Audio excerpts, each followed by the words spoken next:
play is in our DNA. Whenever we let it out, it becomes our superpower. Now imagine an entire city being built to supercharge it. Kadir City, powered by play.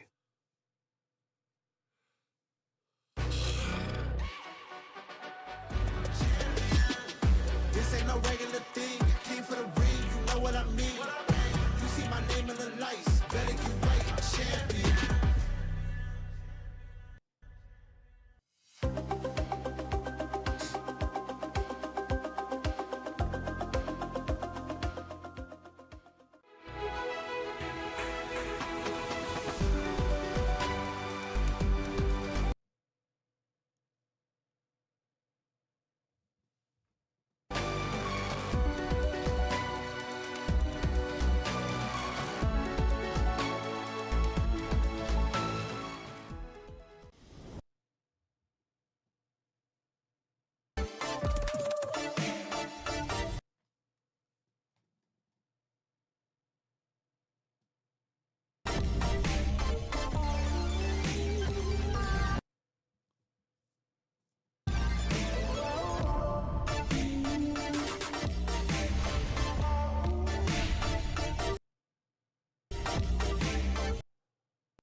Play is in our DNA. Whenever we let it out, it becomes our superpower. Now imagine an entire city being built to supercharge it. Kadir City, powered by play.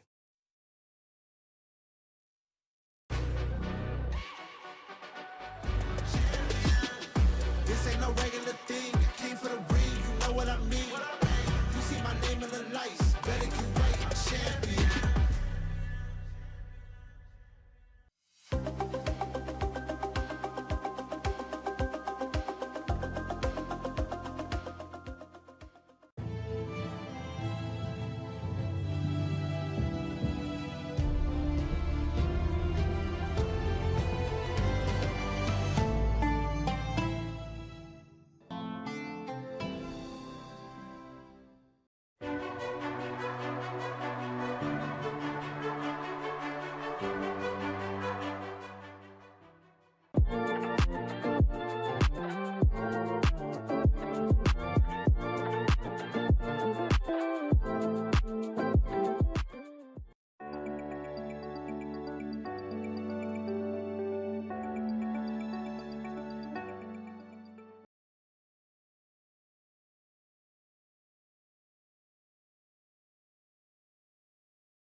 Today is a day for 6 teams to prove themselves. If you succeed, you go to groups. If you fail, you're going home.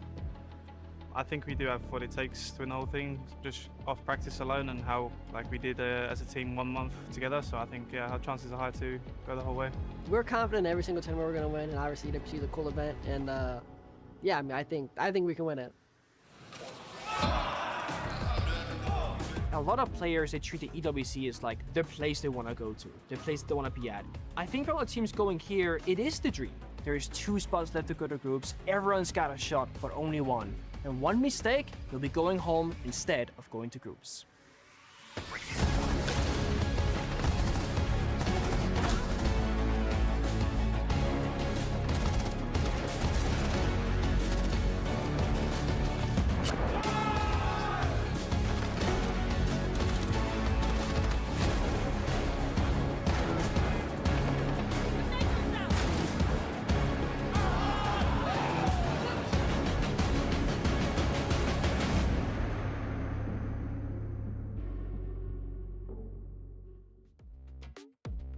The chaos and carnage of day 1 is but done and dusted here for play-ins, but we still have a second day. And with 6 teams left, as Pengu has actually just said, there is only 2 teams that will go through. Speaking of 2 teams, how about I welcome in my 2 individuals? It's James Devmarter Stewart, Nicholas Pengu Morrison. How are we doing, my friends? Pretty good. Did some content last night, as we saw and we heard.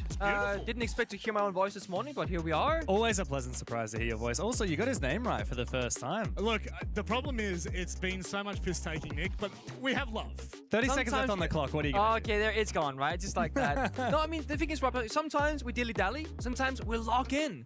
And we've been locking in this event. It's also lock-in day today. Like yesterday, we did have to send home our first 2 teams from the Esports World Cup for Rainbow Six, but we're just in the play-in still. We still haven't even made it to the group stage where we start to get the big hitters from all of the different regions in. Yep. Today, we have 2 elimination games on both streams. No parachute. Yeah, we're completely out of parachutes until we get to group stage. Good, I like that. We'll keep with the parachute analogy and jump out of the plane and start explaining a little bit as to why we're here. I guess from my point of view, after yesterday, a lot of people that watched the entire day, it was a long day. Chiefs really ground out what was a long last matchup. But I guess what is more important than Chiefs winning or losing last night is how this actually unfolds. Let's take a look. Tom Clancy's Rainbow Six Siege returns to the Esports World Cup for another year of intense FPS action. This time, we have 2 weeks of competition, 22 top teams from around the world, and a massive $2 million prize pool. Most teams here at the EWC have qualified through top placements in their local regional leagues. There are 4 teams from the NAL, SAL, EML, and CNL competitions, along with 2 teams from Oceania, 1 from Asia, and 1 from APAC North. Rounding out the competition, the Alula Club, who won the Road to the EWC MENA qualifier, and returning the 2025 champions Team Secret, who are looking to defend their title. With so many clubs involved, we have a multi-stage format across 2 weeks. Things kick off with a play-in stage where 8 teams are split into 2 GSL groups. Win 2 matches and you qualify for the second phase. Lose 2 and you head home early. A winner of each play-in stage group will then play the second place team from the opposite group. The winner of those matches will earn a spot in the main event. The teams that qualified directly for the main event group stage have been split into 2 groups, the play-in teams joining them to make 8 teams in each group. Those teams will play a double elimination bracket with 4 teams from each group advancing to the playoffs. In the playoffs, second chances are gone as lower bracket is removed in favor of a single elimination competition. Teams will battle to make it to the final with a 3rd place match also set for the final day of the tournament. Opening matches in the play-in stage and group stage will be a best of 1. All other matches will be a best of 3 with the exception of the grand final, which will be a best of 5. There's a lot of Siege to play here at the EWC, and the stakes are higher than ever, so sit back, relax, and get ready to be entertained.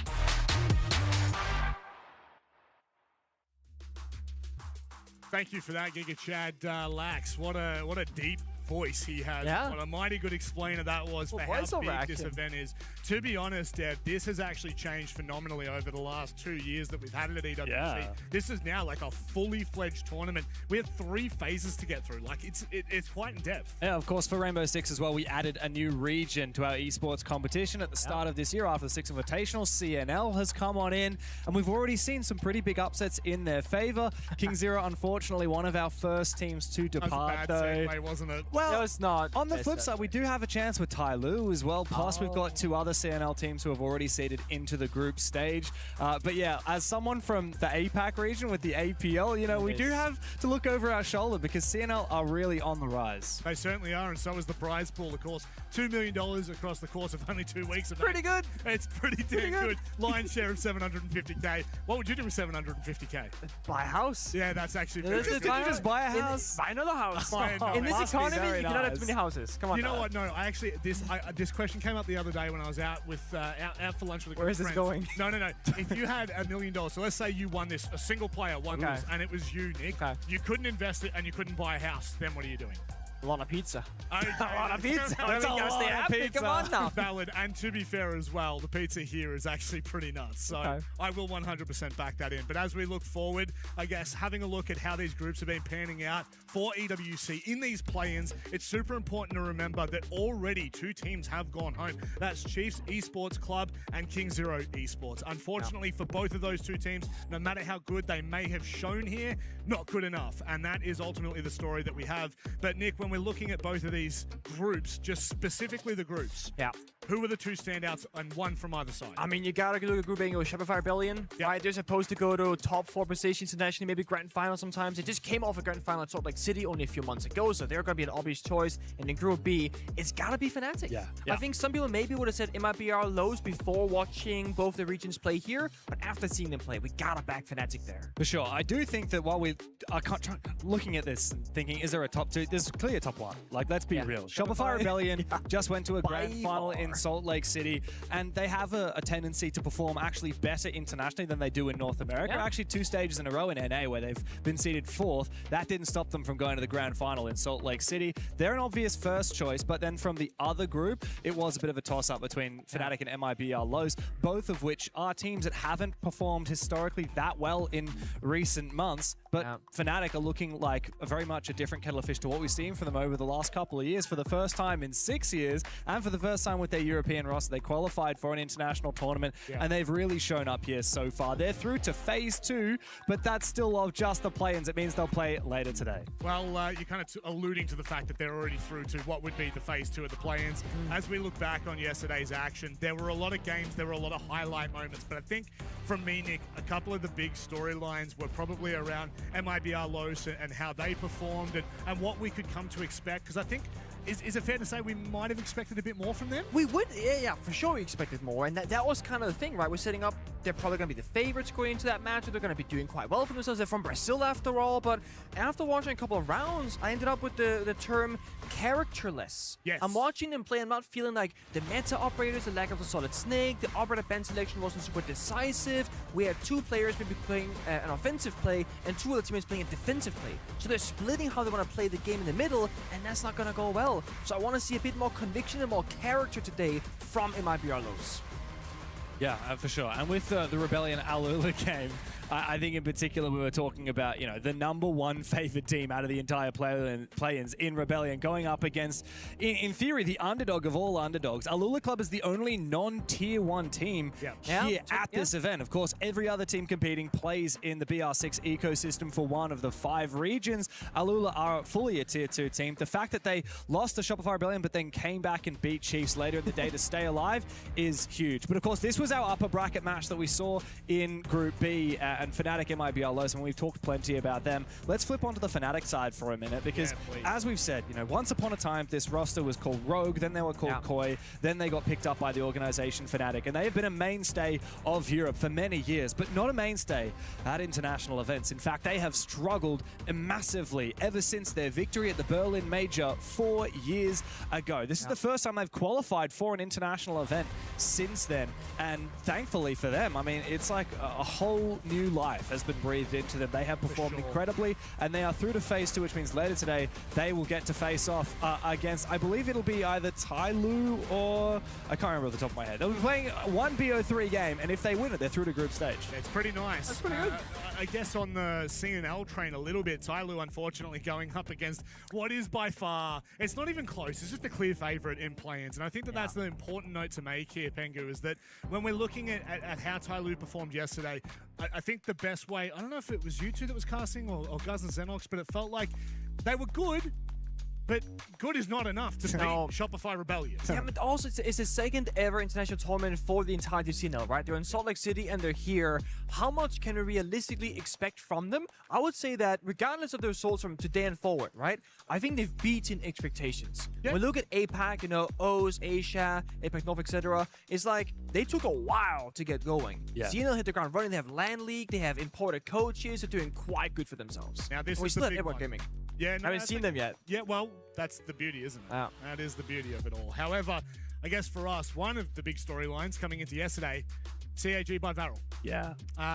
They have won a game internationally for like over a year, and they have recently just been taken over by Varel, who is an organization in Japan. So there is currently a transition period between CAG by Varel. However, we were really happy, Nick, with the fact that they actually managed to win, and not just win, but then go on and continue that. Yeah, it's the was it CAG no more, as we sort of say, right? Star of the day right now. 445 days since last previous international victory back in Reload in Rio. And then yesterday, guess what, in the BO3? They start losing the first map. They go down 0-1. I'm thinking, that's it. They're going to keep that streak of going winless. But no, they make a comeback.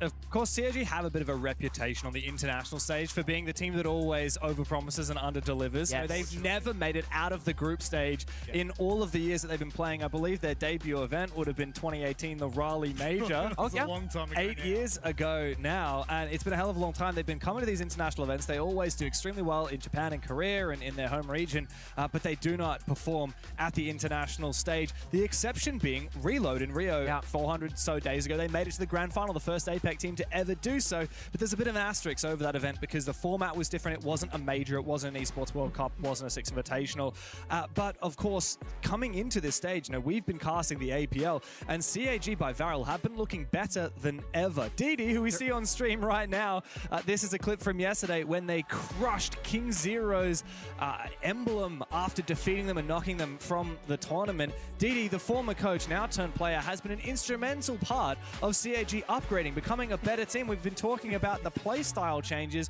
and yet we just haven't seen that so far at EWC. They dropped 3 maps on the entirety of stage 1. 3 maps, 2 of them being to D+, and 2 separate BO3s. Yeah. Now, it's ridiculous. We were talking about good storylines of CAG. Do I throw a little bit of the spanner in the works with this conversation? Okay, we were talking about international events and the fact that, you know, they've just won. Is it against a team from APAC, James?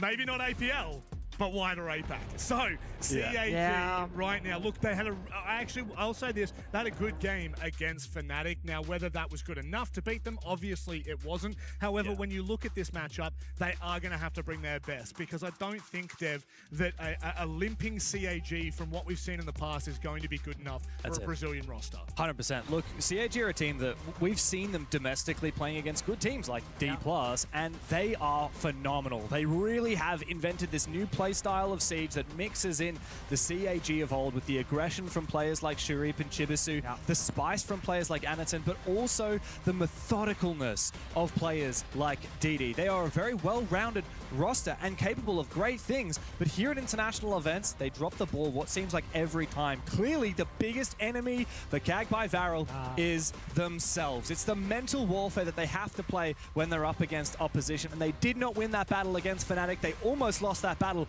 against King Zero. They're going to need to win it against MIBR Los today. Otherwise, they are done for the tournament. Not like Sparky now. You know, we see the players right here, but the supporter staff behind the players is Sparky, the Italian coach. He said in interviews after a victory back in APL, right? Our biggest enemy isn't D+, it isn't Scars, it's not anybody that is against us. It is, as you said, ourselves, the mental warfare and the pressure that we put upon ourselves. Yeah. It's pretty devastating because I feel like that roster has such a ceiling. I think the ability to go to greatness is on a different level, and I think that once they find their footing, they will do so.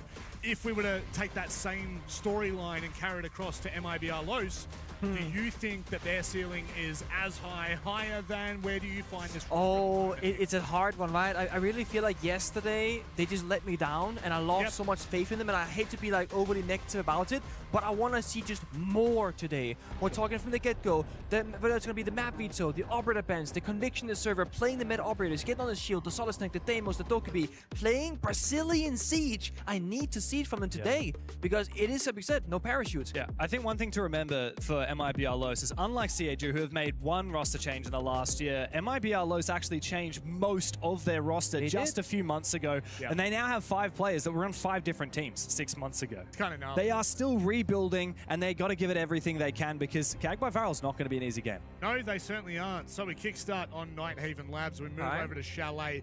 And I mean, this is I want to say this is a pretty big if. Cafe will be needed, but it is there as the decider. I do feel as though if CAG bring their best game, if they are on top of their form, if they find their early kind of engagements and then manage to play the CAG that we know domestically, they could exist. go toe-to-toe. I'm a little bit worried though, because yesterday the matchup against King Zero, they did lose in Shadow to start off that BO3 series, and MIBR obviously they saw that and went, we're gonna beat them there as well. I feel like this is gonna be a classic CG fashion. We gotta have a third mapper, we gotta go Cafe, no question in my mind. For CAG side, on the other aspect of it all, for MIBR Los, they can take it in 2. I genuinely think that they could, but they gotta be sharp on Chalet, and they gotta have a strong start here on Nighthaven and not just lose the first 4 rounds to weirdness. Of course. CAG by Varel taking us to Nighthaven Labs for the first map. They played this just less than 3 weeks ago in the APL against D+ Kia, and they lost it 7-4. And as you said, Chalet, they also lost that yesterday to King Zero. Yep. Very strange to see a map veto come out from CAG where they've lost the first 2 maps both in the last 3 weeks, the last time they played them. It's a bit scary if you're a Japanese fan here, but for MIBR Los, there will be a lot of Brazilians back home looking for them to win this game and move on later today to take on Shopify Rebellion. I did peek a double shield ban, by the way, to start things off, so Anitin getting pressured already. Classic. But this is the thing, right? When you have a player that can soak up multiple operator bans off the rip, you're opening a dangerous door now if you are the enemy, because you're leaving everything else open. We speak about power operators, right? The Solid Snake, the Deimos, the Capital, the Glass, the third shield is still there in the Blitz and the Fuse. And we know CAG, like, historically, they've been an aggressive team, playing a bit of, like, the APAC meta, whatever's fun, whatever's exciting, some Ying Shotgun, not the most efficient operators, but in recent history, with the more structured play, like you mentioned, they can play your Capital, they can play the Glass, they can play a very slow, methodical style Siege, and just tear them apart step by step. And Nighthaven Labs top 4, where we're starting right now, it's one of those bomb sites, where if you use an attacker, just go step 1, breach the wall, step 2, gain top catwalk control, and step 3, utilize the Glass in the Capital, you get a round victory. So I feel like it might be our lows. They're forced into this opening round at disrupting CAG. Don't let them get to the side in a 5v5. Very much so. Something Fnatic were phenomenal at yesterday in both of the games that they played. You've got to prevent the teams from executing. This is a very early start, though, from MIBR Los. They peak aggressively. Perez gets injured. He might be savable here. However, Dash is looking for the repick. Actually, sorry, that's Daffo. The drone comes out. Unfortunately for Shurip, he didn't commit his Flame Bolt quite early enough, but he should be able to win the fight here. Dark actually able to take down Zaka after finally Perez was finished off. That's a pretty big cost here for CAG to try and confirm that kill. However, now two MIBR Los players are actually trapped off the site, and because of this connector breach here, DD has them trapped. Awkward though. No easy way to take this gunfight. A softball is still there. Keep it pushed up against it. DD finds Dash as well. So this is Already, MIBR is bleeding. Wallbang comes through as well. They're stuck in the hose of the third player, looking for another fight. I don't know if this one you want to take, but Dapo's forced to take it now. Hang on a second. 2v4, very dangerous for CAG to lose this as both Nux and Dafo get aggressive together. Shuri finds the final 2 kills. That is a perfect example of a snowball. All it took was MIBR Lows to peak a little bit too aggressively at the start. CAG punished it, and then MIBR did not give up. They pushed further and further, deeper and deeper, trying to redeem the advantage. And Kag by Varel punished them. The whole round played out in meeting hallway or in the meeting room. I've never seen that in all the years that Night Lab's been in the tier 1 map pool, but it happened today. And I guess on one side you can say that MIBR Lows, they did the right thing on paper. They played the game of disruption, but they lost in the gunfights. DD was a bit better, hit a wallbang as well, disgusting shots from him. They didn't want to let them execute, but it starts off with an individual player of Perez getting injured off a too early peek in the outside window, and the entire team trying to support him. The confidence from CAG though, taking that fight, not slowing down and brute forcing the issue, that's going to be very confidence inspiring. And we saw the player camps after they won, they raised their arms and went, "What are you guys doing?" Bit of mental warfare already in the server and outside in the arena. Very much, yeah, love to see that. I mean, CAG historically a very energetic team inside and outside the server. But DD, funnily enough, you know, being the quietly spoken coach now turned player again, you don't expect him to be bringing that energy, but he clearly does do that. He clearly does have quite an impact on the spirits of the team. I really love that for him. I really love that for Kag by Varel. Now, one thing we didn't get a chance to talk about in that Wicked Fast pre-show, Nick, was the fact that these teams have actually met each other quite recently. Yeah. At the Salt Lake City Major, MIBR Los and Kag by Varel, both under slightly different names. Oh, yeah. We've got Kag by Varel and MIBR Los. They played against each other at the Major in the group stage on Border, and it was actually quite a convincing win for the Brazilians, a 7-3. Of course, like we said, CAG have had really rough tournaments recently in terms of going to the Salt Lake City Major, going to the Munich Major last year, failing to qualify for the Six Invitational. Yeah. They'll definitely be looking for revenge against the Brazilians today, and they're off to a good start. But as we set the stage with that map veto, I'm a little bit scared for them. I think MIBR Los have the map advantage. I would say so as well. And I mean, looking at it, realistically, as I said, I think Cafe would be necessary for CAG. Whereas MIBR Lows could maybe end the 2-0 if they have a strong start to things. Also, now that we're on the second day of the event, we're starting to see the other teams that are already in groups fly in and arrive. Yeah. So this morning at breakfast, at lunch, etc., we've seen some of the Europeans, North Americans. I saw DZ yesterday briefly. Oh, did you? I saw EP.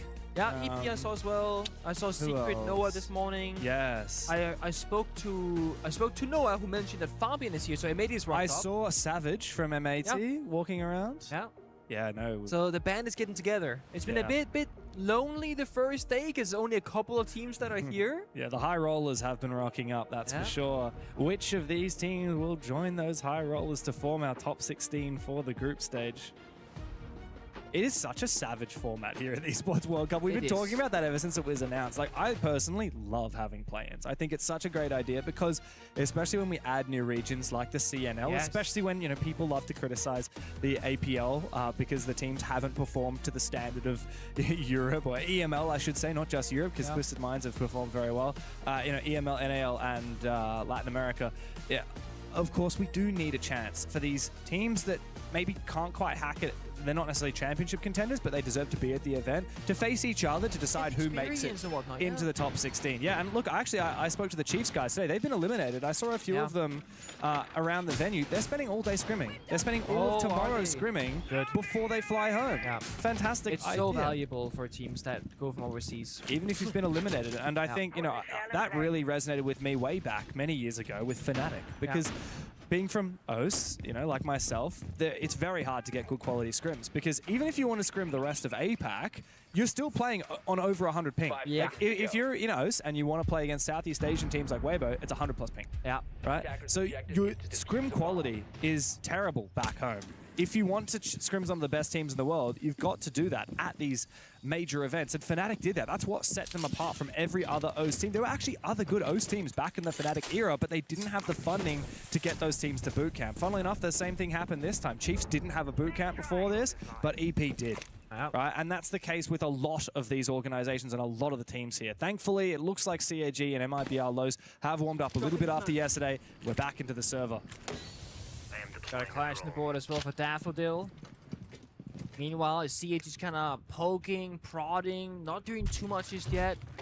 They got very execute-heavy lineup right now. They can get in the building with their aura, close off the flank, just at the glass with the smokes, Solid Snake for map control. And you see MIBR Lows right now thinking, okay, we don't exactly know where the pressure is being applied. We're going to reinforce some walls, cut off some of the angles, and here it comes. And it's an on the blitz, on connector, looking to make the first entry. Has to be aware of what having below him in case of an impact on C4, and in front of him to his left and his right. I sure hope that they drone out Perez here. Otherwise, he could deal some serious damage with the SMG-11. He wants to try and drop down the hatch. I think he was faking it, making it sound like he dropped down, but he actually has decided to stay. Quite a crossfire here on the top floor on this roam. 3 players holding on the line for ML. And Zaka will go down. No response as CAG went elsewhere. Now Anaton is about to go straight into the waiting arms of the Bliss. Doesn't get much worse than that. However, a quick shot from the Zephyr does concuss the Clash, force him back for a brief moment. Now the exchange from DD, but Perez comes in and finds a triple in the round. Massive moment for MIBR Low, says CAG have essentially lost this round. It all comes down to Shurip, and he surely will not be able to redeem himself here. It's a lot of nothing there from CAG. No real push, no real, I don't know, strategy really come into play. It was just going to be Anaton walking in, hoping to get a couple of kills, but they had no information because Shurip, who was playing the Solid Snake, was in a completely different location on the map. Couldn't utilize the gadget at all. He was going to exit frag onto Paris, but in a second, I guess. But let's be honest, guys, there's much more to be found from this round. Bomb side isn't even here. 3 more defenders. Look, Dark is there. If he found that kill onto Dark, that's a 1v5 turned into a 1v2. That is and you still lose. And you still lose. I don't know. Chiefs lost that yesterday, okay?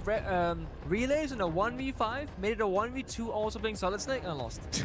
Because the issue is, right, when you're in the 1v5, enemies trolling, they don't care. 1v4, okay guys, whatever. 1v3, okay guys, it's about time to lock in. 1v2, you are locked. Yeah. I still can't believe Dark peaked that in the 3v1 after 2 of his teammates had died. That's... It might be not taking any prisoners, they're not holding back. And that's something that I think is really important, especially here in the play-ins. We've seen a lot of teams not play up to snuff because they are scared. And I think, funnily enough, talking about Chiefs, they are a perfect example of that. Yeah. You know, Chiefs didn't play very scared in the OS League. Of course they didn't. They're the second best team in that league. They even beat Enterprise in the upper bracket final to earn their spot here at the Esports World Cup. But once they actually made it here in Paris, they were really scared. And I think CAG were a little bit scared yesterday as well. They finally warmed up. But yeah, they're very much not out of the woods. Today is a massive task for both of these teams and anyone who is playing this morning. All 4 of the teams who are on the verge of elimination, they have to play just to earn that spot against Shopify Rebellion in the case of these 2 teams, or in the case of Tai Lu and Alula, it's a Fnatic that waits for them. And what a reward. I mean, to be stronger opponent. I mean, Shopify Rebellion look like they shouldn't be in play-ins. Right? Yeah. Like, that's just... They are, like, potentially, you know, a top 5 team at the event. Why not top 4? Why top 5? Look, I think DZ, FaZe... Okay. Who else is good? Falcons... Okay. Maybe top 4 then, okay. Maybe Shopify Rebellion Wildcard. That's why. Yeah, okay. I think Wildcard's top 4. Top 5 once you count Wildcard. Oh, that's an ugly one. Oh, there we go, traded. Yeah. It's one of those, guys, how did he... Oh, you got the kill, don't worry, whatever. Oh, second wallbang. Chiefs was wallbanging 2 separate players. These MIBR Lows players just, like, cannot help themselves. They love peeking. This is like CAG from 3 years ago. Yeah, I mean, it's Smoke dying early, it's Valk with a C4 and Pocket dying early. It's not ideal. But, and they took down DD, who's playing Thermite. And they got Ace as a backup. It's not going to get you the most amount of value, that's for damn sure. Hey, Boogie Drone? Oh, it's gone. Well, if you was really quick there, maybe you can pick it back up, but don't want to risk getting shot from the breach, so -1. It is what it is. But MIBR Low is forced into maybe a plan B. They had it all verticality, the Valcams, it pulls, the C4, so they've lost most of it. Lose another. Nox goes down. We're just kind of peeking right now. Too much. This is where CAG have to lock the hell in, though. Like, there is no there is no reason to lose a 4v2. But we've seen a lot of 4v2s be lost so far. It's fine. It's the most cursed. Oh, I said it. Okay. Okay. They still got the blitz. It's still fine. Okay. I don't know, Tertiary bomb side. They got top floor. They got the vert, and they can just like drop on down. Maybe use that smoke grenade, get inside the bomb side. I'm scared, The big man. question is, do they leave an attacker upstairs looking at the vert and risk the retake, or do they do 3 people below? Because that's the big worry for me, is do you play much together, or do you try and split the attack? Well, the big thing here is that Dash is going to be below on the pulse, looking for a nitro cell or a shotgun in the late round, and also feeding information to Daffo. Where's bro going? I don't know. Just getting into position. If CAG lose this, that's a big tilter.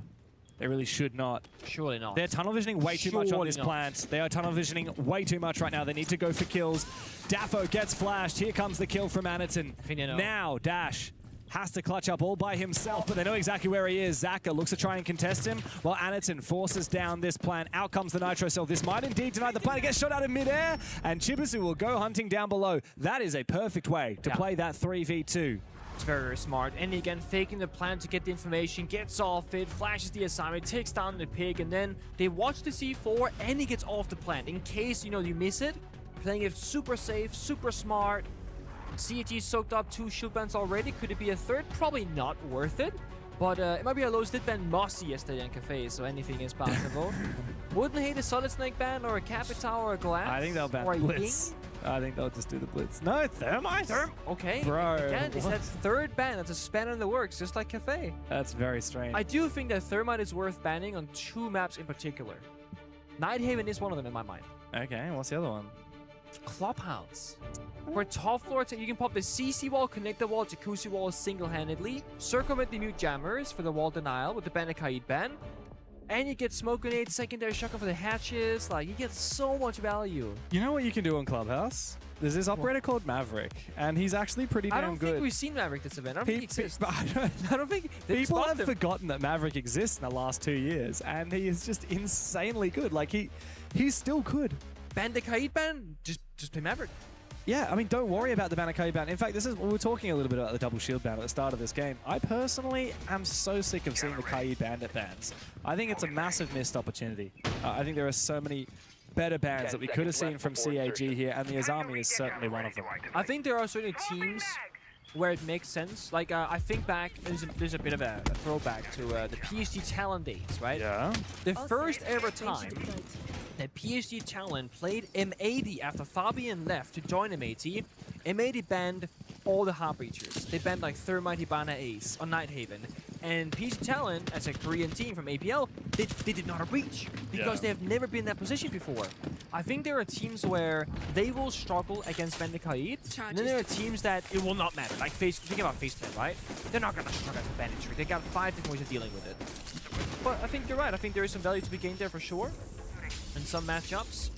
Here also, something you can talk about, of course, is with the Thermite ban, you're now going into more ranged hot destruction. Pair that with the Mayor window, you can throw impact grenades or C4 through it, which both deals with the Thermite, all the ranged hot breaches. Typically when the Thermite ban comes out, though, you end up picking up an operator that brings tin can openers, which, you know, one of my favorites for that is actually the Ying, which hasn't been banned here.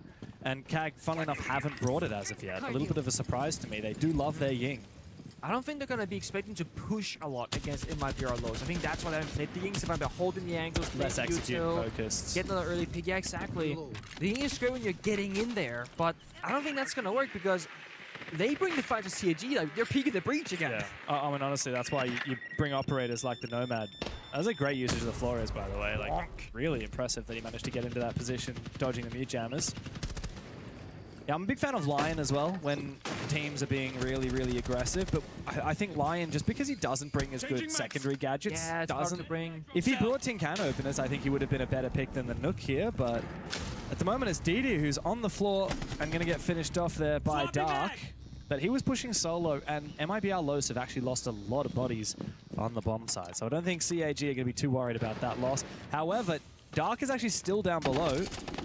Now Sharif spotted him, does quite a lot of damage and finishes him off. I don't think they know he's injured. That's the issue. So in their mind, they're still fearing that pulse downstairs, but at least there's no C4 in play no longer. It's 3v3 now. Yeah, it's possible to play this out. Last C4 just tossed out, so now very safe inside the building for CAG. There's no entry breach on IT. But now they would like to have that push. Now the Ying would have been nice. Instead it's a glass from Annie, looking to get aggressive. Smoke up the door, no walk and no real counterplay, no C4. The pre-fire from the shotgun just gives away the position of Nux. I have a feeling that Anderson should be able to get in position, but no, he swings out. Great shot from Nux. I don't know if Anderson was exposed outside of the smoke or what, but it doesn't matter. Now CAG are in a very awkward spot. It's a 2v2 though. I'm not sure if they're aware that Dark is injured. Still offside in the close range fight. Nux will win with the shotgun. Daffo to support long range with a DMR. And Los are able to tie up the scoreline. Nox just hitting the smoke bang onto Anakin. I mean, that wins you the round. That's the only way you win that gunfight, is hitting that shot, and he did. That's why the Ying is better than the glass. That's why the Ying is better than the glass, I guess. I mean, it's a shame because I do think CAG, if they time that final push a little bit better, you know, the flashbang with the push right here, one guy vaulting the breach, one guy walking the door, right here, you get the kill. But it's a guy swinging the door, and the guy doesn't vault the rotate till his teammate dies. So he's in a 2v1 or 1v2 effectively. Probably needed a flashbang to try and get that mute out of position as Anderson peeked it. But that's the funny thing about Glaz, right? Like, to be the best and worst operator at the same time. I really think that, like, if CAG had every operator up, you know what operator I think would have been best for Annie there is actually the Blackbeard. I can see that. He can just peek it with the shield up, put the pressure on, and then as soon as the mute has to look the other way to contest the player at the breach, he goes for the aim down sights fight. Yeah.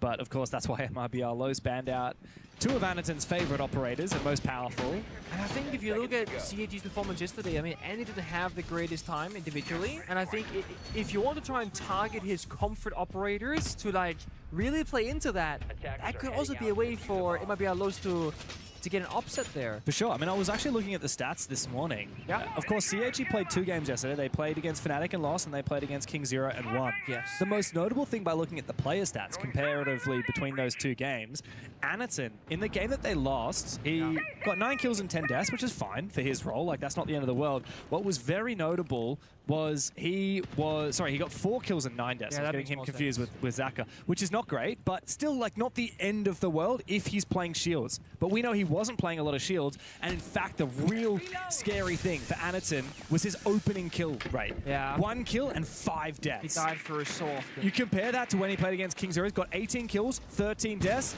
and got 3 opening kills, didn't die once as the first blood. That is exactly what Anaton needs to do. There's so many angles where Anaton becomes the playmaker. It's often on the attack, on the shields, on the entry, find that bit of map control, find that opening pick.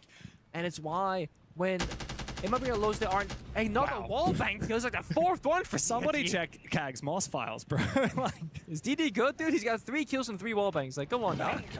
But okay, let's say DD doesn't find that wallbang. It has to be Annie now, making the entry, looking for that pick instead. And if he's not successful, there isn't really a second man right now that can take that role, because everyone is playing a very important operator, right? Dokkaebi can't risk dying early, the Heartbreacher can't risk dying early, the Nomad has 3 air tips in pocket, also cannot risk it, and Ying is saving neutral for the plant later. So it feels like a lot of pressure, a lot of responsibilities on Annie as an individual.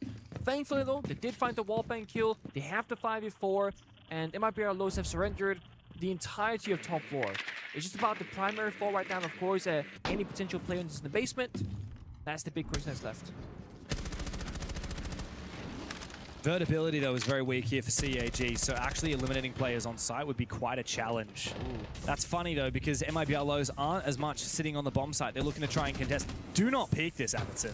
That would be very ill-advised. He decides to fall back, does dash, but Daffo actually lashes out, takes down Zaka. It's a retake from Daffo upstairs, supported by Perez as well, who will go down to Anderson. Daffo also overextends on his flank. Now it's a 3 versus 2 in favor of Kag by Varel. Imagine if Lowe's just sit back and just kind of wait for the push to come, right? But no, they want to play that game of disruption once again, despite having tools in their pocket. Nox still 1 toxic bait in pocket. Popped 1, has another. They see the blitz pushing in, that's going to be the pressure point. Where any goes, that's where the real play is going down. And this is where the focus for Kag has to be. The plan as Shuri rotates back to the breach and finds 1. It's all up to Dash. I don't know. But of course, he's actually gone all the way upstairs. But I'm going to deny the plan. No, it's just at the wrong moment. 1v2, though, is winnable for Dash. He had a tumultuous day yesterday. 6 kills against Fnatic to 13 deaths. Now he must redeem himself. Time to answer the phone, but you got to be quick. Chibisu can keep on calling him once that cooldown subsides, and both him and Shuri are separated. The SMG-12 comes out from Chibisu, and he simply does not miss those fights. A great moment for CAG to find a third round on the attacking half and take the lead. It's been some very back and forth defensive rounds here for MIBR Lows. They're fighting back more often than they need to, and also biting off more than they can chew in some of these moments here. The retake on paper is pretty good, but it's a Clash pushing forward with the shield. Yeah. With the gun being on the other side of the play, they cannot help each other. So it's just a drone saying, hey guys, I'm over here, I'm super loud, and he dies for nothing. Yeah, the problem is MIBR Los' strength is, it's a very strong strength. It's peaking. It's getting aggressive, it's retaking, it's getting up in their face, it's playing disruptive.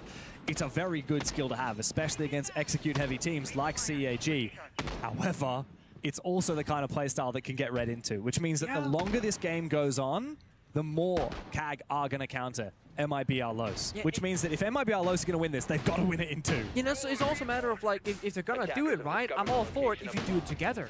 If the play is there where you have the coordination, you have the backup plan, like you really thought it through, but it feels like an individual player gets bored and goes like, I'm going to pick this guy. Yeah. And we'll see what happens. And then they die like, I should have picked him. Need to be synchronized. Yeah. So I just want to see a bit more prowess as a team rather than the individuals. Oh, that's the second Nook here into play. Yeah, I don't know if I rate it, by the way. We're not seeing any info ops being brought out here by MIBR Shuri Los. does like a good Nook round though, often on bank. Happened yesterday as well. Yeah, I mean, Zako was running it earlier as well, but I thought he was running it for the tin can openers. I mean, Shuri, he's just like a lurky guy. That's the way he likes to play. He gets in so many opening engagements. Yesterday, he was 2 and 3 in openings against Fnatic, and then he was 9 and 7 against King Zero.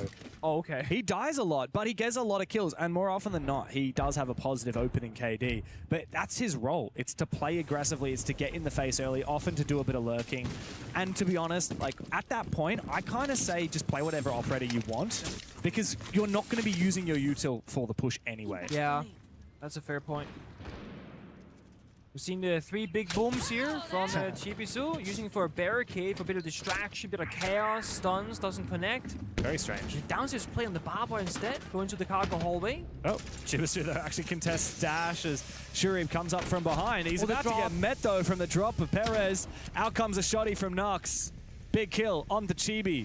CAG had a nice idea, but it has completely been thwarted here by MIBR Los. And as we say goodbye to the half, it's an even Steven setup for the Brazilians.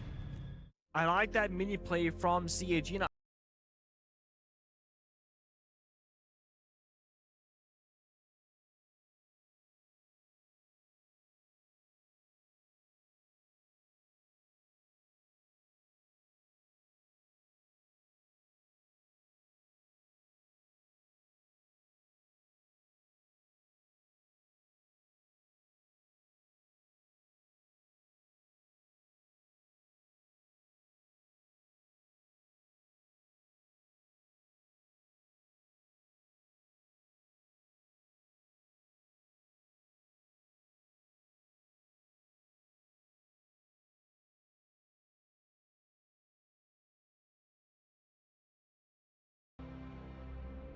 There's a lot of time here to talk with the team.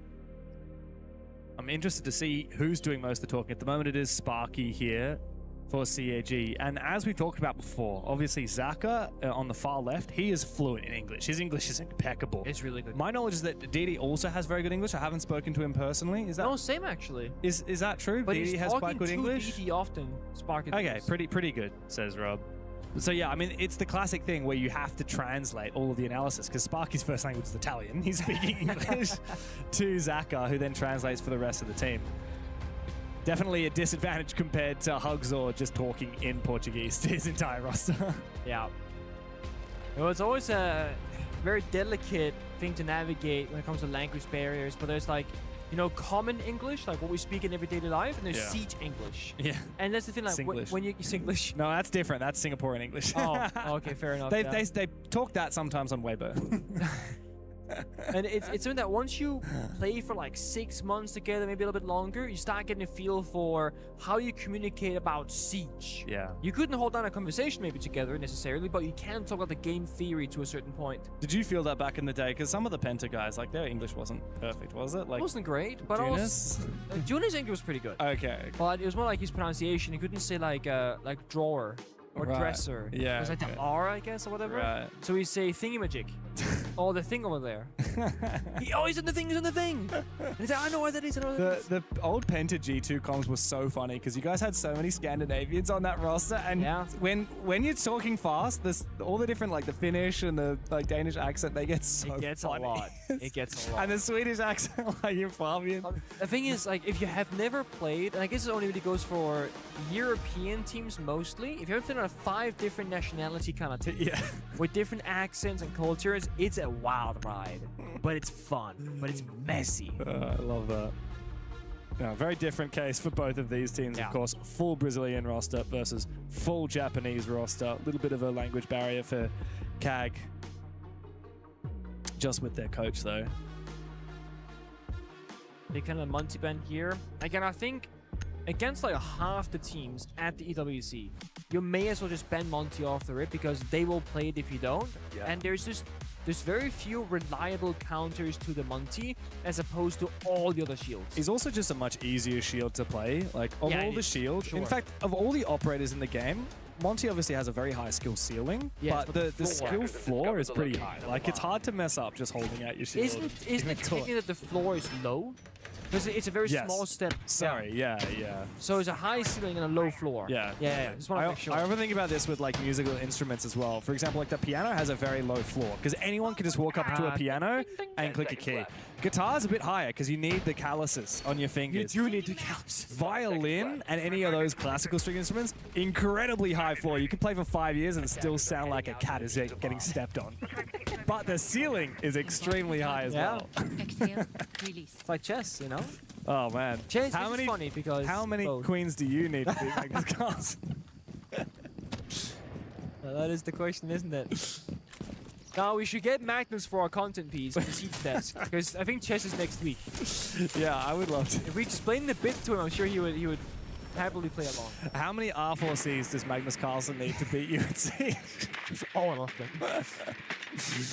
I would love to see Team Magnus versus Team Pengu, and like you have to play with 4 chess players on your team, and he plays with 4 pros on his team. That could be something. I mean, EWC all about collaborations, all about getting those different games mixed together. Let's do it. You know. Let's do And it. we're a tactical game, that makes sense. We had a content piece during SI where pro players are setting up defenses and attacks as counters, a bit of a chess match yeah. almost. Yeah, I That like was that pretty idea. fun. But now there's going to be the side swap. Nox, who's been sometimes a shield player, sometimes not, is right now on the Twitch. Getting a counter intel, looking for something, but not finding anything just yet.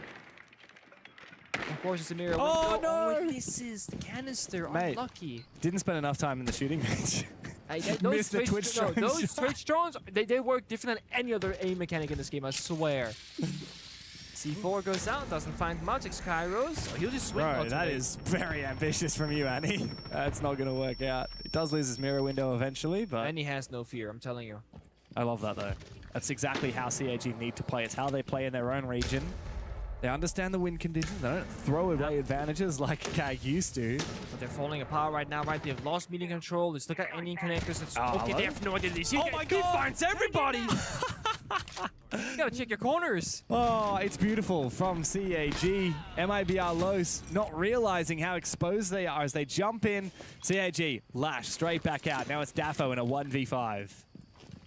Speak of disruption, speak of playmaking.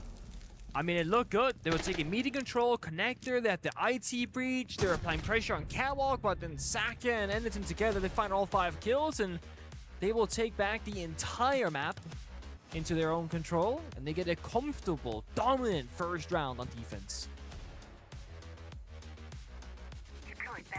Yeah, and here's a replay Anaton had managed to sneak on past, and that was the mini game. I believe it was actually the Wamai disrupting the air. But I think what was happening, because Nux, I think it was, on the Nomad, Dash on the Nomad, he was throwing out the air jabs and the flashbangs, because one of the unique things about Nomad on this map is you can essentially lock players into the bomb site so they can't retake electrical, right? But I think there was a mini game between the Nomad and the Wamai, because the Wamai can catch the air jabs, right, and impact the air jabs or C4 the air jabs or do anything like that. And so that mini game made Dash think that there was no CAG player in electrical anymore. Anaton had actually snuck through while the air jab had been dismantled. Really clever little mini play there. Thing about playing certain maps like Nighthaven is that in almost every region at every level, it plays out in very similar fashion. Even in ranked play, it's a very similar map to pro play. And how you attack top 1 in particular, you need to try and find a victory in the teeny tiny details, like Annie and Saka just did there together, or you gotta just be better at the late stage, right? The C4 plant denial, the flank timing, something like that, knowing when to push back.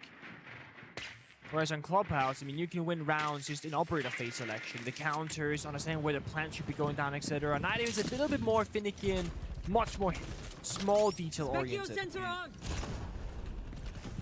So Penguin Siege was chess. Which operator would be the queen? The best piece in the game, you know? The one that everybody fears. I mean, at one point you'd say Ashe. It was Ashe. It was Ashe. She was the queen. Historically, probably would be Ashe. It was Dokkaebi for a while. Dokkaebi for a while. Maybe Hibana when she first came to play. Oh, come on, that's way too nerdy. Pick a more interesting operator than that. It was Ella. I feel like Ella's one of the most overpowered I think Ella might have been the seen. king. It was like, if Ella died, you lost the round, because Ella was crazy on her leash. We don't really have a single operator that is like that much more powerful than everyone else right now. I think we just have so many really powerful operators. It feels a bit like it, yeah. But I mean, I'd rather have... I think I'd rather have a multitude of strong characters than just that one person that defines everything. Oh, yeah. Also because when you have operator bans like with you now, if you ban it, then you have nothing that's strong. Yeah. Oh, DMR, have fun, guys.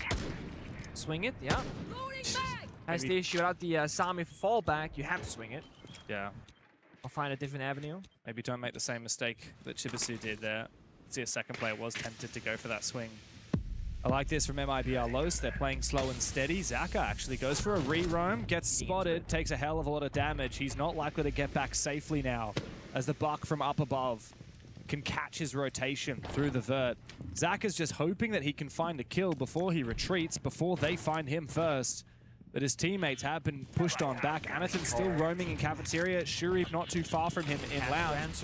Zaka actually able to sneak by. He does have to answer his phone. As you said, the damage comes through. He might actually be able to sneak on through, but no, never mind. Nux has been watching the angle. MIBR Lowe's playing this very slowly, very steadily, and they have done a phenomenal job of flushing CAG back to side. Just playing for kills, stop playing for map control and playing for a plan. That'll happen naturally as you find these couple of roaming players. The Dokkaebi Deimos combination, super lethal, double vertigo, and the ram in the box is double down. The C4 rip, not tossed them out just yet. CAG, I feel like they have to land 1 or 2 C4 kills to have a realistic shot at this. Desperate for it. And it was tossed in, I thought, but no, they keep ripping it back and forth. It hits the ceiling, doesn't find the kill. 20 seconds to go. It's time to push here. They're screw of fire, covering most of the side. MIBR Los have played this very well, but the clock is against them now. 12 seconds, they have to get into the action and find the plan or find the last 2 kills. And it will go down. It's DD and Shurif now. It's DD all alone in a 1v5, but all he has to do is deny this plan. He has no gas, no util, and no hope whatsoever. MIBR Los bite back, and the scoreline is once again tied even. Nice style. I like it very much. Again, just playing for pick after pick, and everything else will come with it. That means you don't gotta be perfect. You don't gotta set all these small pieces. Hey guys, is there a roamer? Yes. Let's find him. And they're also playing those more meta-esque operators. They're on DMRs, they're on the Deimos Dokkaebi, and they're making their own lives so much easier having strong operators. Unlike yesterday's game, where they were playing off-meta, playing Nomad Gridlock on Cafe and not having any way of getting information. No way of finding the kills.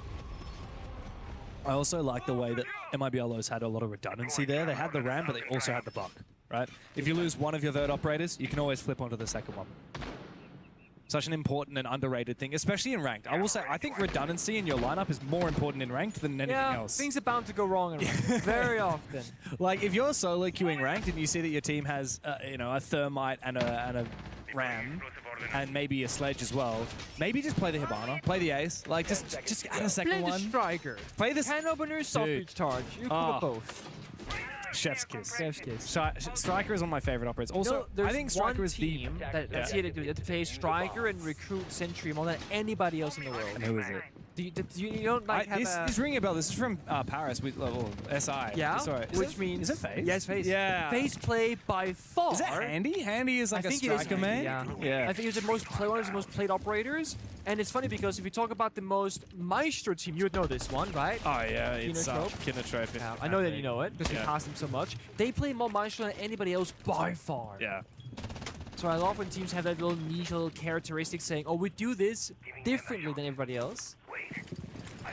This is why I want to ban the Thermite, by the way. Circumvent the mute jammer. Wall is open. I love little that. grapple angle. Works in the upstairs walls, the downstairs wall for garage. And it makes the mute on those reinforced walls completely useless. Yeah, bit of a wasteful pick from here. Hopefully in future CAG realize that it's not worth bringing the mute, at least not for that purpose. Maybe more so to counter the Solid Snake. Yeah. C4 was tossed out, gets the kill as well to Annie, so he's downstairs, up into the mirror window, clips it, and therefore gets stuck and gets the kill. Beautiful. And this is why the Thermite is tricky to play up against the mirror, because there is now a vulnerability. Same thing if you play the Maverick. I've just checked the stats globally in the last 365 days. Handy has the one of the highest EPSs in the world, and he's played Striker 56 times. It's his #1 operator. Oh, wow. Okay, that's more than I thought, actually. Yeah. There you have it. And the thing about the Sentry and Striker, the recruit operator, is that you can just mix and match any two secondary gadgets. The flashbang and the grenade, the EMP with the Hard breach and EMP. Yeah. That's my way It to works play. for every attack, and it works probably for most defenses too. Pro should win this fight. Anaton up in close range with the Vector. There's no match for the F2. It has the fire rate, but not the same damage. Sharif on the long angle, about to be met by Daffo on the Striker outside of Rafters. Meanwhile, Zaka's actually lashed out and finished off the Solid Snake. And while Daffo will win his fight, his teammates have dropped. It's just him and Dark now in a 2 versus 4. But again, we've seen many times throughout this tournament, teams forfeiting 4v2 advantages. CAG cannot afford to do so here. Two players who are low on health in Saka and Annie, so it's very easy to fall to the F2 of Dark. The issue is intel, 30 seconds, they have no clue these defenders are playing from. Doors are barricaded, Gumar's on the ground, and time is ticking away. They're waiting right around the corners. Oh, nice the shot. First one. Sure, not the second That's the here. second. He goes down, the power of the F2. But Dark now quickly falls back. He knows he needs to get that Both defuse, but now he is left all alone. And upstairs above, watching that defuse, Chibasu and Annie are waiting. Out comes the smoke grenade. Dark actually could clutch this. Smart. He doesn't have a lot of time. He's trying to bait for the first kill before he goes for the plant. Does get one, and now will go and look for the plant. It's up to Anaton now. But this plant is going to have to be committed to. Round in the corner, it's Anaton to clutch the 1v1. CAG once again take the lead, and immediately a tactical timeout. Beautiful attempt though. Had a few more seconds to go for the plant, not hitting that 0 mark. That could have been a round clutch there in a 2v4 deficit on the attacking side. But not to be. CG playing it smart. One defender drops downstairs, seeks where the plant is going down. Second one peeks their verticality and stays alive. That way they're kind of playing the timer as they should. It's a very common tactic that when you're in a 2 versus 1 and timer is sub 10 seconds, one person kind of try and go with the fight, force him off the plant. The second guy will win on 0. Yeah, that was smart play, but still a little bit scary nonetheless. There It was certainly scary. Anaton in the 1v1. But yeah, no one would have been as scared as Timeout. Daffo trying to clutch that. But no time left on the board. Tactical timeout. Mirror Thermite ban. My screen said it is called by MIBR Los, but I saw Sparky call the tactical timeout to the admins. Maybe so they're both fighting for it, huh? maybe they both wanted a Is it tactical a back-to-back? Oh, wow. Here we go. He's definitely Italian. He's talking with his hands. Oh, yeah. Boom. Forward. And come on in. In the door. I think it's a handshake deal here, though, Mirror Thermite, because it's such a heavy interaction, right? We saw it how Nox died before. You have a mirror in the breach, through the C4 mirror goes out, window. he wants to go up in the wall. Now that's gone for both teams. This also enables the mute jammer a bit more because Ace is banned and Thermite is banned.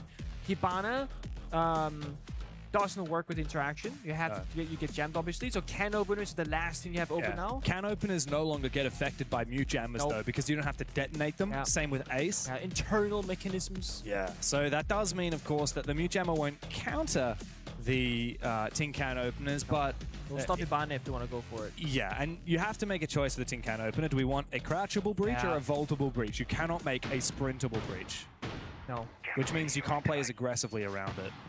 So it's a good move there from CIG, just changes a little bit about the hard breach. And in this whole conversation, we still haven't mentioned Maverick, because we know no one's going to play it, right? Which is funny, because, like, God, Mav is so good, man.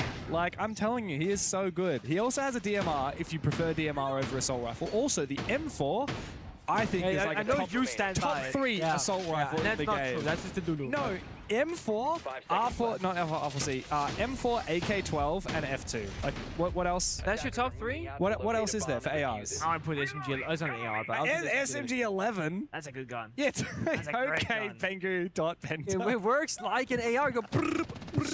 Yeah, sure, but it's... Oh, Commando on Grim and IQ. Oh, yeah, Commando's better. Yeah. Commando's better. Thank you. I agree.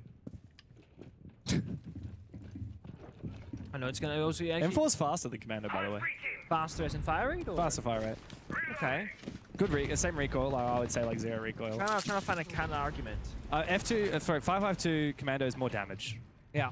but Just like a M4 is really good. And also Maverick just slaps, bro. Like They just buffed him as well. The Yeah. mini patch that came out yesterday. he's got like what 30% more ammo now in his canisters. It's a 30%. I I think you're being overzealous here. okay. I mean, that's just some like vibe maths. I think it went from 144 to 162 in ammo count, which is not 30%. It's not even close to 30%. Yeah, just stop. Stop. I'm sorry. Just stop, bro. I'm hurting now.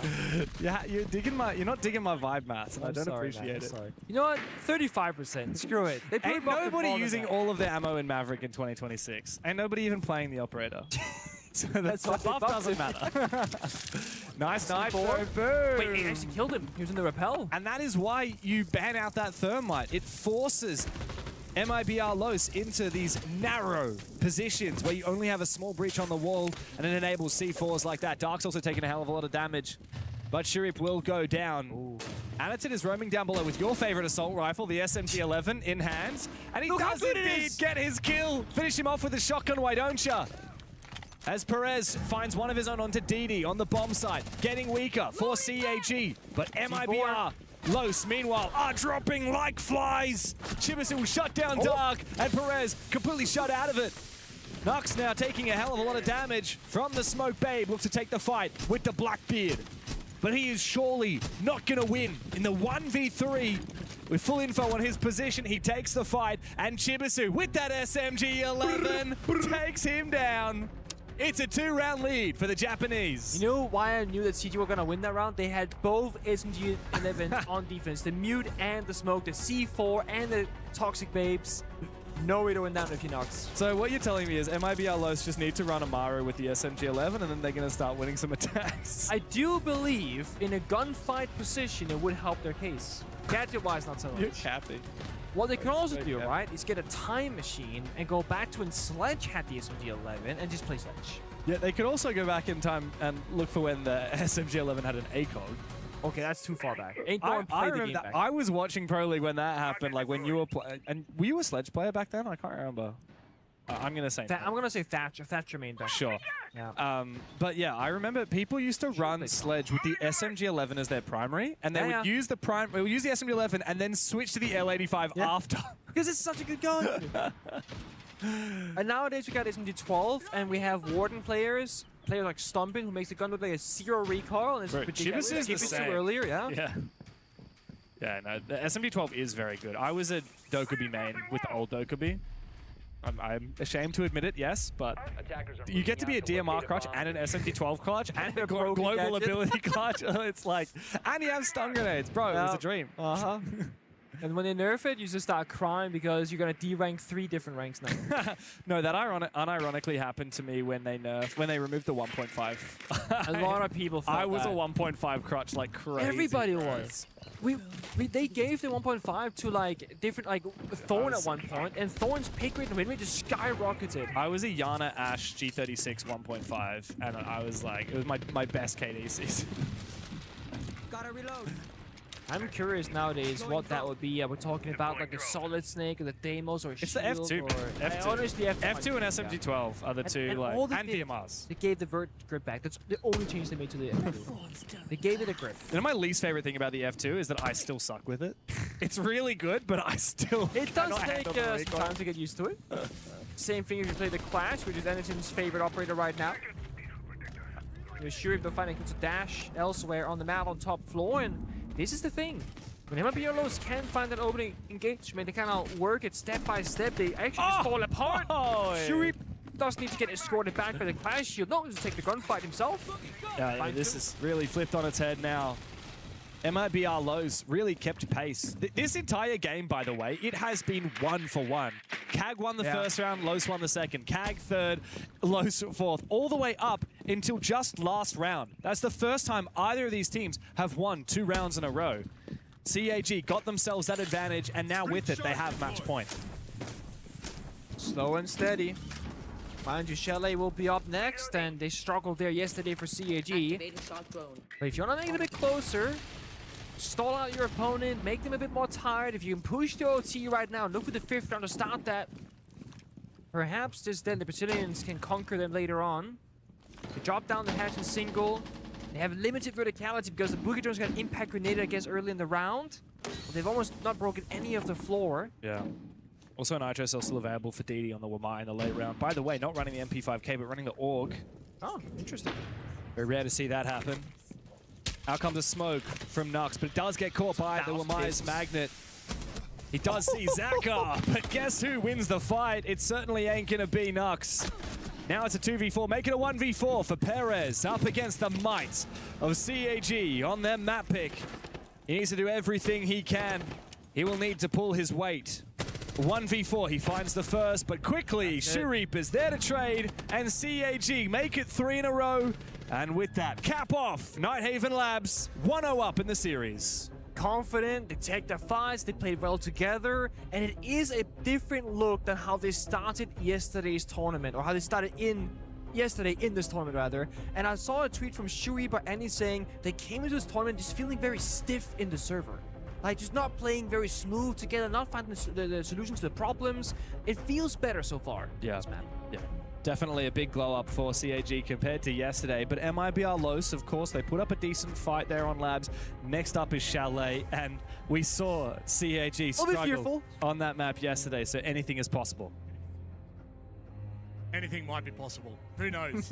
But I'm going to weigh in on probably the most important conversation of that entire matchup. Okay. SMG 11 with an iron sight. Thank you very much. Iron sight. Yeah, no, you got to remember the Nico from what would he have been playing on back then?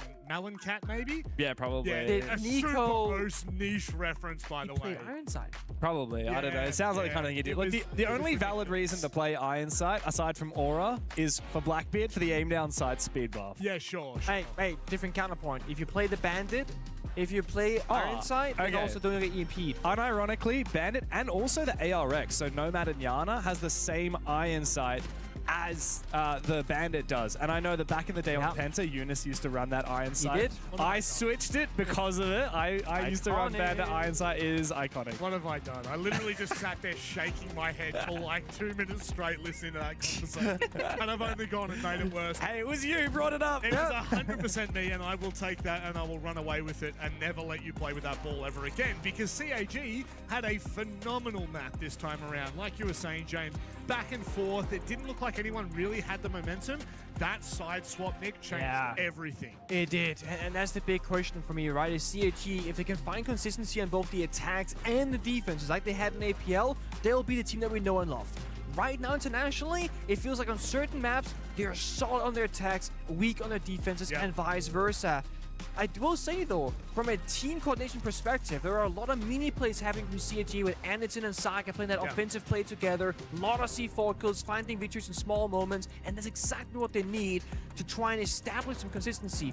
Winning in the small areas, you'll win the big areas. Do you know what it felt like, James? It actually felt like, ironically, when CAG went defense, they dictated the pace of the entire second half. Yeah. They found the opening picks. They were the ones aggressing. They were the ones forcing C4s out through little breaches. It's all of those kind of things that I think CAG of old, when we went to international events, they didn't have that same grit to them, whereas now it feels like that has translated really well into this matchup. For sure. I think the real secret for CAG on the defense is having a little bit of that grit and aggression. Let's toss out some C4s, let's go for plays, but at the same time, if we're winning, let's not overcook the round. Let's just sit back, play our 4v2s the right way, because that's the thing that MIBR Los actually struggled with. They played very aggressively on their defense. Too aggressive. Too aggressively, right? And I think CAG have finally, found their mojo a little bit here. Question is, can they continue it on Chalet? Because I'm looking back at the result yesterday against King Zero. They only won a single attack out of 5 attempts. They only won, 3 defenses. So they went 3-3 on their defense split.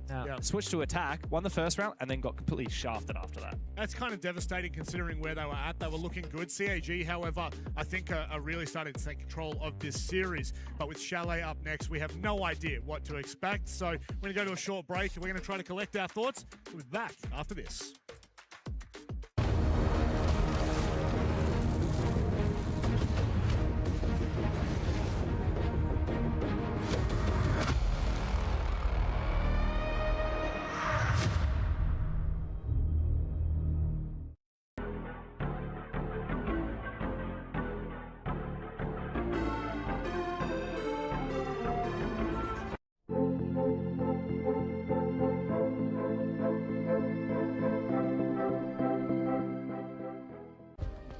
Play is in our DNA.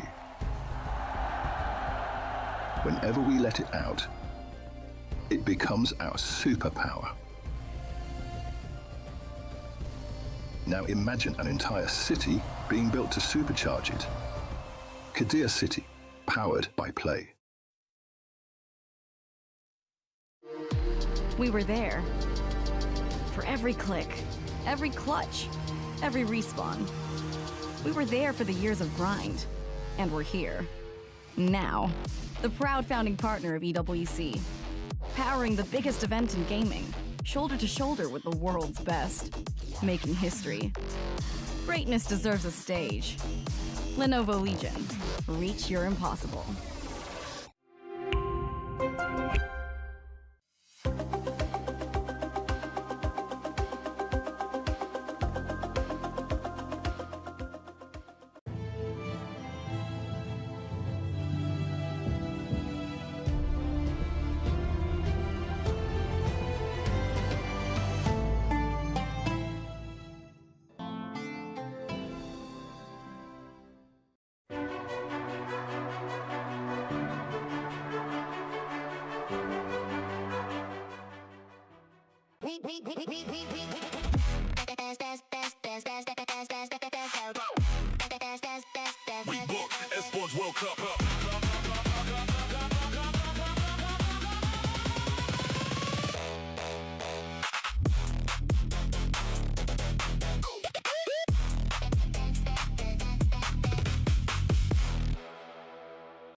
Well, CAG have beaten their first international team that is not an APAC team at an international event for a very, very long time. And we're actually CNL ain't APAC. Okay, I know. It's not APL. Well, but it is I'd be geographically located in the Asia-Pacific region. Same area. It's in there somewhere. If you look at it through like a microscope, you might be able to find it. However, we don't need to do that for CAG's performance for the first time ever.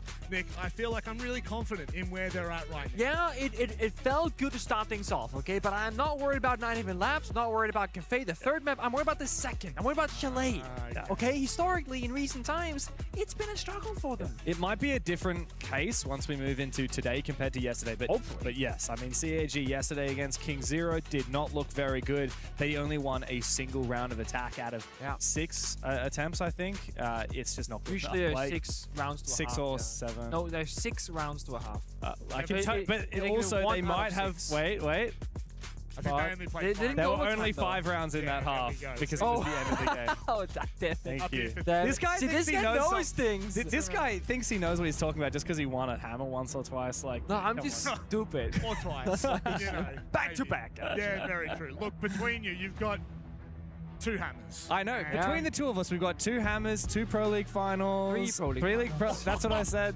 Excuse me. And 1 weekly tournament. I won a weekly And tournament. don't forget Show matches? Yeah, big dog. But fortunately Got one as enough, well. this is not a show match. This is the real deal. To remind everyone at home and maybe to bring us back down the ground, this is an elimination match. As you said earlier, no more parachutes, baby. It is time for MIBR Lows to show us what they're made of. Otherwise, they will be out of this tournament. We head to Chalet with CAG 1-0 up. Yeah, and for the Brazilians on MIBR Lows, there is a lot on the line. They went to the Salt Lake City Major, and while they did have a few victories, it was so far from what they were hoping for themselves. And for the entirety of Brazil at the moment, they're in a little bit of a drought. Yes, FaZe Clan have won the 2 most recent 6 invitationals, but outside of that, it's been North America on the rise. Yes. Europe has won the Esports World Cup every year so far. Brazil are fighting for a little bit of pride. It's unusual to see Brazil struggling so much in Rainbow Six. For MIBR Lows to go out without making groups would be a massive disappointment to Hugzord and the boys. But, I mean, on the flip side of that, CAG by Varel, there are so many expectations on them for such a long time. They have been relegated to failing in the group stage, and this could well be their tournament if they can bounce back after a lackluster performance yesterday. They showed us on Labs they're here to play. Can they hang on Chalet? Yesterday you hit me with they're playing Brava and Bravo for this team for doing this. I was like, all right, this guy's locked in right now. He's got the words. Every day that goes by, I'm slightly less jet lagged, and I've got slightly more puns in my arsenal. Getting more whimsical. Yes, as we like to say. Yep, that's right. I feel like CAG wanted to do the same thing and be a bit whimsical, but they've been target banned away. Poor Annie, the glass, the Bunty. This guy can't play the game. But the black kit's open. Yeah, exactly. I mean, he was relegated to just playing Blitz on the first map, but I love Anaton's Blackbeard, so I'm really keen to see what he can cook here. Of course, though, Dash is running the Clash. Say that 10 times fast. I'm actually surprised that CAG haven't chosen to ban the Clash on either of these maps so far. Hello, Perez. He sees the Blackbeard, Anaton lets that C4 go away. Ooh, actually lands right next to him, does a hell of a lot of damage, but hasn't got the kill as of yet. Meanwhile, CAG look to try and take control of the basement, but Dark is there and waiting to take a fight. With Annie falling back from the window, it could be a dangerous territory downstairs, and I think it's going to be why sure he's going to fall on back towards West main stairs instead. But just kind of stick around much slower. This is CAG playing that gap-finding kind of split theory that we talk about, where they don't really have a plan of, let's start in master bedroom, do the roam clear, move on over, or start in library in this case. No, they're everywhere, just kind of seeing where there's going to be a gap in the defense, where they can find a kill, and then just play the numbers advantage. The issue is, so far, they haven't found anything. It's been DD taking damage, Annie taking damage, and I really respect Perez right now, just holding on to the main staircase so it's not possible. A little bit oversteps walking all the way down that staircase and giving up that strong position on the steps itself. And now, the gap finding is successful. I don't know how Perez, he just mustn't have realized that Shuri was in that position. He got scanned by the solids. Yeah, you would have thought that he would have expected. Wow, that's a quick shot from Dark. It actually takes down the Candela. Double tank the call, takes a bit of damage there from Dokkaebi. But that's the thing that we saw also in 9 Haven Labs, right? It might be our lows, they're too eager to take some of those fights. That's a mute SMG living close quarter, taking a long-range engagement, not knowing where the enemy is attacking from. You could have walked up the staircase, gone to bar, maybe made it back towards the master bedroom bomb site and just played that 5v5. Instead, you're playing down in numbers. Not the perfect circumstance, but it's still winnable. They got dash on the clash, dash on the clash, dash on the clash 3 times, James. And that's going to be their win condition if you can stop this push. Didi, though, does look to try and fight Dash using the Candelas. Out goes one, a second one likely to follow. In comes Annie with the Blackbeard. Doesn't find its mark, but Chibisu will win his fight. Assisted by the Logic Bomb, but now he has to meet Dash with that Clash Shield. Locked on down. Can Shurip win the fight? dancing. No, indeed, he cannot. Dash will peek him. But Chibisu with the quick backstab. He is so deadly with that SMG-12. It comes down to CAG with a last-minute eruption onto the bomb site. 3v2. And Dash looks the wrong way. Gets taken down by Chibisu. Finished off with the call. It's all up to Dafo in a 1v3. They know where he is, but Chibisu claims them 1 by 1. This fiery Japanese team are incessant. They may leave it to the last minute, but they do not miss a beat. Well, like you said, Chibi on the SMG-12. This guy's running out the building. Piano window, bathroom window, jumps in, takes down the Clash, goes into office. There's going to be a bit of a blender there at the end with 3 people stacked on office door, hunting down that final defender from MIBR lows. And it really did come down to Dash here. Playing the shield positioning, locking down, stopping the push, but he overstepped just a centimeter too much. 1 step to his left and got shot down from Piano double door. Not able to use that shield for protection, and that leaves a huge gap for the taking. But CAG, again, they got much more confidence here in day number 2. Yeah, very much so. They're looking good. They're looking ready to go. And honestly, if I'm MIBR Los, the amount of damage that Chibi dealt with that SMG-12 and with the Dokkaebi calls that round, I'd be considering banning out the Dokkaebi. That could be. Yeah, of course, happened a lot when the rework first released, but hasn't been so much a focus as of late. There's been a minor nerf to Dokkaebi recently, changing the way that the activation works out. Well, actually, it's not necessarily a nerf. Okay, right. You want to explain it? Okay, to the class? So what they did, okay? They have implemented a cooldown per person that you're calling. So before that change, you could spam call the same defender 4 times in a row, effectively. Now there is, I believe, a 14-second cooldown per target. But now you can just chain, you know, right now you can call the Smoke, the Jaeger, the Kaid, boom, boom, boom. Whereas before, you just spam call just one guy. So it's a buff in the sense that you can now just chain it out to different people and call 4 during an execute. But it's a nerf because you can't spam hunt that one roamer. So it's like, she's better in some areas and worse in other areas. Thanks for explaining, man. That sounds like a nerf to me. Fresh would disagree with you. That's why he is a great analyst. I'm sorry, he's not here. Okay. Jack, I'm on your side, buddy, if you're listening to this, okay? I will not have this slander. You left him out to dry with that one. Like, that was easy. That was low-hanging fruit for me. I just picked somebody that would back me up in my opinion, that's all. One thing I did notice this round, talking about strats, the Jaeger actually has stacked 2 ADSs in Boiler, in Elbow, all the way down on the basement. I like Boiler. Yeah, very unusual. I mean, firstly, it's unusual to see teams actually play basement here on Chalet. You don't see this a lot, but this shield setup from Dafo, supported by the ADSs from Jaeger, this is the kind of strat that we just do not see much these days. So the reason why I love the Boiler setup is that you're kind of forcing the enemy on the attack to go for dining control, like we see here from Shuri. Break open the hatch so that you're stuck in Boiler and force the attackers into taking pretty much full map control. When you're forced to take full map control, they're more open to getting flanked, to retaking that space, to have an early aggressive kind of play as a defender, and more things can go wrong. Because if you don't play Boiler, they can just go backside. They can just work the Boiler breach, they can work the long single wall, they can get the main external wall and the hatches, and now you have no way you can play a defense. So this is, I think, a good way of kind of giving yourself more ground to work with if you're a defender. High risk, high reward, sure, but it does make that bomb site a little bit more playable. This bomb side is not typically very powerful for the defensive side. CAG have already won as many rounds on the attacking side as they have today, as they did yesterday against King Zero, and they're looking to double up. First blood has been drawn in the second one. Now is Shuri Clears out that boiler position swiftly. It's just Perez and Daffo. And Sharif knows where one of them is. Out goes a nade. He doesn't need to overextend here. Bide his time. Allow Anaton the opportunity to close the distance. In comes Chibi with the SMG-12. Now Daffo has his own, but Chibi simply better. 2 rounds in a row on the attacking side for CAG, and the spell has been broken. Again, such good attacks without finding out where that push should be coming from, but it might be all lows. There are some glaring issues in the server from the individual decision making. 2 people in particular. Nox was playing smoke or mute or whatever on the blue staircase, fighting Andy on the blitz with a shotgun. And we all know what's gonna happen. Andy's gonna walk up, use the flash, right click, and either you try and shoot him up with a shotgun or you run away and die. Either way, it's over. And then secondly, we saw Dash on the Kaid having that boiler rotation, the shield, the ADS says, wide swings, completely unnecessarily, gives up boiler, loses the crossfire,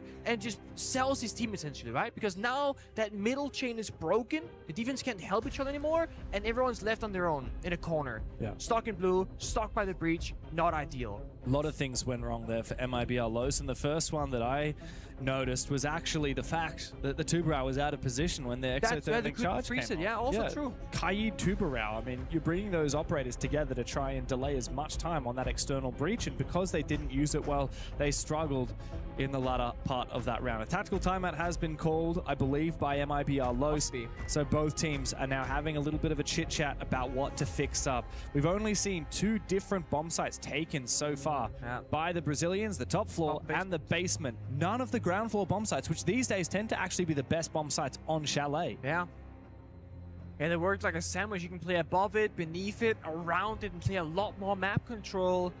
And I think if you're Hawksword right now, right, the coach staying behind the players on MIBR Los' side, you gotta say, guys, listen, we gotta make better decisions individually and together. And we can do that by helping one another communicate where we're gonna be fighting and how we're gonna be fighting. The reason why you don't want Nox to take that fight against Annie on the blitz on the staircase is very simple, because you're not gonna win it. Either you're gonna get blinded or you have a shotgun against a shield and you can't really hit much of his body. So what Nox needs now is saying, guys, I'm gonna run at the blitz, he's gonna flash me and then push me. I'm gonna bait it, somebody ready to get the kill. That didn't happen. There's not like a teamwork play happening from the Brazilians. It's very much individual people taking the fight, trying to be the hero, and they don't need to. Because CAG right now are very clearly individually fired up. Chibisu in particular, phenomenal right now here in Chile. Dude is actually the GOAT, man. Right now, he's so good. Chibi, I'll admit, I've been critical of him in the past because he's very good at getting exit frags. So sometimes his stats are a little bit inflated, but in a game like this, like he's 5-0 because every single one of his kills has been impactful. Like, not a single kill has been an exit. And he's been really consistent recently as well. He's the highest rated statistical player for CAG. And he's often the entry. But the thing that I think is really interesting about CAG is every single player on this team has a very different identity and skill set for what they bring to the team. Yeah, and I mean, look at this, right? On both maps, they're target banning Anaton in the operative ban selection. And they're giving him Blitz right now, they're giving him Blackbeard, and then they're taking 1-versus-1 gunfights against him. It's like, guys, this is one of the best shield players in the world. If you're gonna target ban him and respect him in that way, respect him also in the fights. And it feels like a player like Nox right now just doesn't maybe see it that way. Because he's very eager as smoke to fight Anaton on the Blitz, which doesn't need to be the case. Your gadget gets more value the longer you're alive for as the smoke player. You should want to take as few fights as possible until necessary. Speaking of Blitz. Crossfire, though, does assist, and Anaton will go down. Here comes for a second. Perez! He minces them all up. It's just DD now. In a 1v4 after he finds his first. That is a beautiful way to counter that quick and swift push from CAG. MIBR Los play the teamwork game perfectly. DD, surely you can find this one, but no, not allowed to as of yet. Player slips between his fingers. He does finish off Dark. Surely you won't get much more than that, though. What a struggle to start around there for CG, but it's just Perez and his headshot, his flicks. I mean, they're just landing super sharp in the server. The crossfire stop Anaton. Much more respect being showcased this time, and you got Nox on the smoke alive later in the round, much better too. They're playing by the blue staircase. 3 separate defenders stacked by the blue stairs. They also have the diffuse nearby. I don't know, man. If he finds one more, this is winnable. But there is a shield, I believe, on that staircase. Yeah, that's going to be hard to clear. Wow, that gas lands perfectly as well. DD, funnily enough, has control of the bomb site. However, he doesn't have the defuse, so he can't go for a plant. Even if he does get it down, it'll be a tough post plant, even with the Capital. Maybe he can try and fake out, pretend that he's got the diffuser, force MIBR Los to try and take him down on the bomb site. I think they're aware of it now, and they have advanced on his position, getting closer and closer. Only 4 bullets left in the chamber, and Perez will swing him and take him on down. First round on the board of Chalet for Los. Give me the replay. We all know what we want to see that highlight of. The Perez flake through the wall to fireplace. Disgusting, by the way. But, I mean, someone's got to ruin the fun, right? Is that a attack timeout I see, or? Yeah, apparently there's a tactical timeout. Thing is, they took it. I thought they had it earlier. I don't know about you, but I was reading the. Look at this. Yeah, let's watch this for a second. Boom. Boom. And then second one, and then bang, bang on the straight on. Bro, Sharif's gonna be tilted. He'll be like, what? He's like, what did I die to? How did I die just then? Perez got 4 kills that round. I believe one of them was just finishing off the down Anderton. Yeah, doesn't count. Valuable nonetheless. So we have a tactical timeout, but I believe based on what I just saw the admins kind of talking to Hugsword, I think that it was the fact is how it works in game is when you are like MIBR Los, for example, go to your menu, you can request a timeout, right? And it'll just start. But sometimes it doesn't start in time correctly. You did it too late. Exactly, because you did it too late, which is why we actually manually did a tactical timeout last round. So they had it before, but then it triggered the round after. Exactly. And it automatically triggered now after round 3, even though they actually technically used it after round 2. So that's, I think, what the admin was saying is, okay, disregard this one. This is not a tactical timeout, so you're not allowed to talk to your players. It'll happen anyway. We'll still have 60 seconds of break, but the players aren't allowed to talk strategy. Seems good. Ella ban, Solid Snake ban. I actually quite like this one. I've been a bit critical of the third option ban here, especially from a certain team side. It might be our lows, but I think this a lot, right? The Solid Snake, I think, or Tokabillo is going to be between that for me at least. It's going to be about that initial map control, a bit of entry capabilities. Yeah. No. And then CAG banned Ella to further enable Anakin, who's playing those much more vulnerable shields because the monkeys banned away. Yeah, no, I think that's a good move, yeah. I'm curious if we're ever going to see more raw aura. Sure, just hovered for a short second there, but it's like, I do believe it's an operator that we're not seeing utilized at its max capacity just yet. Yeah. I do think there are some cases where it can be quite strong. We saw Chibi play it one round, the first round on Heaven Labs, but I don't really remember it having an impact. I don't think they got to an execute stage. Oh, no, that was the round where the entire defensive team just like having a rushed them. meeting. Yeah, and they got all the kills. That's true. But no, you are right. I mean, I think the thing with Ryorra is most of the time her util kind of just like gets used in very specific bomb sites and maps, like cafe bakery attacks. You see the Ryorra, but not really elsewhere. Yeah, Nighthaven Labs, you do a half take where you take like vending stairs and you close off the flank to kitchen and gaming. You can do a little bit of vert before you close them and stuff. But yeah, it's very like obvious what you want to do often, and there is a very big counter, which is like Scopes and really punches to counter, but here they go. Jump on in, aggressive from CAG. Indeed it is here from Anderton as he goes in, but Dash quickly with the MP5 SD does find one kill. Out comes with the impact actually just knocks Anderton back for a brief moment. He needs to win this fight though. Comes up in close range. With the Scar in hand, he should be able to win this fight. Goes for the bonk, finishes off Dash, looks for a little bit more. As CAG erupted to the bomb site, it's time to retake for MIBR Los. Plan wants to happen here from Zaka, but they don't know where Nux is. We can see he's actually still hiding in the bathroom. Anaton's now found him, wants to go for a little bit of a bait. Continuing to go back and forth, gets down, but Zaka will trade back. It's now a 1v1 with Anaton on the ground. Dark seems to have an inkling on where Zaka may be. I called it. Anderton peeks for info. It's the perfect bait. Zaka will find the kill. CAG, a third round. There's no way any crawls and says, you know what? Don't go for the revive. I will distract him one more time. Because here's the one dancing with the Blackbeard shield as well. Phenomenal team play again from a CAT. They didn't get the initial opening that they wanted. Chibisu dies early. Anaton is stuck between some impact grenades, a toxic bait. The Baba was beneath the window. He was like stuck in a really tough position, and he made it work. The patience there from Annie and just saying, I got 2 people's attention. I'm fine just being in the bathroom and being stuck. Anderson is such a troll. Like, bro, I'm so glad that we were spectating. I think it was Dark in in bathroom, just looking at Anderson, and Anderson is just spamming right click, but never holding it down. So it looks like his shield is starting to move out of the way, so he can aim down sights, but he's never actually exposing his head. Yeah, the biggest troll. And meanwhile, he's just spamming Q&E. Yeah, spamming them. It looks ridiculous. But no, it's really good. And this again, we talk about good shield players, and this is an example of having a good shield player, but also having a good shield team. Yeah. Like, Saka understood exactly how to utilize Anderson as the bait. Whereas some teams and some players don't have that experience together, and it becomes a winnable position that you lose. Yeah. Well, this was a winnable position that you won.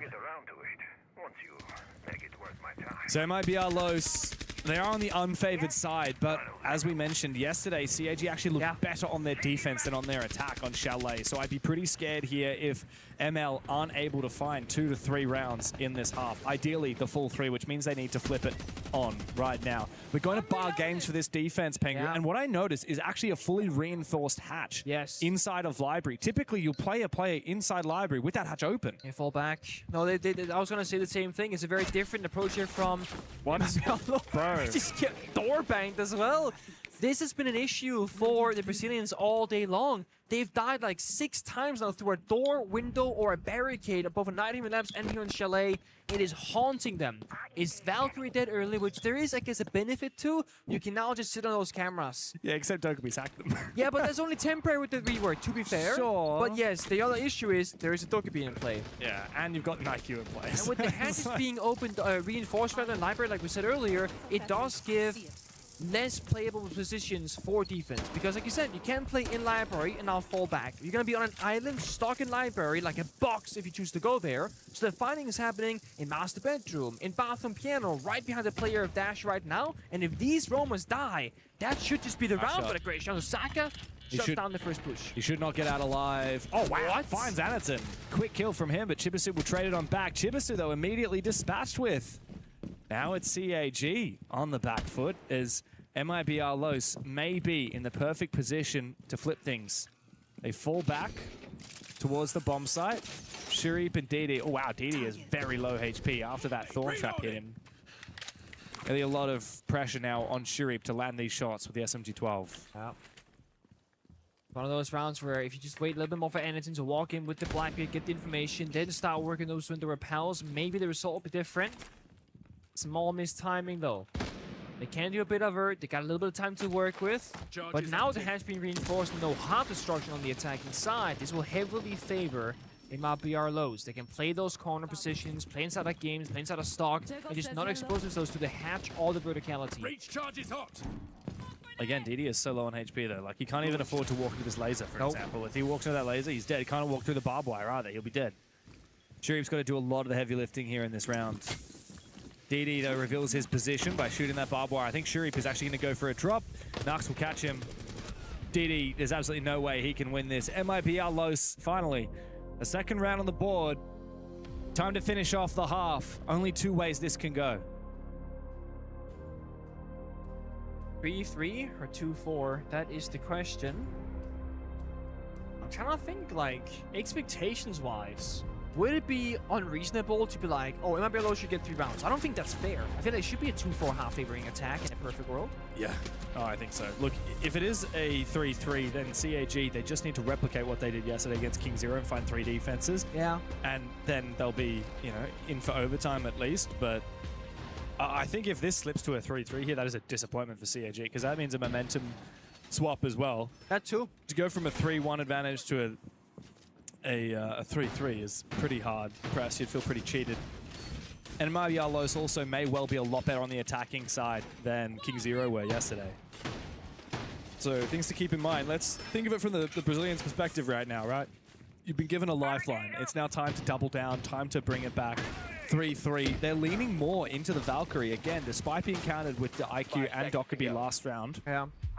They're bringing the shields. Despite that Eleban, they've got the Denari and the Thorn together.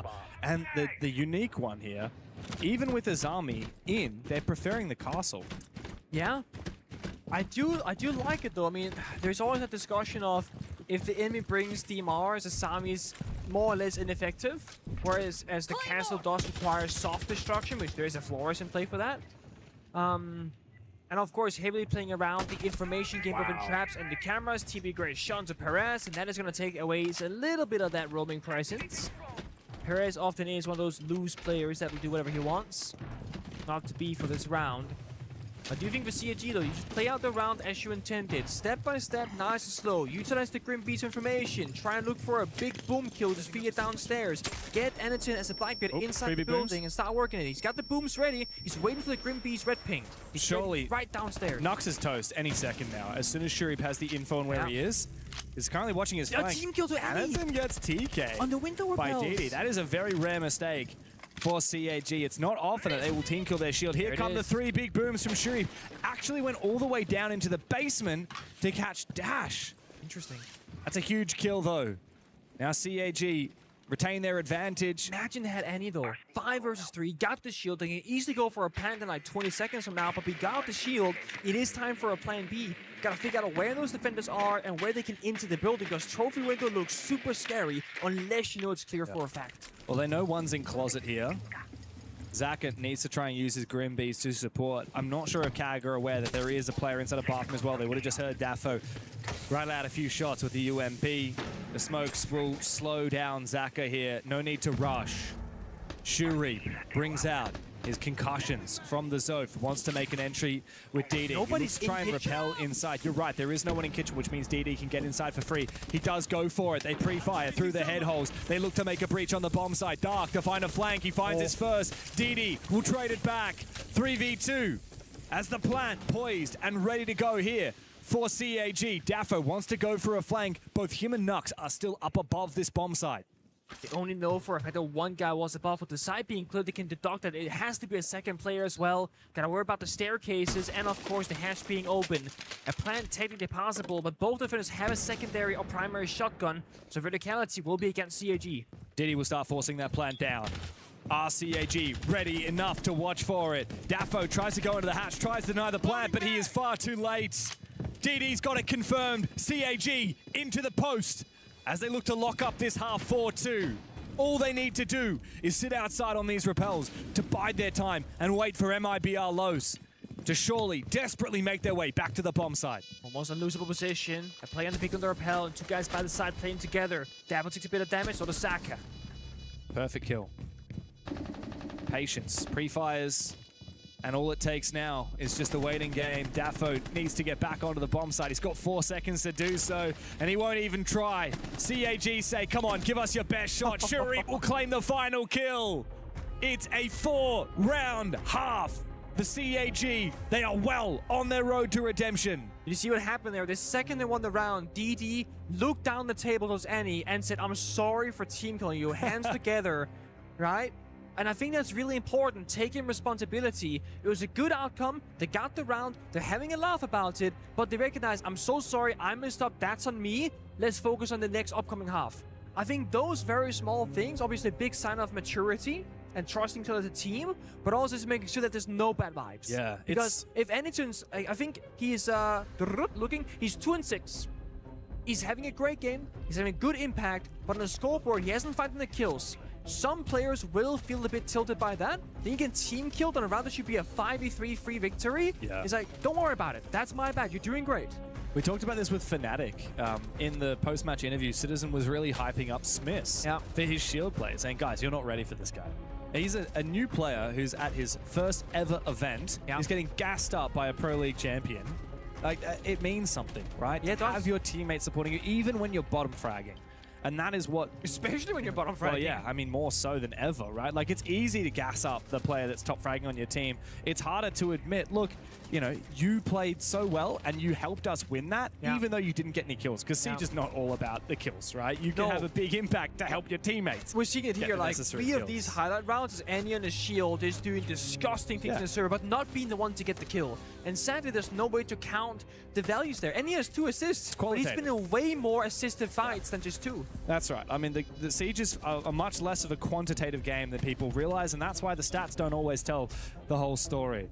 What does is how your team chemistry can lend itself to getting yourselves wins. And CAG are looking a lot better than they did yesterday when they fumbled against King Zero and when they fell short to Fnatic. And look, to be honest, I remember casting that Fnatic CAG game, and I'll be honest, like we casted both Fnatic and CAG during the regular season, you and I, Pengu, and I had very high hopes for CAG. I was also very impressed by Fnatic from what we saw from EML, but they were very inconsistent. CAG were the opposite. Yeah, they were very consistent. So coming into yesterday and seeing CAG drop the ball, it was an immense disappointment. And yet, I looked back this morning and I was like, hang on, that game was a 7-5. Yeah. Technically, Fnatic only just won. It doesn't feel that way in my head. It felt like a 7-3, 7-2. It felt like a stomp, right? And then to see CAG fumble against King Zero on the first map, again, all of these reasons why in my brain, it feels like CAG have underperformed. But this performance today against MIBR Lows is everything they've been looking for. Yeah. And it does give you a bit of confidence that this team has actually improved in the last couple of months since the Salt Lake City Major. Also, the last match against King Zero says, I think 7-2, 7-2 victory. They lost the first map, and then they just It's like, imagine he just hasn't had that first map of loss, right? 7-2, 7-2 is like dominant victory over King Zero. King Zero, yeah, and we saw the exact same story from them in some of their other games. I mean, against Scars, they lost the first map and then won the next two. Against D+, they lost the first map 6-8 and then won 7-0, 7-5. Exactly. Same thing happened again against D+ in the grand final of APAC North League. They lost 7-4 and then won the next two maps 7-2, 7-3. Yeah. It's a common thing, and if you speak to Sparky, the coach of CAG, he said before, like, I remember, I think he was telling me about the D+ game. It's like, look, when they started playing really well on Labs, we thought, okay, I didn't expect them to be this good, but that's fine, because, like, we've seen their playstyle, and we know we're going to win the next two. And then they did 7-2, 7-3. Yeah, this is something that CAG have been contending with for quite some time, but once they are playing to their potential, they are unstoppable. And they're well on their way at the moment, only 3 rounds away from knocking MIBR Los out of the Esports World Cup. Okay, for a second I thought we were doing something spicy. Perez had Fuse LMG locked in, but not to be. He's gonna go to the guys I would have loved to see that. I was thinking, okay. I also thought we were going to get a Sens for a hot minute. Yeah, they were there for a moment there. Sens and Rayora are two of my favorite operators that we just don't get to see enough of. I think Sens's highest pay grade map must be Bank. No, CEO mate. Huh? Not even Labs. I think Sorry, Sens is played... Lair. Tertiary bombsite Lair. Okay, I get Labs and Lair confused because of the L's, but no, it's Lair. 100%. Tertiary bombsite Lair. It's like 100% pick rate on that map. On that bombsite, I should say. Punished. Yeah, well, nice kill there from Dash early on. I mean, Shuri is the kind of player for CAG. Who else is jumping outside? You can see Dash.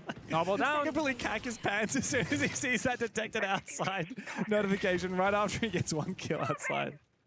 I'd be sweating, bro. I feel like this is a good old, let's try and control the momentum, like Rob said in the first map, right? Where it felt like the CG were defending, they were still trying to take control and take charge of where and when the fights will happen. And if it doesn't work, it goes punished like a round or two, you switch up. Yeah. You play utility, you play fallback, etc. But also look at the operator bands to further this point. Asami and Wamai, a lot of things that you can hide behind and protect yourself with is gone. So you are forcing CG into traps, into gunfights, into a clash in this case, for example. A lot of tracks happening here with both the... Oh my god. Wow, that was and the Lion. That was a great play, actually, from Zaka, all the way down from bottom fireplace. But DD is about to go and meet the Glass. He didn't wait for his glasses to recharge before he contested the Glass through that smoke grenade. That's a bit of a mistake. A lot of damage done to 3 players from MIBR Lows, but they themselves have taken 2 bodies from the CAG camp. Now, Japanese need to fight back.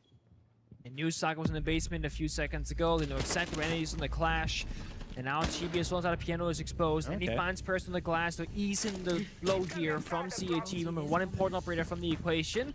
There's no more glass, no more Yin Candelas rather either. So limited tools here from the attackers. They're ready to go for it though. Look at this from Dash. He's the first one in the building. He opened up the round, but he doesn't check Anaton in the corner. Out comes the shield. Chibi's gotten back into position to try and support. Out comes a C4, but it gets shot out of midair. Great play from MIBR Los into the 3v3, and this is not a free plan after all. In fact, it might not be free in the slightest. Zaka comes for a flank, but thankfully the Blackbeard is there, watching and waiting. Oh my god! One tap onto Chibisu. It all comes down. The CAG's captain, Anaton, with the clash, shield on back. He brings it out. Spots out Daffo, but he's about to meet him head on. Daffo goes deep with the Reaper. And MIBR Lows show they do have a little bit of fight left in them. Such a hard round to play if you're Zach using the basement, baiting out the Deimos tracker, the Lion saying, hey guys, I'm over here, worry about the flank, and he had 2 options. Either you walk back up either the blue or fireplace stairs and go for a fight, or you go all the way back to West Main, off through Solarium, and you join your teammates by the side itself. And he was just taking that risk. He was thinking, hey, if there's no flank drone, I will get a kill for free. If there's a flank drone, I probably die. Yeah. And that's when the round turned from a 3v3 into a 3v2, then a one-tap shot letter from Nox into a 3 versus 1. And that changes everything. CEG called their attack timeout, the final one here on Chalet, because it was called earlier by the Brazilians. Sparky, final few words here to the boys. Yeah, what does he have to say? I wonder. CAG are the ones that get to dictate how this map plays out because they're on the defense. So It's gotta be the playstyle change. First question is what bomb site are we going to? Second question is how do we play around it? Do we try and hunt it down? Do we try and fight? I mean, the problem with going bar is you've got the Wamaya's army ban. Got the mirror though, for now, and that might be gone on the third rotation. So what do you do? Do you play a mirror window on mezzanine facing into library and then a player deep in the corner? I think you do, because the issue is with the Wamaya Sami being removed, you can only hold on to library with a clash or mirror, like realistically. And blue stairs as well is very weak without his army. So you can play Jaeger, you can play the mirror, the clash. They are going to go bar, they do have the mirror, but no Jaeger, no deployable shield either. The lack of mirror scares me here. I think that even Jaeger scares me. Sorry, that's what I meant. Oh, okay. You said mirror, no? Yes, okay, they do just have making sure. I meant the lack of a Jaeger scares me. Yeah, because you can't really play safely on the blue stairs, and if you lose blue stairs, then the mirror position on the mezzanine is screwed. Screwed because you're going to get swung from display. Yeah. So I was thinking, like, either you play maybe Clash, no Jaeger, or you play Jaeger and a shield and you're just kind of chilling. Yeah, I mean, you could definitely play Clash on the top of blue stairs. However, they're not doing. Oh, they're doing the flip hole. They put the mirror window inside. Oh, okay. You can do two mirrors. Wow, so one looking in, one looking looking out. in, one looking out. Okay, so they are double committing here up top floor. Now I really want that Jaeger because everything's invested in one area, and the idiots would get double value. This is my ranked mirror strat, by the way, for this bomb. Oh, is it? Yeah. Yeah, the two mirrors. I usually put my mirror on the other side though, not the. But then you reinforce the hatch because the hatch is gonna make you fall down otherwise. Yeah, that's fine. You don't actually play on the mirror. You play near the mirror. Oh, okay. You don't have to like sit directly on it. You're not worried about the window in the hallway? The piano hallway? Yes, I am worried about the window. Okay, because I'm worried about That's the what I would usually have in his army. Okay. But yeah. But that's meant the way. Or a castle. Exactly. That's why I'm a bit scared about playing bar with Noah's army and Noah Mai. Yeah. But as I said, I think it only gets harder with the third operator band, so it's kind of now or never, low key. Yeah. And then, of course, we also see the second layer right now. We see the silhouettes. They're playing in office piano with the castle barricades. No when one they is can playing pop and stairs. fall back. Yeah, this is CG having a stop position that's saying, hey, we're starting all the way in master. And then when they pop the castles, they instantly sprint it back. They don't want the fight. They just want to like stall for utility. Now they're playing around the blue stairs, in library, in bar. They've actually surrendered the entire map control. Basically zero roaming now from CAG. This is a good setup, but with a lot of weaknesses. So this is going to be a great test of MIBR Los's. I cannot say that name. It's hard. Also, it's Cag by Varel, MIBR Los, ML, whatever. Yeah. I'm surprised it's not CBV as well for Cag by Varel. Okay, let's not get into that because that's a whole anyway problem solving. This is a great chance for MIBR Los to show us their problem solving skills on the attacking side. Yeah. Like you said, the reason why it's a good example of it is because, as you said, a lot of weaknesses, a lot of gaps that we had. This should be on paper and easier than usual execute. But if you don't expose the few weaknesses in this bomb site, it's a very strong setup. That's right? the thing. This mirror window, for example, you can contest very aggressively. Yeah. Library window repel single. Dash there right now. Looking for it. The nade goes out, gets the kill. Trade back onto Daffo. And so they erupt. Nox tries to take control of the top floor, but the mezzanine players have fallen as well. CAG, they take one body with them, but they lose control of that top floor. Yeah. With 50 seconds still ready for ML to look for an execute. Good use of Captain 5. They cut off the top blue positioning, then pushed in with the shield, and then, of course, with the naked and the kill, it gets even easier. Now CAG, win conditions, they're gone. They have to go for kills. They have to be desperate. There is one from Cheapy, back to even numbers, but a 3-3 is not over just yet. There's still that Flybeard, there's still a frag grenade. But the thing that Russians are missing is a way into the site. It's a staircase, it's a hatch trap, both not in their favor. Time is ticking away though for ML. 20 seconds left to go as the Blackbeard drops down the hatch. Caught in a crossfire, gets taken down. Where are you looking, Dash? It's all up to Dark as he tries to duel the first player, but Shuri gets the better of him. They had no right to win that round, but CAG are stealing the show. MIBR loss on their last legs.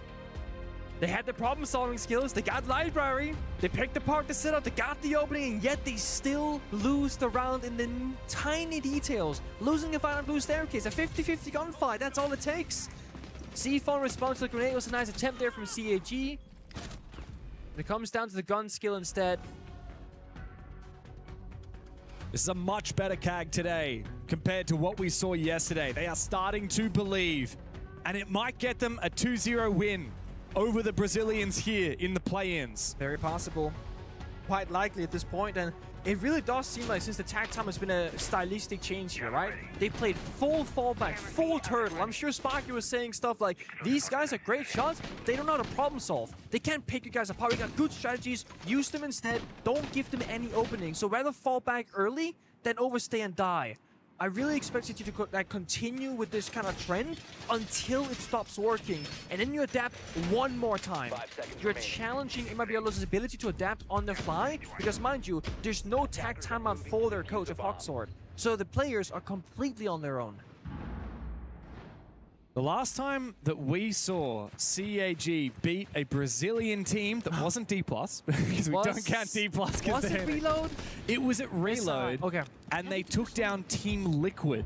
Oh. And that was a hell of a long time ago. Over a year, over 400 days ago. Didn't they beat Fury at SI also? They beat Fury at the Six Best of Invitational a few months prior to that. Yeah. That was, over a year and a half ago Yeah. now. But that was all an the way impressive back in feat as well. Boston. That was a massive, impressive feat.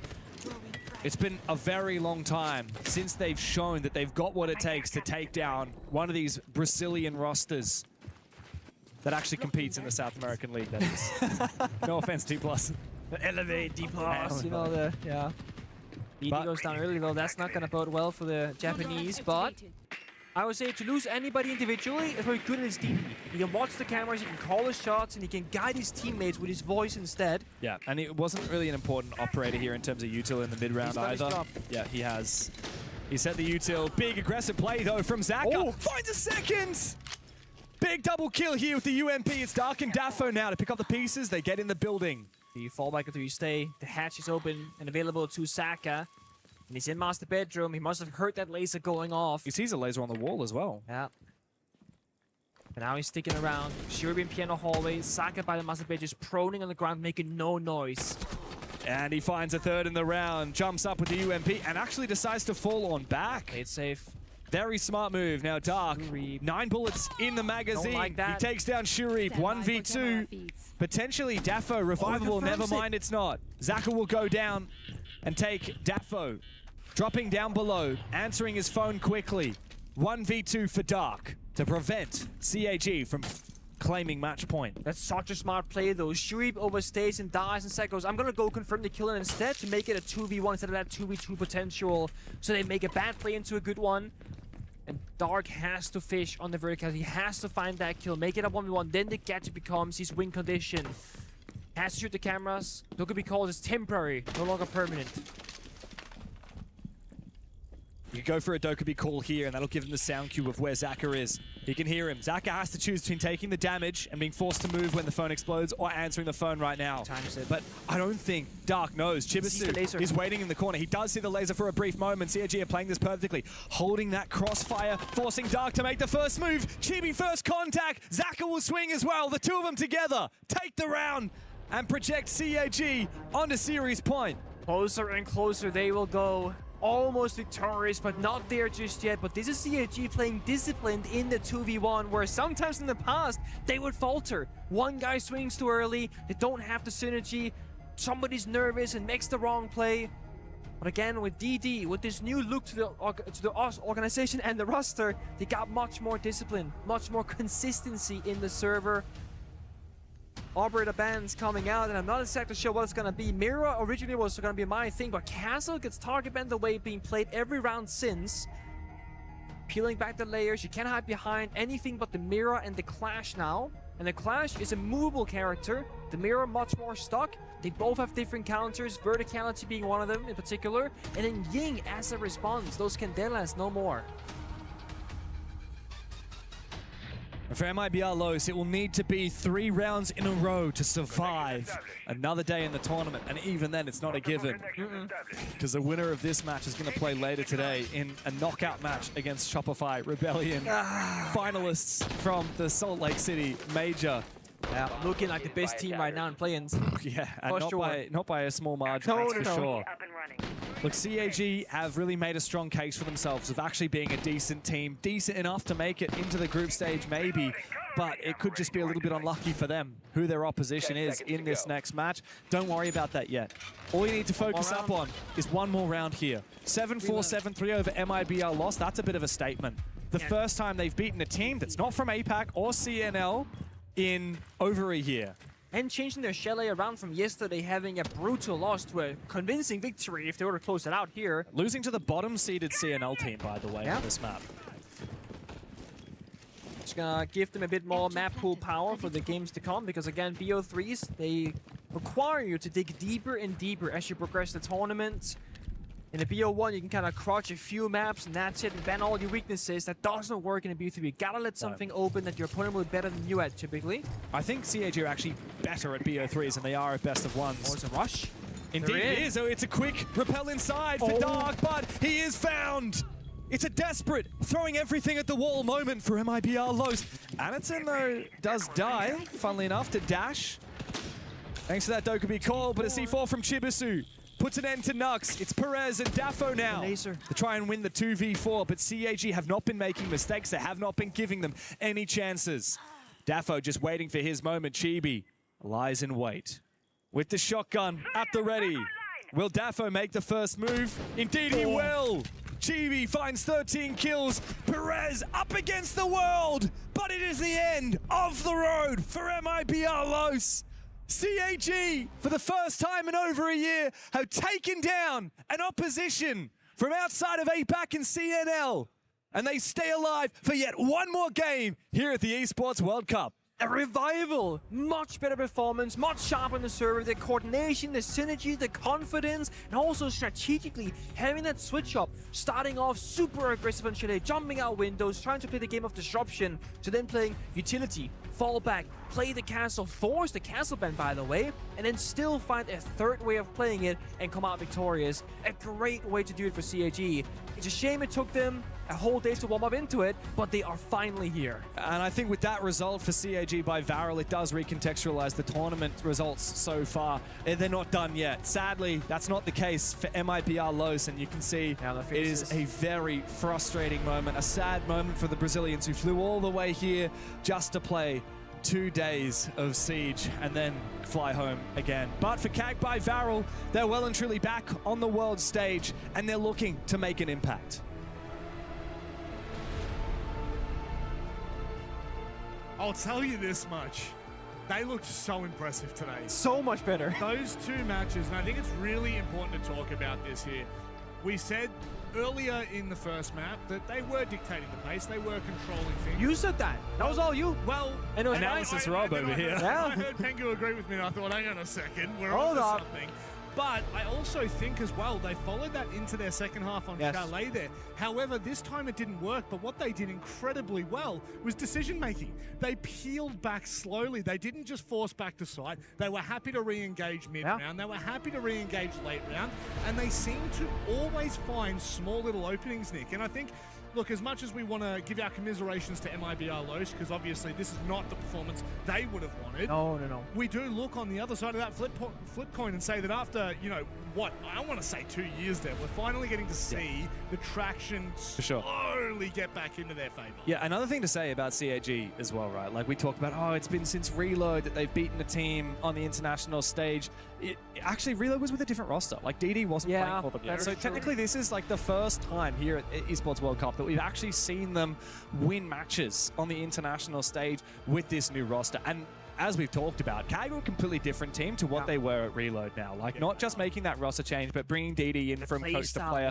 Playstyle's completely changed. They've now got a foreign coach in Sparky. Whole different ball game for CAG. I think they're well on their way to doing what they've been trying to do for the last 8 years of playing and actually break through out of group stage into playoffs. But at the moment, I don't even know if they're going to be able to make groups because such a shame. This could be too little too late. Like, man, if they got a BO3 against Fnatic, I'd say maybe they had a chance now.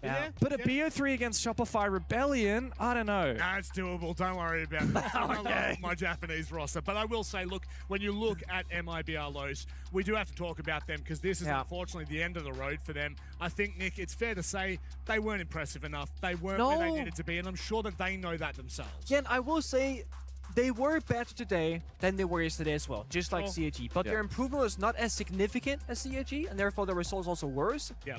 But I still want to see that more character, personality, the operas that they play. And the thing is, if you're playing Brazil, there are a lot of really good players that can take your spot. Yeah. That can try and be like, you know what, I could make this roster better. Let me get an MIBR lows. You gotta fear for your position. So the players having a very emotional reaction, you know, they don't know if this is going to be the end of them. Yeah. You never know. Lacking a little bit of direction. And look, I want to give some credit to MIBR Los. Of course, they did win games when they were in the Salt Lake City Major. Yep. They made it here because they're playing in a very competitive region. I know that a lot of people are saying Brazil's not as strong as they used to be. They're still bloody good at the game. Yeah, certainly are. And these guys beat NIP to be here. NIP have had their fair share of roster problems, but they are also a really strong team. Los are a good team. Yep. They're just not good enough to make it out of the play-ins in their current state. Give them a little bit of time. Like, they went to the Salt Lake City Major. They're here at EWC. Maybe they'll make it to Osaka for the upcoming Major. Who knows? And you said to me earlier, maybe I'm misphrasing this. This was a rematch, right? Yeah, actually, from Salt Lake City. Yeah. So there you go. And they beat CAG 7-3 in Salt Lake City. Boy, okay, but best of one, and this is what we kind of say. Yeah. about It was also on CAG. Border, which is a very different map to every other map in the map pool. That is very true. And look, I do think that MIBR Los, they're going to go away. They're going to figure out what they need to do, because obviously that just wasn't up to scrap for their expectations. However, someone that is meeting, maybe even exceeding their expectations is CAG, and our big friend Lax has them courtside. Thank you, boys. I'm here with Sparky, Keg's coach. I want to talk about your guys' match today. You guys not only sent home the first CNL team, but you are now sending home the first SAL team. How are you feeling? Good. It was a good game. We prepped for it and it worked, so we're satisfied. For sure. Well, now your next opponent is SR. They are the big juggernaut of play-ins. You guys did play them in SLC, unfortunately, losing to them on the border. They were talking about on the desk. What is going to be the difference coming into this matchup versus SLC? No difference. We just put the same focus on every single round we play. All right, well, I don't want to keep you. I know you got to get ready for this match. Go through your bands, crush a key really quickly. Is there any last things you want to say jumping into this match? Thank you to the fans for watching, and we'll make sure to give it our best. Thank you. All right, well, you heard it from Sparky and the boys from Keg. They are going to give it their best. They have a big hurdle ahead of them, but I'm going to send you guys back to our desk. Truly one of a kind. Sparky's been ticking off all of the classic esports interview answer questions, hasn't he? The one-word answer is always great, isn't it, Nick? We talk about players being more uncomfortable on land, playing in this environment. What about giving interviews in a foreign environment? You're not in your bedroom at home saying, you know, I can talk smack, I can say confidence. Sparky's also a rookie at land events, also a rookie in Tier 1 competition. Yep. And he has been much more lippy online, I gotta say. True. Yeah, there's only one thing going through Sparky's mind right now, and that's I'm playing Shopify Rebellion. Oh no, oh no, oh no. It's time. What am I going to do about Ambi? What am I going to do about Spoil? What am I going to do about Rex and Canadian? Like, it's just, it's not going to be a hard for one. these guys. It is. And if we actually start to, I guess, maybe have a little look into that match just between us and we talk about the actual context Cheeky of sneak that. peek? It's a little sneak peek behind the curtain, because this matchup, Nick, I feel like, unfortunately, this is probably going to be the biggest skill gap that we get in these final games of Phase 2. No, I think you might be right about that. And that's obviously because SR, they are up there, if I jump a little bit, right? I don't know if you can reach that high, man. No? And you then need me to help? everyone else, okay, relax, buddy, okay? 6'5" man over here.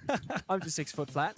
Everyone else is down here. So there's a huge skill gap for sure, and I feel like the story for CG side is the opposite, the comeback story, the hero moment. They do it.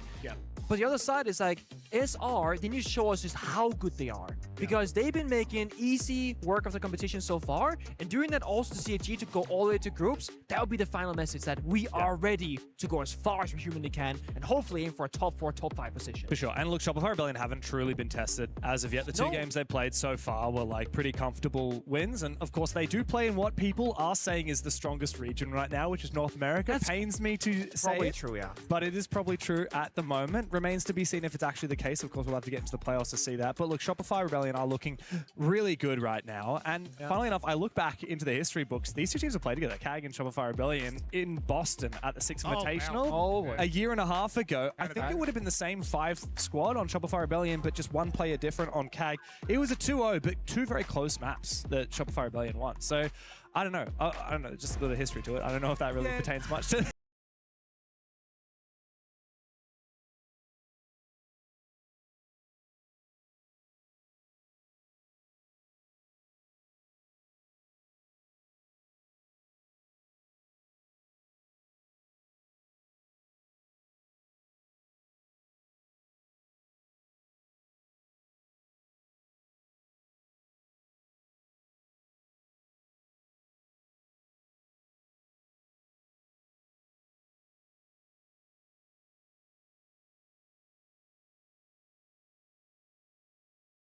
want to see CAG dictate it on their terms. That's a good point, because I'll agree with you. If you don't control Shopify, they will control you. They're not a team that's gonna dilly-dally and let you do your thing. No, they're gonna shut you down. They're gonna be better in the gunfights. They're gonna have choice leadership as well, and they're gonna have such good prep work, being, you know, a proper tier 1 team that makes deep runs at tournaments. So yeah, we gotta see the exact start today for CAG, and then 10% more, and then maybe there's a chance. Maybe. Maybe this there's is a the chance. longest shot in probably the play-ins at the moment. But it is possible. I will say it is possible. It is. If you catch a Shopify Rebellion on a bad day, exactly, and CAG play like they just did, yeah. Hey, this is possible. It's winnable. Can I spin a yarn for you for a second? All right. So we know that CAG is the best team in APAC North, right? Okay. That means they're better than D+, right? Yes. Okay. All right. And you know what happened at Six Invitational? Shopify Rebellion lost to D+. Does that mean that CAG is better than Shopify Rebellion? Hold up. I'm huffing the copium right now, big time. Look, parallel lines. I think it really just does lean into what you were saying. Like, on their worst day, Shopify Rebellion are beatable, even for a team like CAG. I just don't think it's likely that we'll see Shopify Rebellion on their worst day today. They have been getting more and more consistent. They've spent so long with this roster. They've made it to a grand final. They have high expectations of themselves, but expectations carry with it pressure. They also have the Jake Venditti content buff, because he did content with Sport and Troy on the first day on media. So how did the content buff work out for Chiefs? Well, that's the issue, right? Because Jake lives alongside the O's boys every day, every week for APL. That's not the same. But he touched Troy's shoulder. He touched Sport's shoulder. They're going to be gunning today. And you know what? They are. Do you want to know it's better than anything else that we get to see? Hit me with it, Rob. A key crush. And not just a key crush. For the first time ever at EWC, we're going to see a human crush. Anderson's going to crush it with his own hands. I think he should just put it in between his bicep. I mean, I 100%. This is Anaton powered, right? Like, he's just going to go, he's going to grab the crusher and manually do it. Oh, he's even doing the bye-bye. Now, Anaton, don't pull it too hard. Remember, gentle. There we go. Bye-bye. And wait for that crunch. Oh, my God. The camera's shaking. Oh, my days. That scared the crap out of me. Did we break the camera? Like, we can't even use that camera anymore. Definitely just struggled in that one. That is a good feeling for Anaton. I don't think I've seen him smile that much in a long time, James. Look, he'll be smiling even more if he can crush Shopify Rebellion's key in a couple hours' time. But wow, yeah. He got in there. Yeah, that key is well and truly crushed. I really do think for next year for the Esports World Cup, like for the key crusher, we do need an Anaton-powered one. He could absolutely get the job done himself. I would actually love to see him. Right? Yeah. But we actually have quite a few gym nuts in the Rainbow Six community, but I genuinely don't know, like, could anyone outlift Anaton? Like, because, look, Anaton is quite a short-statured man. I'll admit it. But he is. He's got that Mike Tyson build, you know? He'll be like, bah, bah, bah, bah. Yeah. You know, him and Jake Zenox Diddy. Not exactly in the same way. Gohan, Annie, Jake. Yeah, very I think if Krine made a return to the stage, to like maybe play for Fnatic he started again, bodybuilding in Germany, so... I think he would get Anaton a run for his money. That could be interesting. Gohan and Anaton. Oh, yes. Yeah, I think that would be the closest that we... I think maybe so. Not.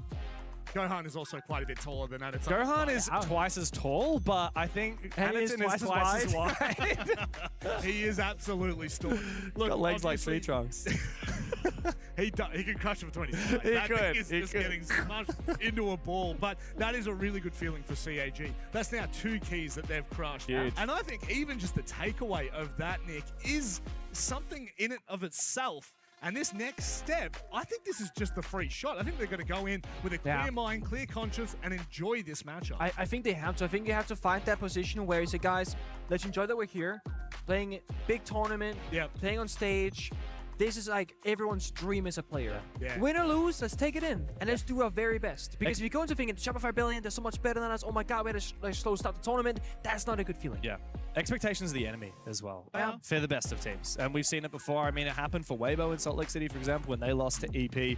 It's happened to Canadian before many times over. I remember a very long time ago, he lost infamously to an APAC team, Fnatic, when his team, Evil Geniuses, had all of the expectations way back in Rio in 2018. It was a long time ago. But even the best teams can falter when the white lights are on them, when they're behind the courts, when they're getting into the thick of it, when you're going up against an underdog who has nothing to lose. And I think CAG, while they are still not quite where they want to be, I mean, they've got to play the hand that they've been dealt right now, which is playing against the best team from play-ins. Yeah, when they play loose, when they play very free in the server, that's in CT the most scary. Yeah. Like when Chibisu just runs in and takes gunfights, and he's on the shield of the Shuri glass. doesn't care. He's Yeah. running around like crazy. And DD's like, bow, bow, bow, bow, bow. Yeah. Go take the fights, boys. How's Like, it go? Yeah.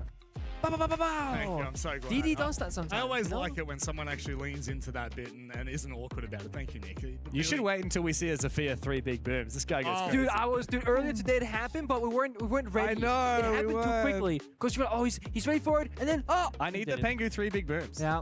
We did it online. We'll We gotta do- do it on LAN. Yeah. If it happens tomorrow, I'm going to be biding our time waiting for it. You're outside of the TV screen now, so you can actually do it in Exactly. person. But look, at the moment, boom, Boom. boom. Boom. Thank you very much. That's all we needed because it is time for us to go to a break. But on the other side, we've just teed it up perfectly. CAG go toe-to-toe with Shopify Rebellion, who are by far the favorites in play-ins. Don't go anywhere. When we come back, we will determine who goes through to the group stages.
play is in our DNA. Whenever we let it out, it becomes our superpower. Now imagine an entire city being built to supercharge it. Kadir City, powered by play. We were there. For every click, every clutch, every respawn. We were there for the years of grind. And we're here. Now. The proud founding partner of EWC. Powering the biggest event in gaming. Shoulder to shoulder with the world's best. Making history. Greatness deserves a stage. Lenovo Legion. Reach your impossible.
CAG are well and truly exceeding expectations here at EWC, but there is a spanner in the work now. They go up against by far the best team that we have in the play-ins. Shopify Rebellion now sit opposite them and gatekeep them from a group's spot.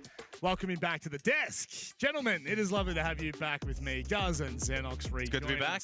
How are we feeling for this one? This has a lot of context in it, and it's not great for CAG. Well, no, I think it's great for CAG. Here. I mean, honestly, that's all you can ask for. And they get a free shot at Shopify Rebellion, who obviously have been very good so far. I mean, Shopify Rebellion and Fnatic, we closed yesterday off, Rob, saying that those two, what a great day it was for them yesterday. But today, day 2 of play-ins is a whole different story, because if you lose today, yesterday's irrelevant. So Shopify Rebellion are setting up, they're getting ready. CAG were able to finish their game. They're all warmed up. They go backstage. They're all set up. So we speak about back home in APL about the warm-up versus fatigue. Yep. I think CAG are warmed up. I do. I truly do believe that, but warmed up enough to potentially beat the best in NA? I think the warm-up buff will only get them part way there. It's certainly not going to get the job done. They have very stiff opposition on the opposing side, but they played really well in their previous matchup, CAG by Varel, so they go in with really good form. But looking across at their opposition, Rob, Shopify Rebellion, yesterday, they were ruthless. They were. I think that is probably some of the best starts to a tournament I've seen in a while. A team that needs to make a statement in a certain position. I mean, they didn't have the greatest stage 1. They were in a grand final in Salt Lake City, and they just continue to show here at EWC why we do talk about them being one of the best, regardless of their stage 1 performance. Maybe in the world, not even just in NA, but in the world. And Xenox, looking at this roster, it is so well-rounded. We constantly talk to them about their roles and how they structure their team. And Rexon gave a perfect little comment yesterday about the fact that they just know what they need to do. They trust the team. They trust their individuals, and this is what you get from that. Rexon was fantastic yesterday, highest rated player at the event so far, and be second rated. Yep. I think that's going to be the recipe for success if you're Shopify Rebellion. We know what Canadian's going to bring, probably your 4 kills, 10 deaths, but he's going to enable the likes of Rexon, Ambi, Spoit, and Surf as well. Actually had a pretty good day yesterday too, 7th rated, Spoit 8th rated. So when you've got 4 players inside the top 8 from yesterday and then a little bit from this morning too, Canadian doesn't need to go and drop 20 kills. No. His performance yesterday, well, KD-wise, shocking. But if you actually sat back and watched the way he was playing, he makes it so much easier for the rest of his team to go and find kills. It's continuously the talking point, and I think if you draw a parallel right across the other side from him, DD Man is a very good example of someone who is probably younger and just I guess, still with the times of the game. Like, we always talk about Canadian not performing well enough in that particular department, but it doesn't matter. His experience, what he brings to that team, I think you can really draw that a likeness to someone like DD, who honestly, Guz, up until 12 months ago, hadn't played the game in like 3 years. Yeah, I think he's probably got the most interesting storyline across any team in APL, really. He came in when the team was pretty much under crisis, and he's actually proven himself to be one of the best players in the region for his specific role. And I think he's kind of the special sauce for CAG. If you pulled him out of the team, I don't think they look as good as they do in this current iteration. And whilst maybe internationally, recently, they haven't been able to perform. I mean, that was that stat yesterday where it had been such a prolonged period of time, over a year, until they had achieved success internationally. And so, look, a tough test for him and the team today, but he could be a difference maker. Look, I think that he is, and we obviously saw the stark changes from with DD Man versus without DD Man, and it's very clear the structure he brings to the team, the confidence that he gives the players. And we actually spoke to Zaka about this halfway through the stage in kickoff, and he was saying, well, what that allows us to do is completely play with freedom. We no longer need to worry about all the micros. That's DD Man's job, and he does it phenomenally well. If we were to draw maybe another parallel here, Xenox, could you potentially look at someone like Ambi and someone like Chibisu? Yeah, to a degree. I think that's actually a pretty fair matchup comparison. I think that Chibisu, what a probably 6 to 8 months he's really had, and clearly I think at one point was the #1 rated player within APAC North. He's just got the ability to go find kills on the entry or get set up from the likes of DD Man. I think Ambi as well, when you consider maybe stage 1 wasn't his very best, but we saw his very best yesterday. As I said, second-rated player, and he's going to be a big factor for Shopify Rebellion in a match against Cyclops, where if Ambi's going to be at his best, again, Rexon's at his best, Ambi's at his best, all these players for Shopify Rebellion are at their best, it's going to be difficult for CAG.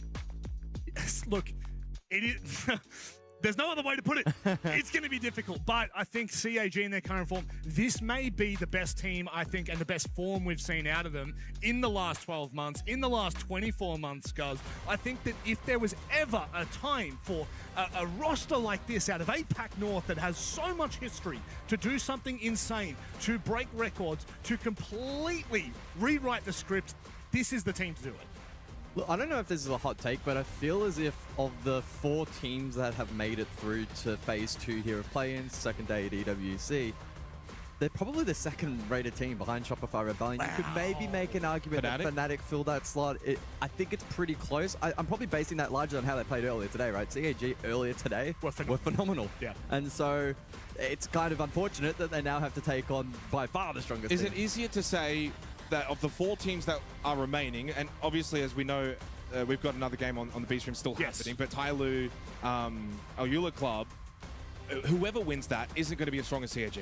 No. So for Shopify Rebellion, as a #1 seed coming out of groups, etc., they have to now play an opponent that is arguably going to be the toughest. It goes both ways, right? Yeah. Like, it's tough for both teams. They've arguably got the strongest opposition either way you look at it. Yeah, certainly. Well, if we're looking at something, we're looking at the vetoes. Yeah, so I had a quick look at the vetoes before we got to see them on the screen. I love this for CAG, Rob. Really do. Clubhouse, as we know, it's the dub house in APAC, and for CAG, it's a very, very strong map. 6-1 record, second preference. The only loss in the last 4 months came at the Salt Lake City Major against Team Falcons 4-7. I think we can agree that's quite respectable. What that also means is not only do they play it a lot and win it all the time back home, they have brought it out internationally. The same goes for Lair, by the way. Lost it to 5 Fears at the Salt Lake City Major, but otherwise flawless back home. So guys, I look at this veto as for CAG, you win this first map, Lair is there for the taking as well. I would go as far as to say that even Border is pretty tantalizing, right? Shopify Rebellion have kept it hidden. Last played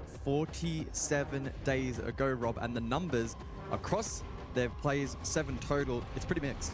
Yeah, look, I think right now, this is the greatest opportunity CAG will have. I think this is the perfect time for them to show us what they've done over the last 24 months. All of these refinements, all of this work that they've put in now leads to this. DD Man jumping in, Sparky jumping in. Now what can you do against a dominant, and I need to stress this, a ridiculous showing from Shopify Rebellion so far leads us to believe that Shopify Rebellion will push through groups onto main stage, but there is only one left in their way, and it's the big Cyclops.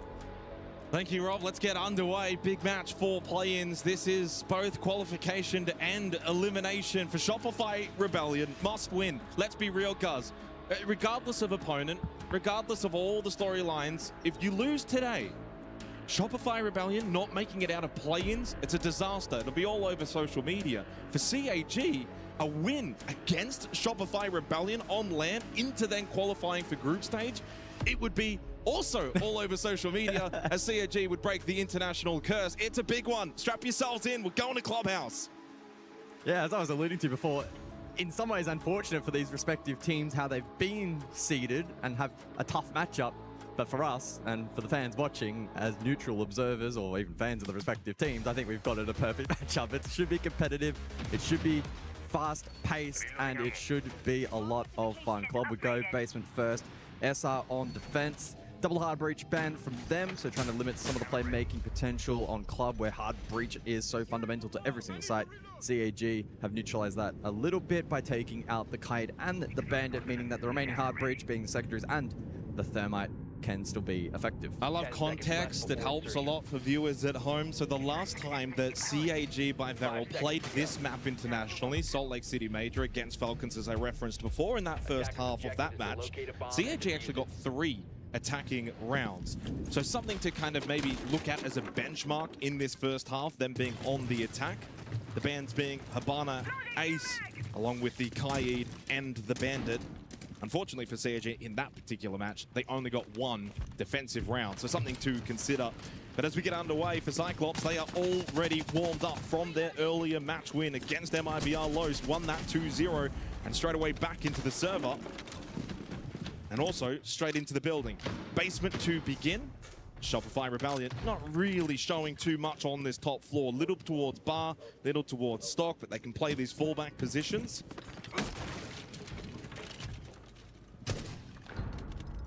Yeah, Shopify electing to leave all shields up here for CAG, and that's, of course, most prominent for Anaton, who leans into the Blackbeard for this opening round, aiding in the second floor clear. Pretty intrigued to see just how eager Shopify Rebellion are to contest here through the first floor. Some warning shots from Ambi. He falls back, and as you can see on the defensive player cards, the entire defense now transitioning to basement. And as Zaka gets to work toward kitchen, he needs to be mindful, of course, of these nitro cells that likely will be thrown his way. Well, I like the mirror available for Shopify Rebellion, especially towards Church Triple, block that main stairs push. That's another thing too, is they might have to think about how they want to use some of these nitro cells with the Blackbeard maybe wanting to push down main stairs. That's also a good way to counter. You don't want to put all your eggs in one basket. You can actually see the lineup here from Canadian behind Church Triple Wall. It's actually got the middle side of the wall opened up. Hatch will get also opened up with the exothermic charge from DD Man. So far, the checklist being worked on from CAG. 60 seconds remaining in the opening round. Yeah, steady going for both teams in this round. They'd both be pretty content with their current positions. Oil rotate with the Blackbeard. Don't mind this. Especially, I guess, into the mirror if they felt like that bot main push is going to be a little bit too difficult. So they go Oil Pit plus Blue as the combination. Flash dump from Sharif. Does still have payload calls available. He's going to actually go maybe call that onto Rexon. Surf will stay Blue. Frag Grenade will force Anaton back and keep him locked down. First battle, Surf headshot. Lovely connection onto the star of CAG in Chibitsu. And only now, with 30 seconds left for CAG, they need to start to flood this site. They do get rid of Canadian. That might open up the ability to push bot main as a potential. It is somewhat open. Ambi had to then fall back, take that space. But the Blackbeard down for CAG means it's desperate times, and the drop into blue will be unsuccessful for Sharif as Shopify Rebellion. A strong defensive start on Clubhouse. Yeah, the last 40 seconds there for CAG, they'll want to forget. Trying to push in late there. You look at the player cards there for the attack. Not a single piece of utility, and nothing to show for the utility that was dumped prior to that. Unable to dislodge Blue. Surf looked pretty cozy. Rest of the defense able to hold firm on their anchor positions, and then it enabled a little bit of aggression. Chibisu fell. Surf able to contest Gen. No frag grenades remained. No displacement in terms of even flash grenades remained. And it meant that Shopify were just shooting fish in a barrel there in the opening round. As we know in APAC, that side is the most difficult to take attacking-wise, so I'm not too surprised that CHG kind of fluffed their chances in the opening round. They needed to use that really as a, well, free punching bag. Credit, though, to the North American club. We go Gym Bedroom for the second round. Double Nitrocell being brought by Canadian and Rexon. They'll set up a lot of their trap utility around the site. Most likely an extension towards Cash, and Top Red could be on the cards as well. Reinforcement over towards CCTV. 5 seconds to go. And Anderton from the Blackbeard to the Montang. Considering from Shopify Rebellion's perspective, banning away the Ace and the Hibana, it does leave Anderton's Monty and Ying available. So renowned on those particular operators. In fact, Anderton and Canadian in the Monty battle is going to be quite fascinating. Switch in play for the Mirror.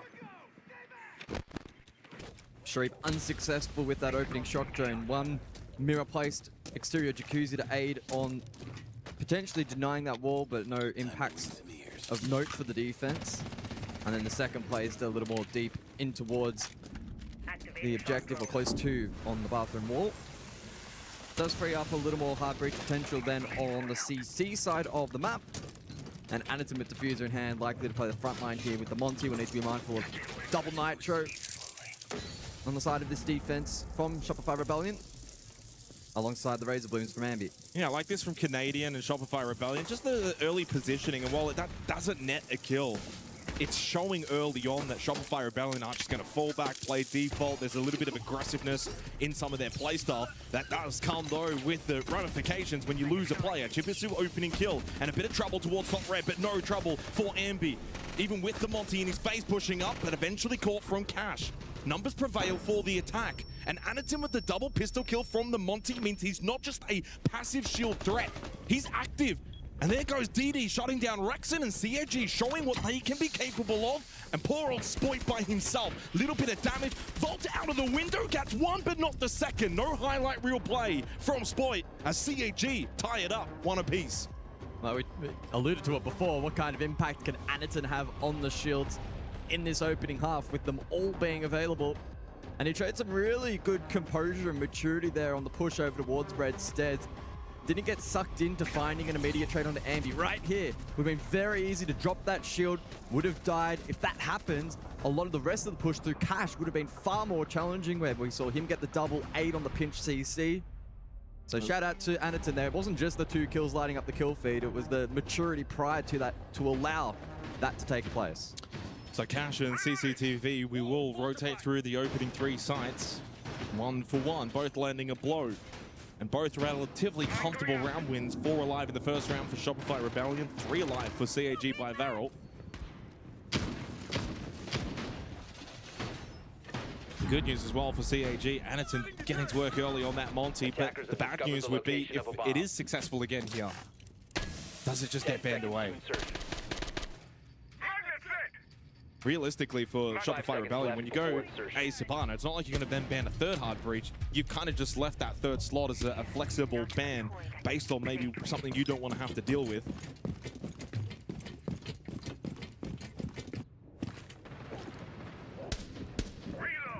Typically, we'll see the Capital ban for Shopify Rebellion. In fact, it's their most frequent ban on Clubhouse. It is played in this round, of course, to help deal with Rafters. They have dabbled in the Monty Flex ban a couple of times, though, so maybe if they're sensing Anderton's a little too tricky to tame, they could go down that route, which we have seen before. Well, we do see Surf as well on the Clash. Top Red at the moment with his positioning. Exothermic opening up Con single wall. And with main breach opened up, Surf's just going to peek around. Loading new magazine. Really kind of keep an eye on Anderton's positioning, because wherever he goes is likely going to be the forward path for CAG. If he's positioning towards Garage, probably Rafters clear. If he's going Con side, could be that Con side hit into Cash. At the moment, he's bottom Garage. Go on, ready. Well, Rexon's now got some help. I like bringing in the Clash over.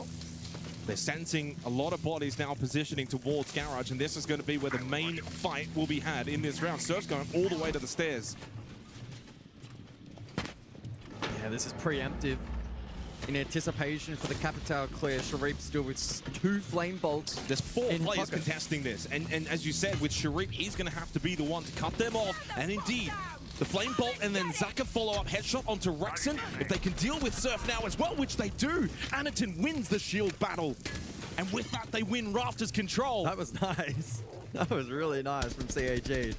Not a whole lot that Rexon nor Surf could do in that position. Tricky to fault Shopify. Easy to praise CAG. 5 versus 3, 60 seconds. Their round to lose. Hempy's going for a massive rotate towards Secret. Canadian towards Construction. Does still have a Nitrosol to help Spoit.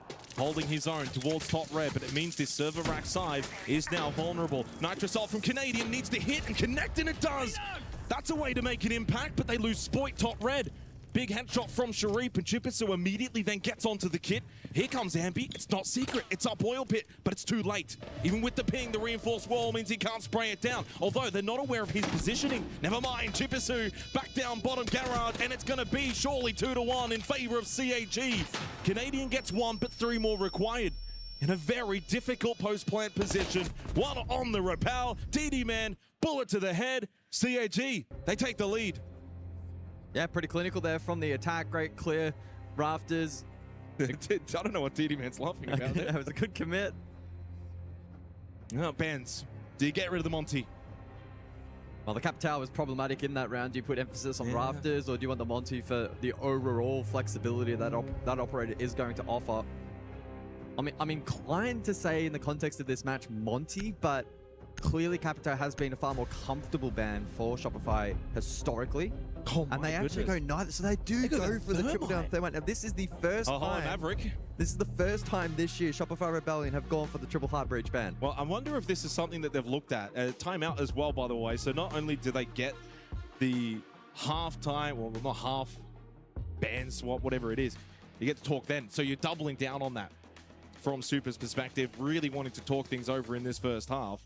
The thermite ban, though, guys, tripling down on hard breach. It's not probably all that common, but what it does now do is say to CAG, you're not going to have the comfortability of opening up these reinforced walls. We're going to try and force you onto the likes of the Maverick. I will bring the secondary hard breaches. Have to do it the hard way. Yeah, exactly. I don't think that CAG are going to hate this additional time to talk things over, because it is pretty rare that you're going to play into the triple hard breach ban, right? And you can see Sparky there having a chat, presumably as a result of that. These next 3 rounds are going to be some very intriguing club. So we get back on the way out of the timeout from Shopify Rebellion, feeling the pressure in the last few rounds. But it's a best of 3, it's a long series, it's a marathon, not a sprint. With all that said, it is still an incredibly important match for either of these 2 teams. As we head back down to basement, mirror the ban as well. I mean, I like the mirror ban, played both in the opening round and the second. So Church Arsenal, gym, bedroom, it has the flexibility, does the mirror. You can also play it cache and CCTV on that kennel's wall. So I think the mirror ban is a pretty safe, comfortable bet for CAG. Plus wall denial, etc. The thermite's going to be very interesting. Do CAG just think about secondary hard breaches, not overcomplicating it, not bringing the Maverick, and that's going to be the case in this 4th round. So no thermite available. They do not opt to bring a single hard breach, but they do have 4 secondary hard breaches with DD on the Ying and Chibisu on the Grim. Yeah, presumably bot floor will be the least impacted by the triple hard breach. It's going to be more when you think top and Jacuzzi CC and some of those primary walls. Kaid banned out. Naturally, it's going to be far more difficult for the defense to handle secondaries against hatches. Just the impacts in the hands of Spoit. The clash once again will be brought into the comp here from Shopify Rebellion. We're yet to see that be particularly effective, but naturally will be a strong counter against the Monty. This is actually very good work, by the way. There's 2 minutes and 10 seconds on the clock. You've got kitchen hatch opened up. You've got hallway floorboard damage because of the boogie auto breaches. I think if you're CAG, you're very happy with the start of this 4th round. They won't expect Ambi. They'll be too preoccupied by Canadian. Nitrocell from Ambi, beautifully thrown onto Sharif. Just what the doctor ordered for Shopify Rebellion, but maybe CAG want to try and hit home quickly off the back of that opening kill. Smokes Candela's little delay and the stutter step drop down from DD Man. No contest though from the defense. He sits the smoke and instead actually touches bot main. It's gone the wrong way. But it means he's got this control. Canadian can plug up this wall with the clash and he will get the information. But they've got bot main and they can get then Moto control over to stock. Chibisu layering the Kawan Hive launcher. Kawan on hostile. That's a really tricky position now, a player down. I thought DD was maybe going to send it Armory side, try and find an opening there, but clearly not the case. Final Candela deployed, final B is in, deployed. Anakin straight in. Spoit sitting in the back to site. Pops the Vulcan canister towards blue. Repositioning. Still a lot of time in the round. DD finds the kill onto Ambi. Nitrocell still in hand for Surf. Oh, in the corner, Canadian shield down. Plant going down from Additive, but now forced off. They need the kill. Zaka not going to win out against Spoit. Once again, basement is going to be the home for Shopify Rebellion. Anaton's not getting alive in this one. Surf, big kill, all tied up 2-2. Well played from Shopify Rebellion. Hey, I love that little pocket shot there. Canadian Ambi linked up nicely. Canadian with Clash Shield in hand, not only can you then relay information to Ambi, but they can stall out and make that Nitrocell far more comfortable to hit. A nice duo work there, and it just sets your stuff up so nicely. When you're a player down attacking on a basement on any map, You don't see it's that so in difficult. APAC. No, you don't, yeah, you don't see that in And so APAC. I don't think Sharif is expecting to die from a Nitrocell there over towards Bar. No. Well, 2-2. It's a pretty good game so far.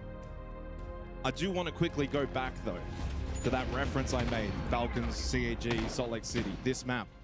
CAG got 3 attacking rounds, 1 defensive round. So how important is it for them to make hay while it's still shining? They got 2 rounds, 2 opportunities. I'm not saying they need to go up 4-2, but they do need to capitalize on a side that they do perform quite well on. I'm very intrigued to see how the triple hard breach ban, though, will influence and impact top floor. And we'll see if that does make it more cumbersome for the attack. Naturally, secondary hard breaches are not as effective on exterior walls, going to lead to vaults, for instance. May mean that Shopify Rebellion will be incentivized to play a little more aggressive on the fringe, contest map entry. With the mirror extracted, it does then make it a little more challenging to straight up deny it. This hard breach, but just the follow-up entry off the back of that can certainly be compromised for the attack.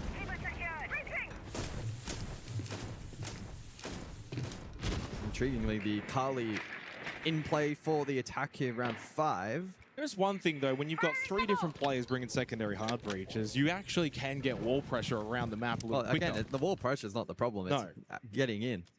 No, that is Vaults true. are particularly uncomfortable if played properly by the defense. Sophia as well looking below. Sharif could be on here for a cash clear with a triple impact.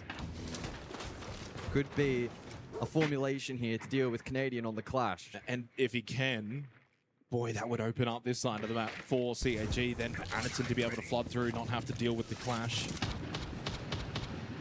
Can't spend too long on it, though. Sharif, oh, here we go. Trying to time this to perfection. Well, we can see the outline. There's the pings, there's the damage, there's the play. Wonderfully set up from CAG to deal with Shopify Rebellion's leader, and the clash is down. And it leaves Ambi on an island towards top red with the Montang pushing his way. And the player from Secret. What's Ambi to do? Left by himself, but maybe could take the 1v1 battle towards the player sitting Secret. Has to be so careful with his positioning. Needs to value his life. He does.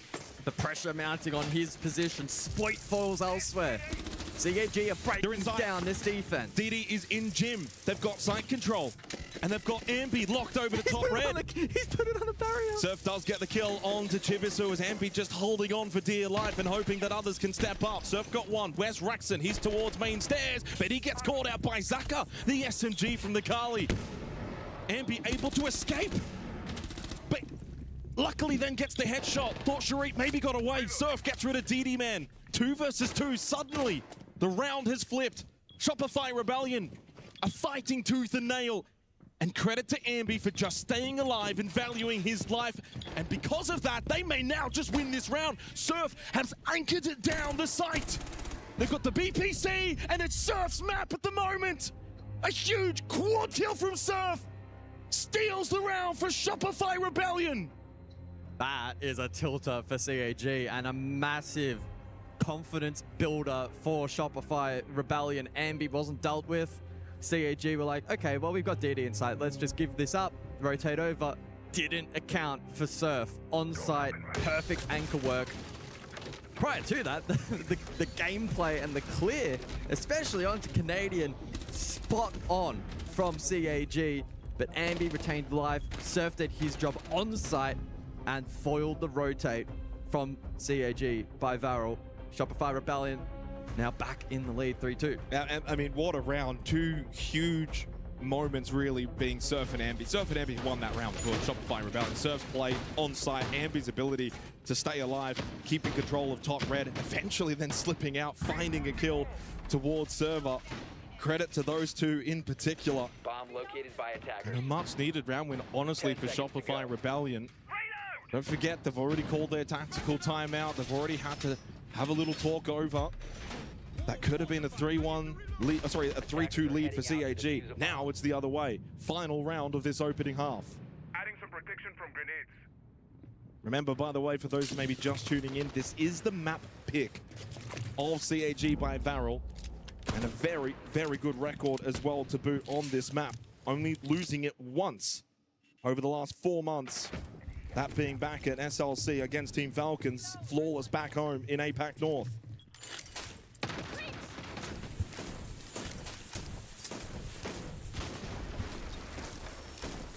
So once again, the attack flush for secondary hard breach is required. So that is going to then limit potential other utility brought by the attack, namely projectiles, and that's going to naturally bolster Rexon, for instance, who is on that Wamai. He less sent his way over on that Rafters position, which, keep in mind, last time was a really solid clear from CAG. Although that was particularly backed by the Capital, which will make it through to the final round of this first half.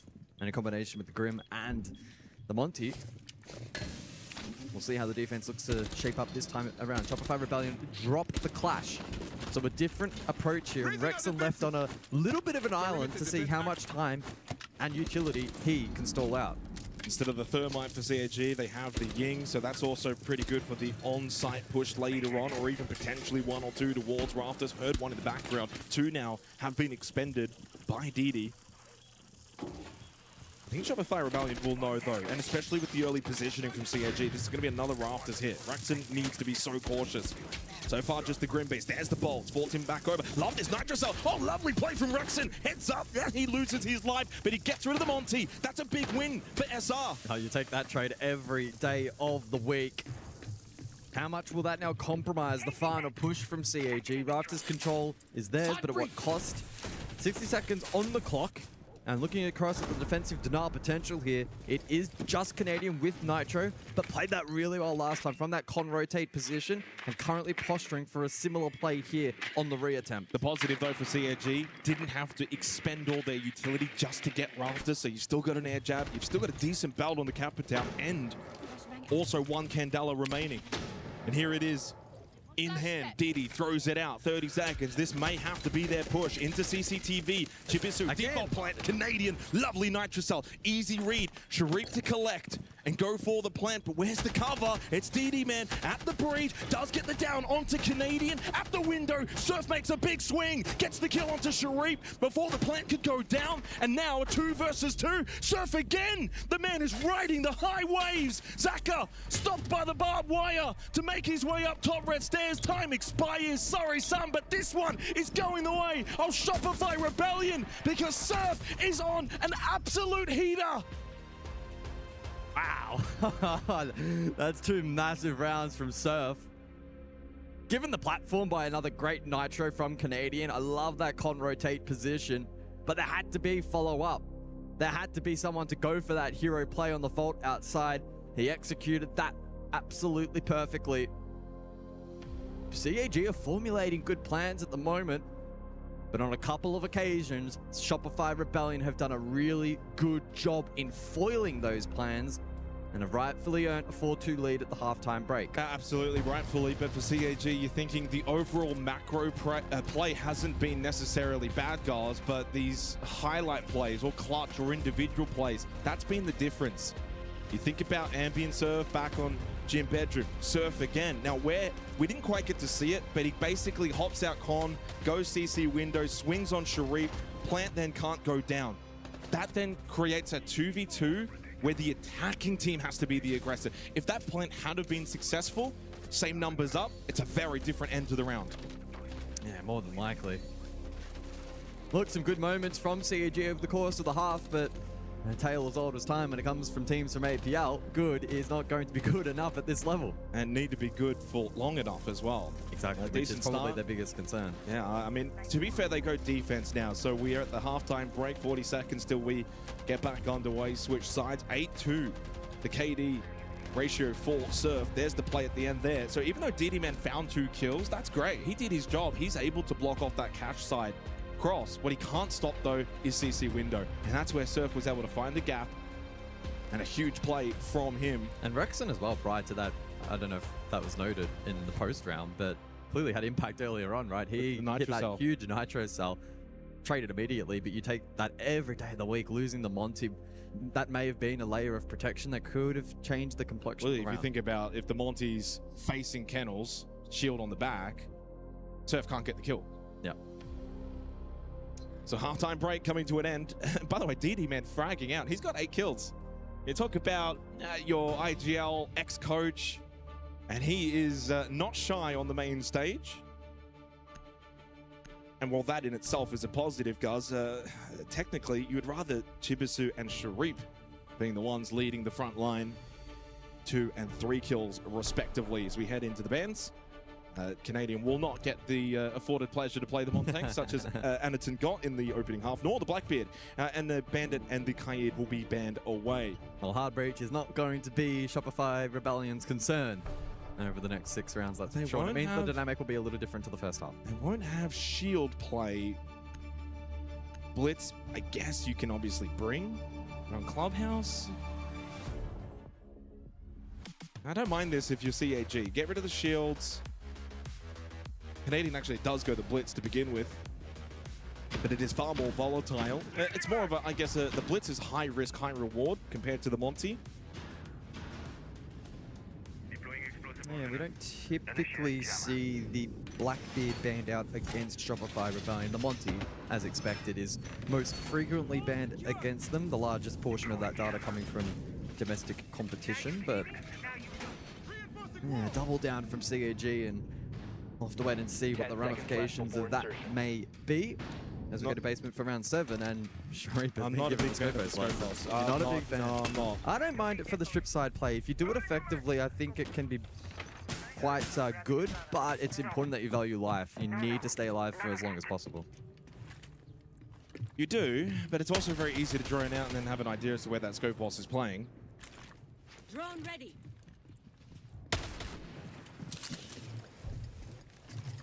Does somewhat leave you a little bit susceptible. If you go for a rush into sight and the scope boss is over towards strip and unable to get back quickly in time.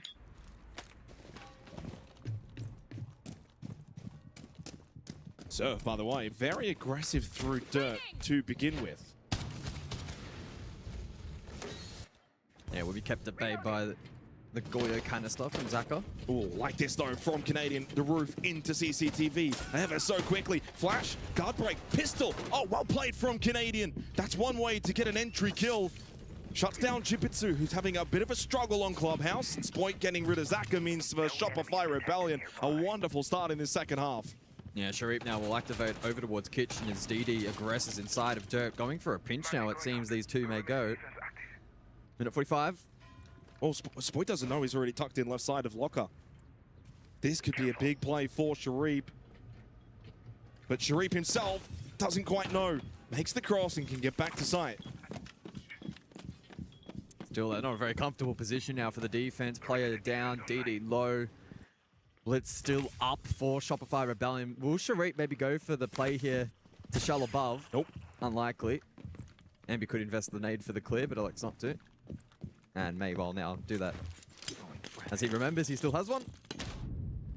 And so that potential play now has been squashed for CAG. And that's largely also the problem with Scope Pulse now, is all you really bring to the table are the 2 impact grenades in your belt.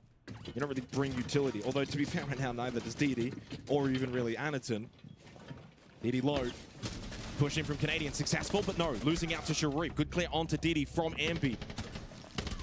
Sharif though able to get rid of Spoit, and suddenly gets a little bit messy. But Ambi again, from this hallway position, has found 2 critical kills. An oversight though, Anaton was able to slip through the backside, but couldn't get the elimination onto Ambi. Desperately opens up the wall, but it's Rexon in Arsenal. So looking into Church, only to take the 1 versus 1 against Ambi. Anaton struggling to connect these shots. The Nitrocell 2, unsuccessful. A peek through triple, maybe will be successful. But crouching perfectly, Ambi stays out of vision, stays out of the firing range. And Anaton, low on health, is very much struggling to close this 7th round out. Shopify Rebellion are on the verge of finding 5. A 3-round advantage on CAG's map pick. They're just starting to really run away with it. Yeah, they're flexing their muscles. And I think it's going to start developing into a mental test for CAG. You're giving me the hand signal for a timeout, but I think we'll have to wait a little while longer for CAG to call theirs. Yeah, replay package of that. Interesting, down 5-2. That's the time. I think that's the point right then and there. You've dropped 4 rounds in a row. Now look, and Sharif did at least have an impact on the Scope Pulse kills-wise, 2 on site. But Ambi's late push down main stairs was very successful.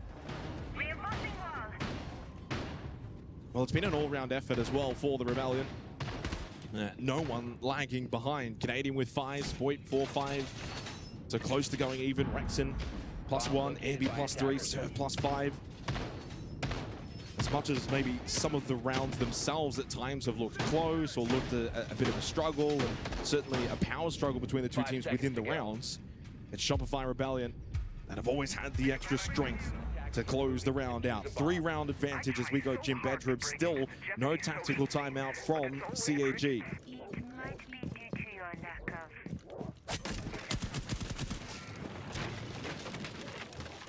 Swift entry below here from Ambi on the Deimos. Can be a lurk threat on the horizontal, and in combination with the solid snake of Spoit. Shopify Rebellion leaning very heavily into the info gather meta.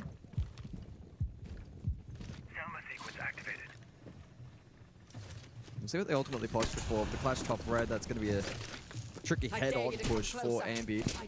Keep us strikes true. Barrier deployed. Deathmark tracker out. Tracker on hostile.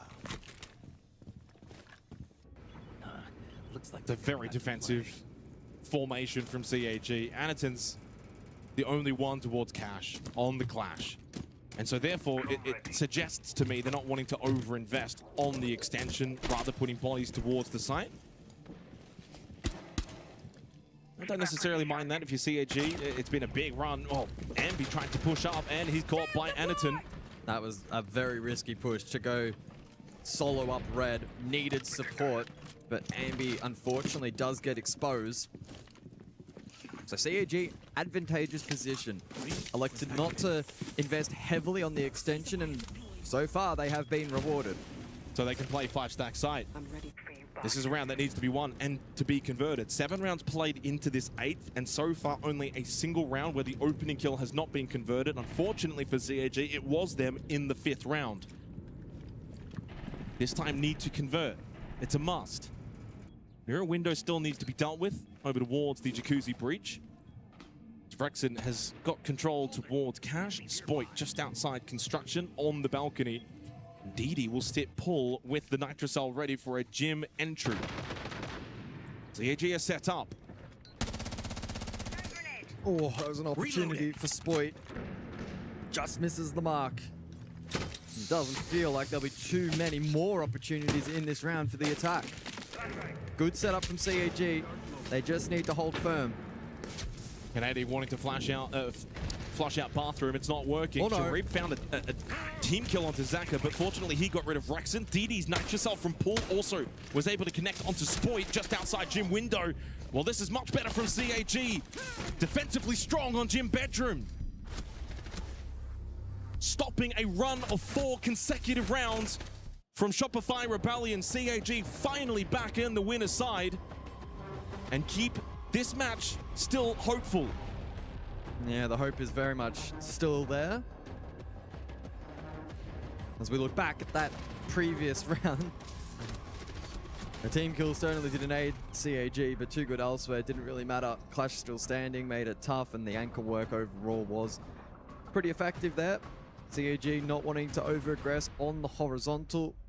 Ambi gifted them a kill over towards top red, and that only further drove home the advantage and the kind of way they wanted to play that round. Well, how's this for the stats, guys? 8 rounds played. We are split even on the opening kills, 4-4. Plants are split even, 1-1.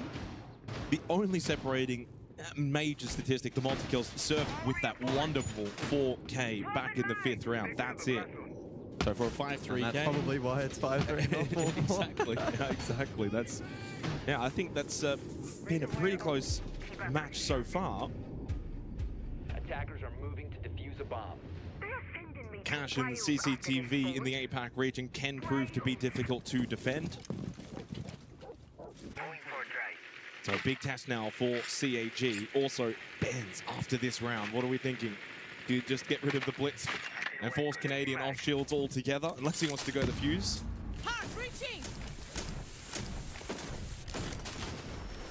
Rexon on the Sens. It'd be a big call to go for the all-in, but...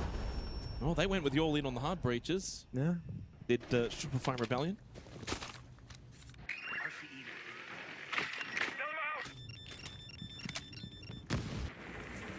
Sense set up here for Shopify Rebellion. Sharif is very aggressive on this rafters hold over towards the stairs. Will make his way back now.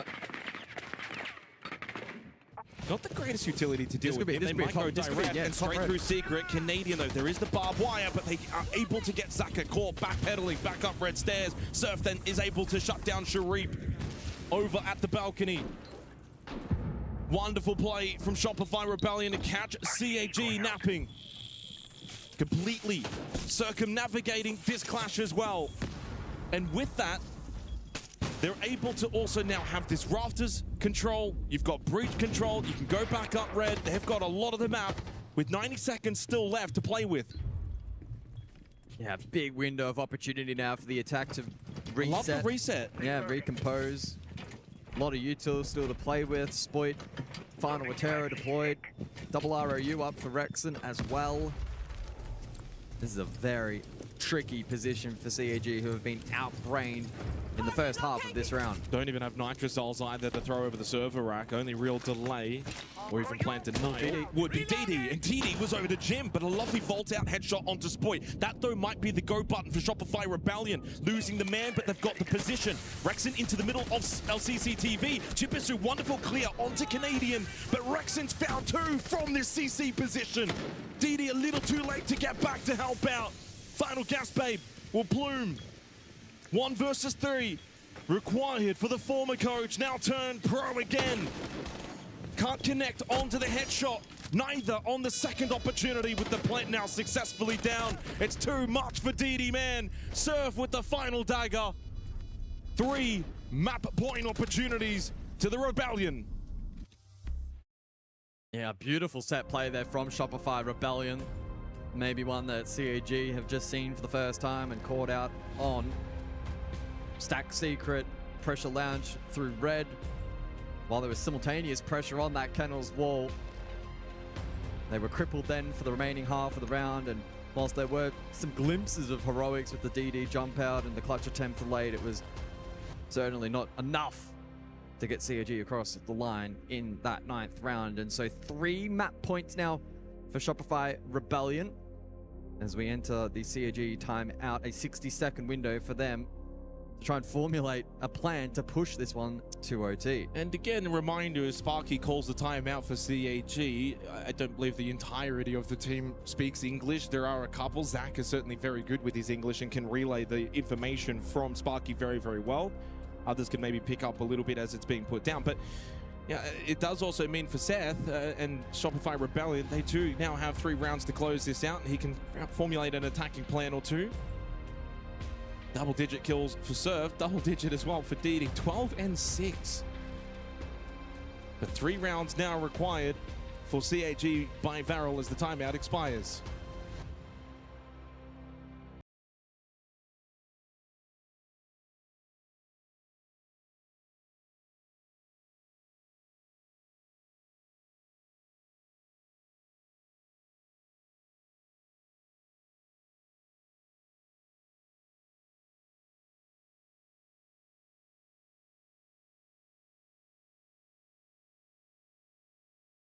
That expectation.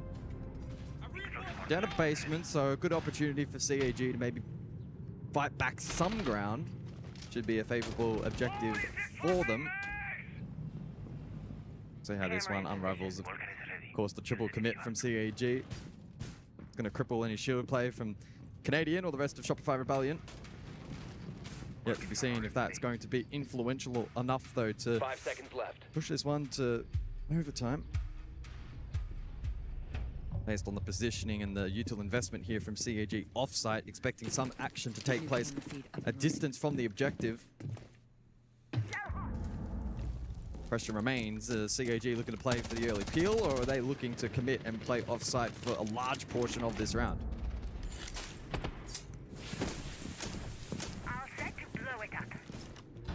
Yeah, I mean, it's the risk versus reward, I think, for CAG. Best off maybe trying to find that early pick.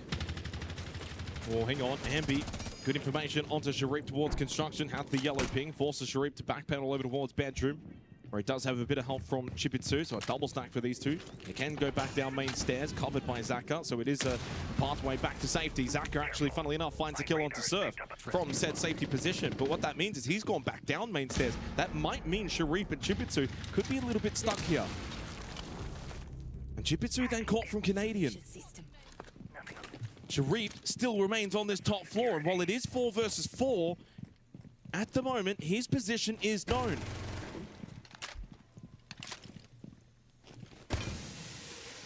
He looks very apprehensive to make his way down main stairs. Well, he's being hunted down by Shopify Rebellion. At the window, Rexon. Oh, radar. Oh, the timing. Oh my goodness, the timing! From almost getting wall banged through the window, Sharif kills Ambi. And knows there's one outside gym window. Does he think about the vault out the window? No, Rex is watching it. Well, he's definitely thinking about it. Instead, he'll go for the drop. He's dead. Yeah, he very much just got corralled. Canadian ready and waiting. Gets the freebie. Given his position and hunted down by the Solid Snake, Sharif has done a pretty damn good job there to get away with that and find value. But it does leave us equal. All tied up for manpower inside of the server on this first map point. Advantage for Shopify Rebellion. 3 gas babes for DD. Nitrocell for Anaton. 2 Jugger payload calls remaining from Canadian. Certainly a good belt of utility for Rexon on the Zofia. One thing they do lack, though, is vert pressure. These floorboards have not been opened up. Breaching round available, and breaching charge available too. They will be low on time in this round for Shopify Rebellion. It will be a send into the site with less than 30 seconds, as the final secondary hard breach to open up kitchen will be successful. Big pressure moment now for these two teams. Shopify looking to lock out the map, at CAG clinging on, but in a good position here defensively. Nitro in pocket, and a smoke still up for DD Man. Didn't get the space to drone out dirt. Will be they aware of Zaka's position, straight down the hallway. Aggressive from Anaton, eats the Jugger payload call, still 2 up, 8 seconds left. Double push down main stairs from Spoit and Rexon. They acquire the kit, in through Moto, into Church. Ready and waiting was DD. Spoit does get the kit down. Anaton from behind. That's one way to finish this round off, and the knife as well. 6-4. That's 1 down for CAG, 2 to go. Yeah, and a small glimpse, I think, for maybe the first time in this play-in stage of Shopify Rebellion making some errors on that roam clear. Probably sensing that they could have been a little bit more clinical. Sharif was on radar there, yet Ambi got caught out. And whilst eventually there was the cutoff, unfortunately half the round had gone, 3 versus 3. It allowed CAG defensively to reposture, had good util. Naturally, a very difficult objective to attack into, but Shopify Rebellion, I'm sure, will sense they could have played it a little better. Either way, though, 2 prime opportunities now on the next 2 sites. It's intriguing to see Jujutsu and Sharif both 5 and 8. Statistically, they are your fraggers for CAG. Still room, still time for them to rise to the occasion. In fairness, this entire lobby has been pretty equal in terms of what we've seen from all of the individuals. Surf and DD have been the 2 standouts for their respective teams. Gym Bedroom for the 11th round. We see the Maestro now from DD.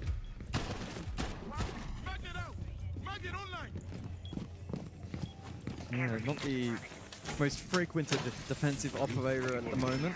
In this kind of meta where the defense normally positionally needs to be proactive, always gun up and ready for We did the see split some push. in the APL finals. We did see some big moments from the Maestro. Yeah. No, I trust DD. It's just not typical in the Big 26. If there's anyone that can make it work, though, it may well be him. And look, fortunately, Shopify Rebellion don't, for instance, respond with a Brava or a Twitch. And so that will naturally fortify that Maestro Evil Eye utility and just make it a little more difficult for the attack to contend with.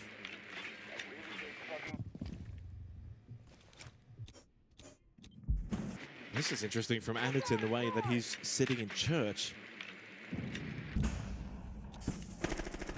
Obviously, he can play off of his Valkyrie cameras along with the Maestro cameras, so he'll be the dedicated cam watcher at the moment if he's just going to be sitting towards church.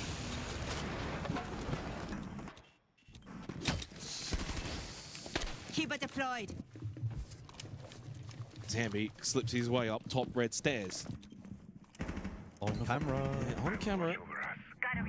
The Rebellion should know that they're in a position here where it's not a cash extension. There's not a lot of con pressure. What's the play? Does Anderton go from basement up through secret and go for the nitro here? We could go secret side. It's a risky play, but Well, he hasn't been droned out. He has definitely not been droned. I really like this playmaking potential. While he hasn't been droned, I think Shopify Rebellion should be clued on to the fact that CAG are up to something. But the lack of pressure towards cash as Anderton sits secret. Oh, Ambi will think it's clear. Ambi does indeed think it's clear. All clear on the radar. That's the message received. Here comes Anderton, spots him. The timing is impeccable. But not only does he spot him, he doesn't follow, he pushes up red stairs. They'll think there's no one pushing behind. As Jujutsu got the opening kill, that's a freebie for Anderton. Made to work for it in the end. But in the end, free. Knows there's one outside as DD finds the kill onto Surf. It's only Spoit left. Position known at the balcony. CAG are going to get us to all 12 rounds of regulation. No kit, no time, no chance for Spoit. It's 6-5. CAG 1 round away from overtime. Yeah, I really love that from Anderton and CAG. It's the kind of strategy where instead of playing super defensively and trying not to lose the game, they wanted to bring it back into their hand. They're playing to win, right? You're bringing the info of the Maestro and the Valve. You're sending Anderton down below for the late flank or the Nitro, and he plays it perfectly. The preamble to that, sure, you could argue a little bit lucky that he didn't go up the stairs and then get caught by Ambi. But if anything, that was just really good presence of mind and composure from him to not go up onto that first floor. He remained hidden and then didn't spray front door, was patient again, hit the flank. Rest of the team did their job sight, and overall well played by CAG. Now 1 away from OT. Opening kills, 11 rounds played, only a single failure to convert. It's been prominent, it's been important. It's not the be and all though, and we head to what could be a troublesome site. Cache CCTV, it is typically the tertiary site within the APAC region. 10 seconds to go. And they did fail to defend it successfully earlier in the 9th round. CAG must now defend it to force overtime. A reminder, it's their map pick, and this match in itself is an elimination game from the Esports World Cup. That's exactly right. No second chances. Brutal format. It's already 8 teams down to 4, and another 2 will depart at the end of today's proceedings. And then another 14 then join tomorrow. Yeah, then the party begins. This is the preamble. Ambi with a little bit of a lurk over towards Oil Pit.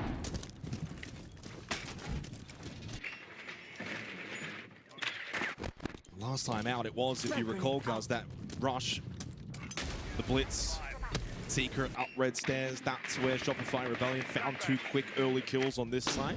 Made it pretty comfortable for them. Yeah, they can't leverage that, of course, now with the triple shield ban, but they'll still bring the ROUs. They'll flex a little bit with flank watch from the gridlock below. Zaka's getting crunched lounge, but just able to escape red. Critical that he stays alive and can now post up on the staircase. Oh, is that going to roll? Oh my goodness. There's nothing worse than when a frag grenade doesn't dislodge a castle barricade. This is going to be a time factor. Of course, this castle barricade will be dealt with, but it will take a bit more time. Although, Hannerton actually in lounge. This is aggressive from him on the clash. What's the plan here? This is strange from Hannerton. This is very strange. Frag grenade. This could be disastrous. Hannerton is playing with fire. He's able to just stay alive. And while he is being a nuisance, forces out some gridlock stingers, he is still alive. 60 seconds remaining. And he's going to stall out any potential for a push through secret red stairs. Chibisu gets the opener for CAG. As Boy falls, there's that opening kill. It's been so important. But Ambi and Canadian strike back together. Sharif, an angle found in the doorway to beat out to Ambi. Didi is down. For what it's worth, it's a 2 versus 2 at the end of regulation. Oh, what can Rexon find over towards Garage, peppering over towards that lounge position. 40 seconds on the clock. Canadian needs to help with this pinch. What can Canadian do? Does still have kit, has the information. No, now must know he is towards outside. Sharif, oh, what a headshot! As Canadian went for the swing, he falls and Rexon finds himself with it all to do. And so little time as he acquires the kit, he gets the kill, but quite literally on 1 single health point. A double smoke. Didi got revived.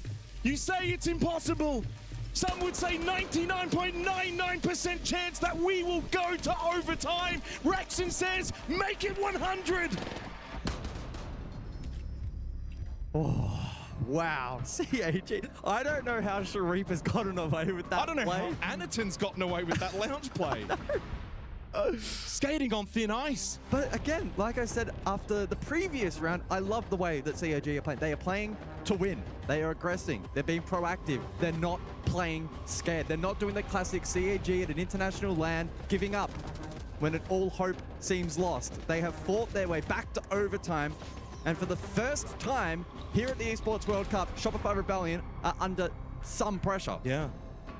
Don't forget, you think about Lair. An 8-1 record for CAG is the deciding map. Ooh. Could you imagine? So we go overtime and CAG get double defense. Straight to basement. This right here, right now, is the most pressurized moment for Shopify Rebellion. An update, by the way, on the B stream. Spoiler, 3-second countdown. 3, 2, 1. Michael? Map 3, 7-7 between Tai Lu and Alula Club. Winner of that will play Fnatic. Right now, Fnatic has no idea who they're playing. 50-50. Well, our focus returns to begin overtime. Oh, what a day of Siege here at the Esports World Cup. Oh, aren't you glad it's a 2-week tournament this time? Oh, loving it. We'd almost be halfway through last year. This location is free of hostiles. So as CAG remain on defense, it's 3 straight rounds heading back to Church Arsenal. Shopify Rebellion did win this site on attack back in the 7th round, so it's not impossible for them. Like you said before, CAG not playing scared. They've more than happily played these aggressive positions. Knight Purcell well off, but I like the idea, the execution a little off. It's all been about intent over the last handful of rounds from CAG. It's been really, really good to see. If you're going to go down fighting, and I think that's what CAG fans would want right now. They're not going down, though. They're fighting. And while that Nitrocell didn't connect, you would imagine for Shopify Rebellion, there's that inadvertent pressure being applied that you don't know how they're going to play, where they're going to be playing. And so you look at the way Surf is just sitting garage right now. It's been some of the less predictable Siege they've been able to face so on far. ping, on camera. Yep. What they can do with that, though. Aniton knows this is being watched. Does he go for a pre-fire swing? He does. Surf must know he's on camera now with that sharp angle pre-fire swing. Well, he's either on camera or he's got walls, so he's definitely on camera. He's looking around and pop. Oh, good presence of mind there from Surf. Well, Surf, by the way, 10-7. I think he started 10-4. He's had some big clutches over the course of this map, and Shopify Rebellion may call upon him once more here in overtime. Slow build up then as they look to go through the checklist. It's got to the point where Canadian is second fragging. They need the likes of Rexit and Ambi to have a big round at some point here in overtime. Ooh. Aniton thinks about the Nitro. DD also having one in pocket for the late round denial here for CAG by Varel. More checklist work from Shopify Rebellion. Final vert now. 8 shots remain for Surf on that skeleton key. Well, they're going to have a couple of flashes. Kwan Hive Launcher still has 2 charges available. We're going to get the double vert down as well from top to below, just for safety, probably because of the Nitrocells.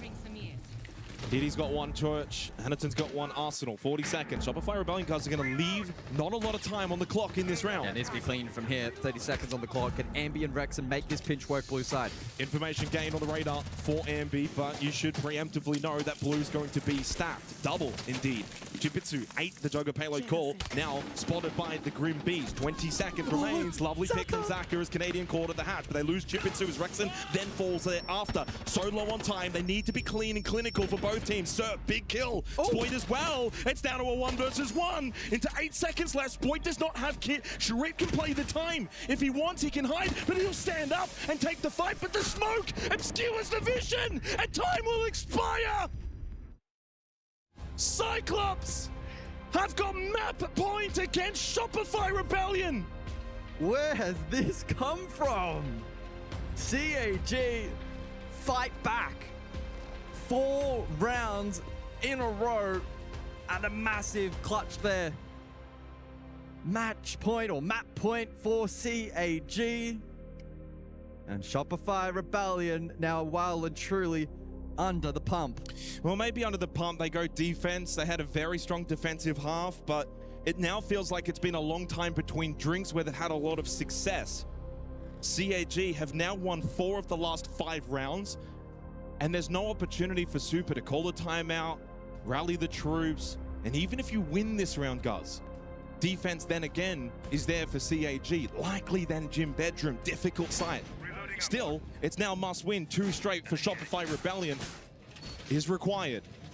Otherwise, opening map goes the way of CAG by Varel. Activating jammer. I'm sure all the APL fans It was 6-3, home. by the way. 6-3. All the APL fans back home staying up late for this match will be starting to get, in some ways, a little bit nervous, but also very hopeful that there may be a result in this one favorable for CAG. Some good, positive siege and positive intent over the last handful of rounds has been rewarded. So we now return to the original ban set from the first half. It's triple hard breach from Shopify Rebellion, a rarity. CAG with a more traditional set, but it leaves Aniton available to play shield. And once again, the Monty will be implemented in the comp here for the basement hit. That then prompts the clash. Shopify Rebellion playing it frequently back in the first half, and it will see a reappearance here for basement. Now, cast out my back, last time we saw the double play Canadian and Ambi with the Nitro up main. Hopefully CAG have noted that and remembered in case they go for it once more. Ambi as well, notably in Gym. But he does have a web of mute jammers. They may not be aware of his exact position, and this could be a huge defining moment on Clubhouse. Aniton's going for the full clear, but does he ensure that it's a full clear? Oh, Devel dealt with that. Aniton certainly is being very cautious with his positioning. Ambi could be in some big trouble. Indeed, trouble has been found. As Zaka finds the opening kill, Ambi's been dealt with. Ooh. For Shopify Rebellion, it's 4 men back on site as Canadian lurks towards main stairs. He's getting peppered. Can he stay alive? Nitrocell, this could be huge! He captures only one, but one is better than none. And it's Canadian looking to make his way safely back down. No, caught through the floorboard. Sharif headshot sits down their leader. CAG maintained that extra player advantage heading into the final minute. And they keep Anaton on the Monty. Yeah. It's set up now for the APAC team. Yeah, that ends up being a massive net positive for CAG. They'll be thrilled with that result. They've been well rewarded with a good clear here in the first 2 minutes of the round. But now it's a matter of conversion. Rexon deploying his smokes. Surf, no nitro remains. Spoit, negative at the moment. He'll be looking to have impact with the TCSG.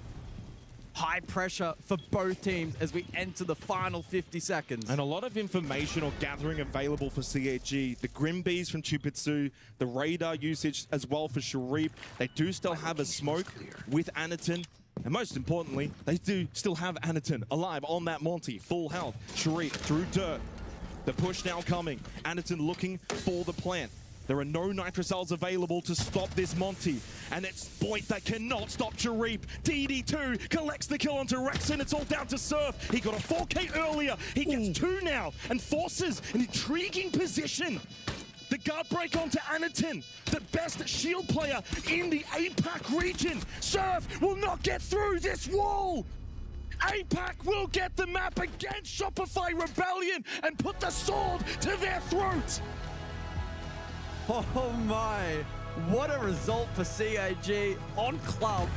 An 8-6 scoreline, stacking that streak when all hope was lost. That is a CAG that we don't typically see at international events.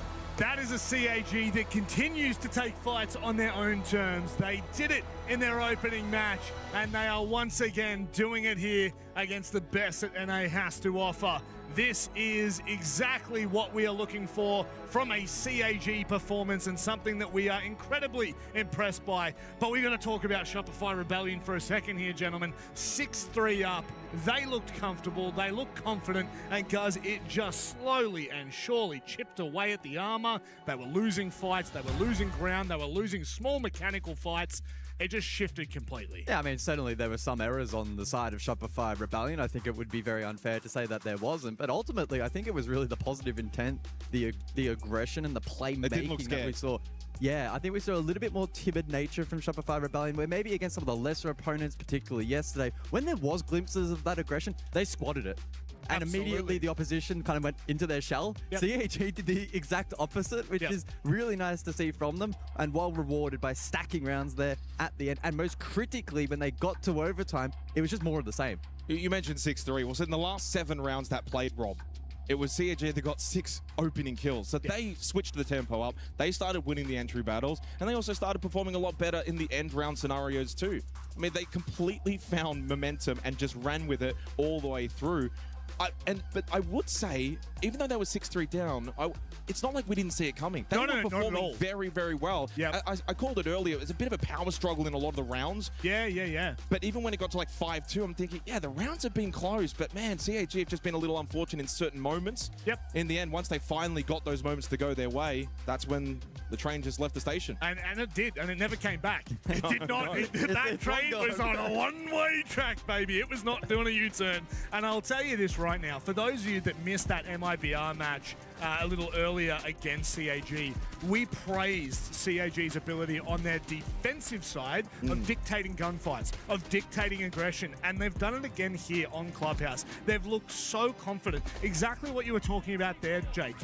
Yeah, 6-3, if they'd won 7-3, we would have gone, whoa, what happened there? Because it's not what was deserving at that point. I mean, I think for me, what really stood out in that match was the last 2 rounds of regulation. You had the Anaton, you had the Valk and the Maestro combo with Anaton going for the flank secret. That was a massive moment. They were, catching Ambi on the timing, etc. And then you had the final round where you had Anaton on the clash over towards Lounge, playing the most egregious position you've probably ever seen on Clubhouse and getting away with it.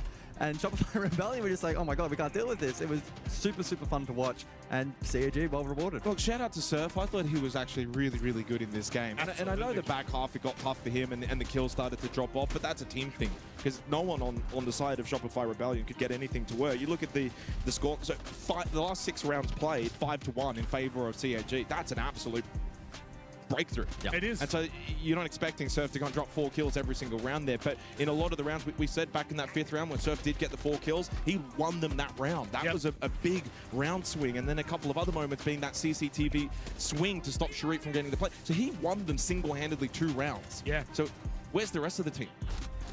Well, maybe a little missing. Maybe there's there's certainly a cog in this wheel that doesn't seem to be churning right now. And I will say, again, I actually don't want to take it away from Shopify, because I do think that if you look at the way that they played, the way that they attacked those rounds, there was nothing fundamentally wrong about what they were doing. However, CAG's ability to know when to get aggressive, I think the perfect example is that jump out of construction with the C4 on top of the roof. Like, that is perfect timing. There's no one no longer looking at that window. He's got plenty of time to do that. And I want to, let's take a moment here to highlight DD Man. What a performance from someone who right before this match started, we likened to Canadian and said, well, we don't expect much from him. We expect him to make the shot calls. And look what he's done. But if you had said before the game, Canadian gets 9 kills, I'm very thinking, well, how much Shopify Rebellion won by? Yeah.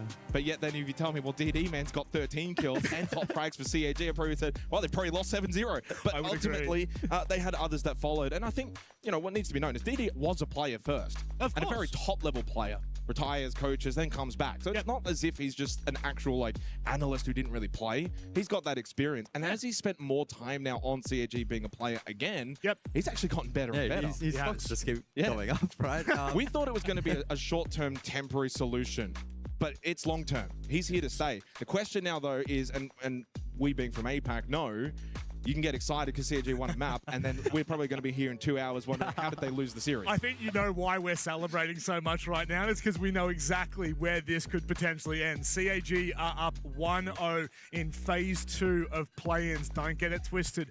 One more map away from making groups and knocking Shopify Rebellion out in the first 2 days of EWC. We'll be going to a quick break, and on the other side, this is one you can't afford to miss.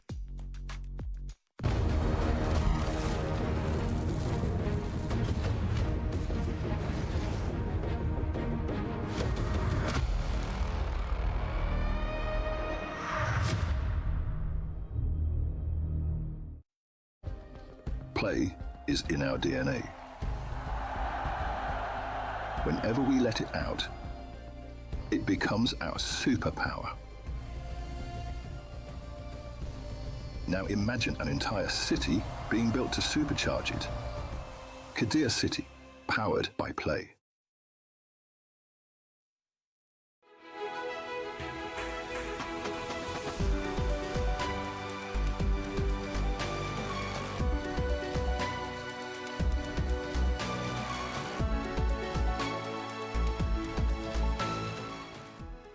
The human body was built to move. Not trapped at a desk in one singular posture for 12 hours a day. It's time your chair evolved. This is Secret Lab Titan Evo.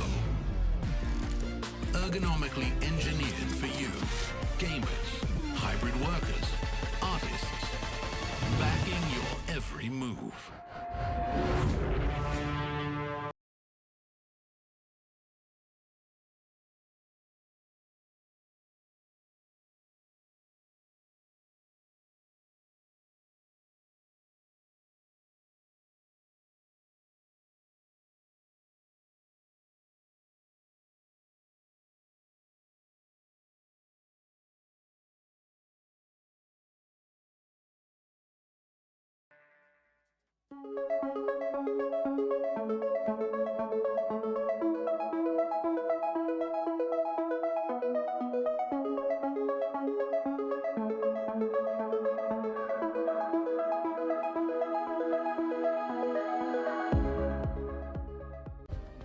Play is in our DNA. Whenever we let it out, it becomes our superpower. Now imagine an entire city being built to supercharge it. Kadir City, powered by play.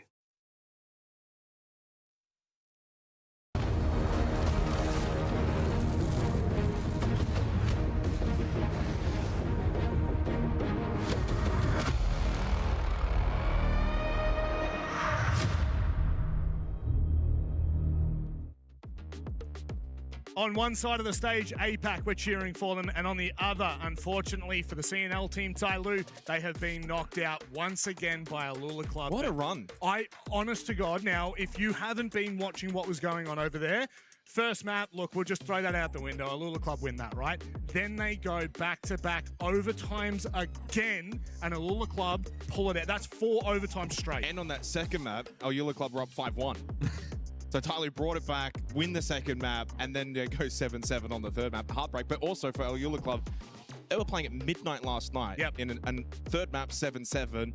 Go to bed, wake up, another 3-mapper, another on the third map 7-7. You have to give them credit from the MENA region, what they've been able to do. I mean, we've seen Valentino before, but the others, some have called the rank stack or tier 3 or whatever you want to call it. They now get to play Fnatic to get into group stage. That is crazy. The fact that we're at that point. And if you're Fnatic, I'm not going to lie. I'm a little they got nothing to lose. I'd be a little bit worried at this point. And look what's just happened behind us. Exactly. And I think that's a really key, important thing to talk about, is because sometimes at events, things start to go a little awry. Things start to build a bit of momentum. And right now it feels like, guys, there is a story of the underdogs. There is a story of upsets. And I wouldn't have thought it in this matchup in particular. If we make that and we just isolate it to our match at the moment, I would never have said in a million years Shopify Rebellion even lose a map to CAG. I think when we found out the format for this particular event, especially the play-ins portion of it, it was always in the back of the mind that this particular day, number 2, for the play-in matches, that with no second chance now at this particular portion, we could see something interesting, something special. And in terms of what that may look like and match up and teams, who knows, take your best bet of the 8 teams that are here. But we're now in that position where it could actually happen, where Shopify Rebellion don't put a foot wrong yesterday, come into today, CAG play really, really well, which we've now seen across, 1.5 series so far, and then they're under threat. So I'm really intrigued now to see what their response is. Well, let's reset a little bit now. Map 2. The beauty of a best of 3 for a team like Shopify Rebellion is you get to go back, talk things over, reset mentally, hop into then your map pick to follow, which is going to be Border. 4th preference, certainly a better preference pick, I think, than CAG. It's kind of what we were saying in the pre-match discussion, Rob, is that if CAG win Clubhouse, it's Lair that's likely for them, not so much Border. So I am expecting Shopify Rebellion to bounce back here on Border, maybe look to get a little bit more aggressive. They understand how CAG are not scared today, so meet them head on, fight fire with fire. I think my big concerning factor at the moment is, look, Border, you could probably just go with Shopify Rebellion here. It is their map pick. They look phenomenal on it. But here's the caveat. The way that CAG have been playing... The caviar or the caveat? Well... Bit both. Why not? Why not have a bit of caviar while you're here as well? I guess for CAG, though, the way they're playing, guys, this does scare me. This map, Border, leans into exactly what we've seen in the past 3 maps. If CAG stay aggressive, if they can be calculated in that aggression, let me just make sure I say that very clearly. They're not just running out and doing stupid moves and plays. They are really looking at this quite analytically and making the right decision in these aggressive plays. I think a lot of it, especially on Border and the style of matchup that we saw, at least on Clubhouse between these two so far, it's firepower, right? Yesterday from Shopify Rebellion, Wrexham stood out as having a lot of firepower, and Surf played second fiddle. Surf was great for a portion there on Clubhouse. We need to see a bit more well-roundedness from them. Ambi, especially on entry, I think needs to have a bit of impact. Spoit will be disappointed with that opening map, right? Of course, roles and positions and all that will change naturally heading into this second map and may aid them in that regard, but there needs to be a well-rounded performance from Shopify Rebellion, and their gunfights, if they don't tidy up, they'll get caught out and exposed here. Well, the big thing for me was just the fact that clearly CAG, Clubhouse, defense, that's what prevailed. And we get that in APAC quite a lot. So, but do they have the attacking prowess on a map like Border against a very experienced Shopify Rebellion? That's where I hold my reserve going into this map. Lair's different. They're so comfortable on that map. They got like an 8-1 record or something ridiculous, right? But Border could be a struggle if Sharip and Chibitsu play to a similar level as the way they played on Clubhouse, because they got bailed out. And on Border, you need your fraggers. But isn't that scary that they got bailed out? Absolutely. You know what I mean? Is Isn't it scary that the two best players on the team got bailed out in a matchup like that where DD Man steps up? What does that mean for Border? And I think maybe your point is probably the most important there, guys, which is the key takeaway is Shopify Rebellion are going to look good on this map. You are going to have to be careful. And where you were leaning with that, Xenox, I think really importantly for CAG is their attacking side. Because what we've seen in the last 3 maps of them today, their attacking sides have done okay. I'm not going to say that they've been crap. They've not done as well as I would have expected in some of their matches. However, on the defensive side, that's where they've really taken charge. That's where they've looked the best. Now moving into Border, which I would consider an attacking-sided map, they're really going to need to show their grit. They can't afford to let this game kind of roll out of control. Do we know what side they're starting? I don't think we do. We haven't heard yet. At least based on the pre-match lobby, it is looking as if Shopify Rebellion will be starting out on attack. Okay. And so that's going to be a bit of a challenge, I think, for them mentally, right? Naturally, attack in Siege, you need to be the ones that are making plays. You set the tempo. CAG have also shown so far, again, how much of Clubhouse will transpose over the Border, it's yet to remain to be seen. But I'm expecting CAG, if they want to continue to be active and aggressive, to be contesting the perimeter of the map and making entry as challenging as they possibly can. And so it means for Shopify Rebellion, they need to quickly be able to formulate a plan to counteract that. And if their gunfights and their firepower maybe aren't up to the scratch needed, you need to find a secondary path to finding that map control. And I think for me, that's going to be the most challenging component for them for this first half, is how are we going to get in the map? If we're having issues elsewhere, how do we try and mediate that? Domestically for CAG, they've actually beaten D+ on Border twice in the last 3 months. One of those was 3 weeks ago back in the finals. And 7-2, 7-2. And D+ is their best competition in APAC North. No doubt about it. So they've clearly got promise still here on Border. I will give Shopify Rebellion the edge. It's their map pick. They've got an overall better, I think, pool of experience based on the quality of opponents they play on this map. But don't completely discount CAG. And the fact is, they've already got a map in the bank. So they've already got now a free punch here on Border. That's scary. Shopify Rebellion are now facing elimination. Rob, they must win this map. And the thing for me is, at the moment, the way CAG are playing, there's no fear. You look in their eyes, when they lose a round, they're kind of having a bit of fun with it. They're enjoying it. They're laughing about things that went wrong rather than beating themselves up. And this, notoriously, after year, has been APAC's biggest problem. And it is a problem in NA. We've seen it before. We've seen what happens when things start to get out of control. But Shopify Rebellion, we move to Border. They look comfortable on this map. My reservations are held for the second half for CAG, but it doesn't matter, because right now, this is an elimination match. This is a promotion match, if you will, into groups. And on that note, boys, I think I'll let you do the professional talking. Thank you, Rob. So we head to Border, second map of this play-in phase 2 final, semi-final, whatever you want to really call it. At the end of the day, this is to get into group stage, the big stuff. Loser is out of the tournament. At the moment, CAG by Varel. That's right, there is no error at the top of your screen. They've won the opening map. Can they now knock out Shopify Rebellion, who need to now win 2 straight, or they will be flying home very, very early? Yeah, I'm very excited for this map, but of course, being from APAC, I'm equally You've nervous. seen the ending. We've had hope how many times in the past? Year after year, event after event, and time after time. These teams from the APAC region tend to just fall short of the mark. They trip at the final hurdle. Can CAG pull off the upset of this play-in phase? So many people, including myself, and I'm sure you as well, confidently had Shopify Rebellion, not just to even make it through to groups, but to be the #1 team from this 8 in terms of how they look on paper. And from the play-in teams, yeah, exactly. Absolutely, yeah. And that's being tested right now. And if CAG can make it through, they will join Weibo and Enterprise. And don't forget, that'll be the 3 teams fighting for their region for 2 slots at the Osaka Major. Big implications. Well, let's get underway. The Monty was banned away from Canadian, so he hopped straight onto the Black Bit. Solid Snake also the ban along with Izami and Clash. As Sharit with a Nitrocell. They've got 4 of them, Gus. They've got themselves a lot of C4s. And there's one of them thrown to Canadian, gets him down to half health already. That's a good start if you're CAG. Here comes Surf, caught though inside of Towers. Oh, Sharit was ready. Turned around very, very sharply to find that opening kill onto the Dockerby. Canadian really wanting to push forward. top of these stairs. Sharif, though, not minded by these flame bolts. Rexon now losing quite a bit of utility in trying to deal with Sharif. Can he get some help? No. Ambi finds the angle. Help, though, did eventually arrive. DD Man made his way over towards Office to find that kill onto Canadian. They maintain the advantage, and a lot of time and utility expended to deal with Sharif. And that's courtesy of Sharif really valuing his life, not taking unnecessary risk, and being able to move around the layer of utility that was sent his way. So credit to Sharif, but credit to CAG in affording themselves an advantage here. 70 seconds now remain for Shopify Rebellion to formulate a response.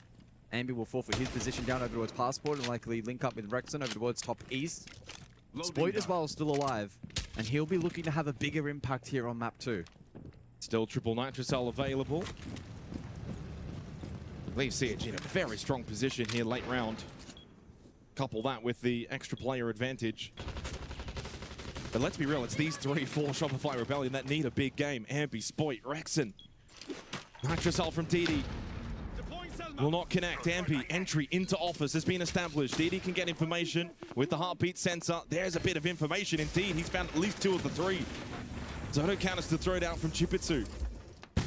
They've got Armory locked down, they've got Fountain locked down, and he still has a Nitrocell up close. Salmas have also been shot out. There goes Rexon's head. I don't see a way through now for Shopify Rebellion. Too much to do with so little time. Can clear out at least the prone player. Zaka then on the swing. It's CAG that open up Border with the opening round. Yeah, really good defensive siege here on Border from start to finish. Great play over towards waiting to kick off proceedings, courtesy of Sharif. Great early nitro as well onto Canadian, who was low and then taken down. Here was that shot from Sharif, mind you. So a clean shot, and then wasted a significant portion of the time. Take that away from the attack. And it resulted in a filter effect over towards Office. And it's a positive start for this Japanese outfit.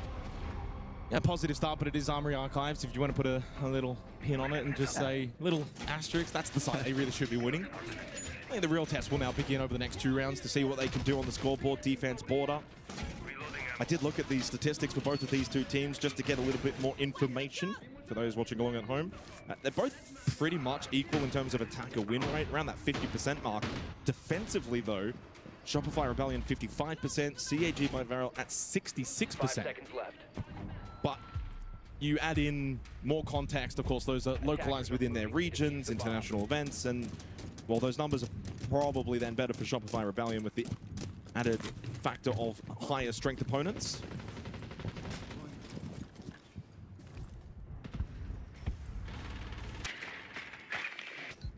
Ambi with 2 early kills.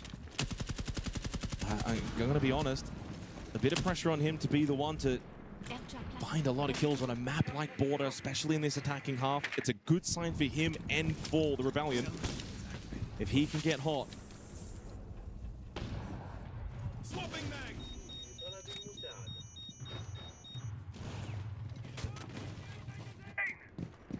So it's Anaton and Sharif to lurk on the first floor then here in round number 2.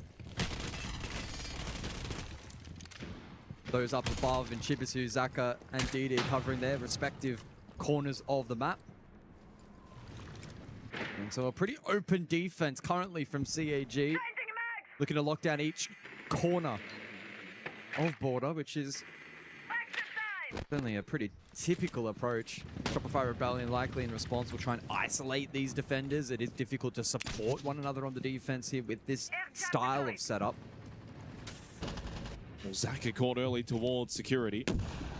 He won't get support, Zaka, so he needs to play for himself. Chibisu actually does elect to rotate over towards security room, though, so that's interesting. It'll leave a weakness elsewhere, though, for CAG. And DD Man's even getting in on the action, so a big stack and a rotation from CAG, electing not to leave Zaka isolated. There is no map control right now for Shopify Rebellion, which is a little bit concerning. Surf slips into Archives. First one really into the building. Canadian towards waiting, so finally Shopify Rebellion starting to take a little ground. Ambi caught at the front door. There is one. Bot Metal spots the head. That didn't take the initial shot. It's Canadian that found the opening kill. Surf able to double down as well. East Des. This is much better from the North American team. Surf has found 2. CAG have lost too many too quickly. And Anaton as well, top man will fall, and Sharif by himself, and this may be our first flawless of the entire series. Never mind, I've cursed it. But it will be a round win for Shopify Rebellion. Oh, hang on.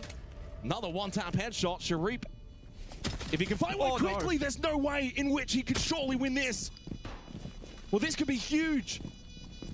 Quick rush back up to the top floor for Sploit, because suddenly things got very real. Okay, Canadian just kept them cool, calm, and collected at the end. Woo. Very, very. Well, they win the round, and it started and looked as if it was going to be flawless, and yet it ends up being a little nervy. Just a little. Ooh. Nice drive from Sharif, but Shopify Rebellion deservedly get their first round here on Border. Yeah, they do. Took a little while for them to formulate the map clear initially, but able to flood that kill feed, take space, and with the kind of setup that CAG did employ, it was naturally going to be a little trickier for them to find found trades. those 3 kills so quickly as well. Yeah, they just couldn't really respond then, Shopify.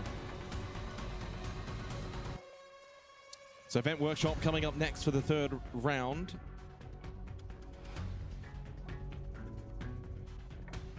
If we can load in. Who's got the toaster? I was going to say that, who's got the toaster, but we're on land. Hopefully no one's got the toaster. All right, now we're in.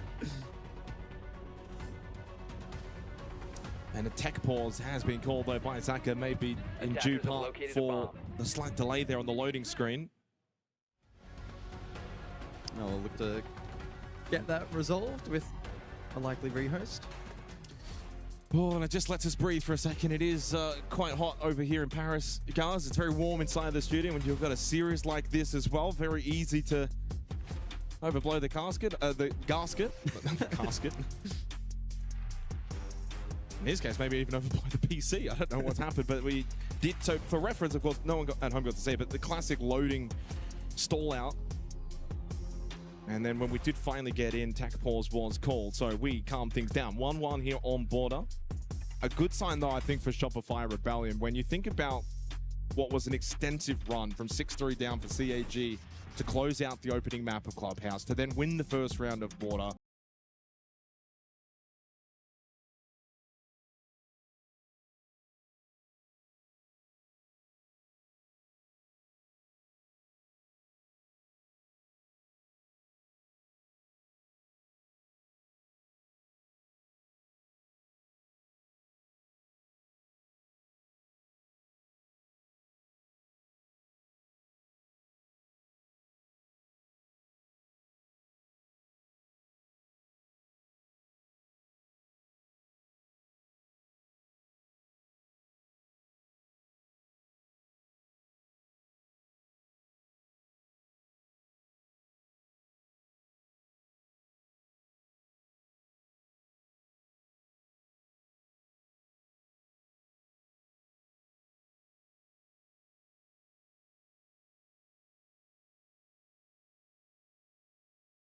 That was kind of the discussion that we had as well. Post-map coming into Border was, yeah, it was a 6-3 comeback, but the rounds prior to that were so competitive, so close. So it's not really that surprising.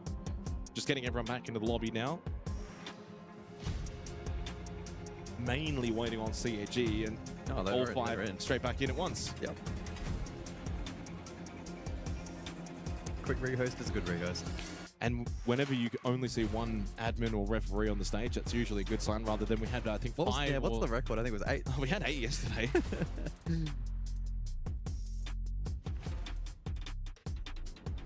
I think the concern for me, in the overarching storyline of the series, will be for especially CAG, if they not only lose this map, but if they lose it badly, how easy would it be for them mentally to think, oh, it's happening again? Yeah, I don't really know how to truly analyze the mental component of this matchup, because I think from my perspective, I probably didn't anticipate map 1 to develop in the way that it did, with CAG in particular playing so positively towards the tail end of map 1. So what that may entail for the second here of Border as we do actually load back into the lobby in the background, I think we'll just have to wait and see. It's a round by round case. We're in uncharted territories, really, I guess, with them winning the first map. Yeah. Right, let's load back in. Event Workshop, third round.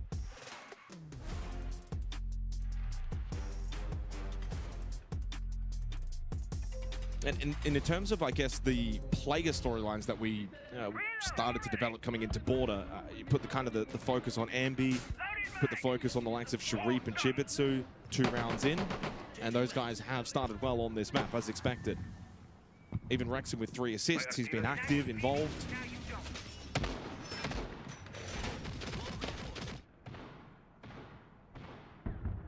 So Workshop to go then for round 3. And then an open hold above here facilitated by the mirror of CAG.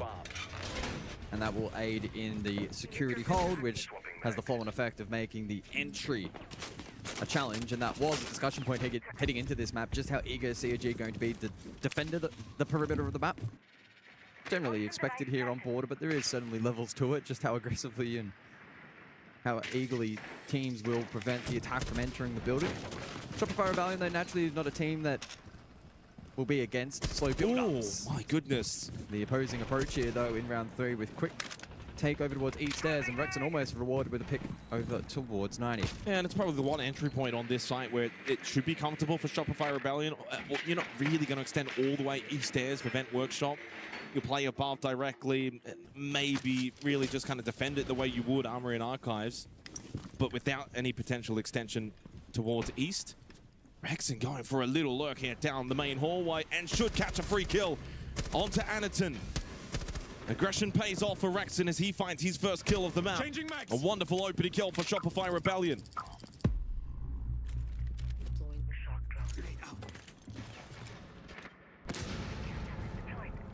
Still, though, a lot of pressure to clear on top floor, and that's part of it. Zaka in the grave. DD still, though, over towards Fountain. Point armory position taken. Ambi to follow suit. Top floors is there. DD, though, towards Fountain. He was the last stand. He falls as well easily to the vendetta of Ambi.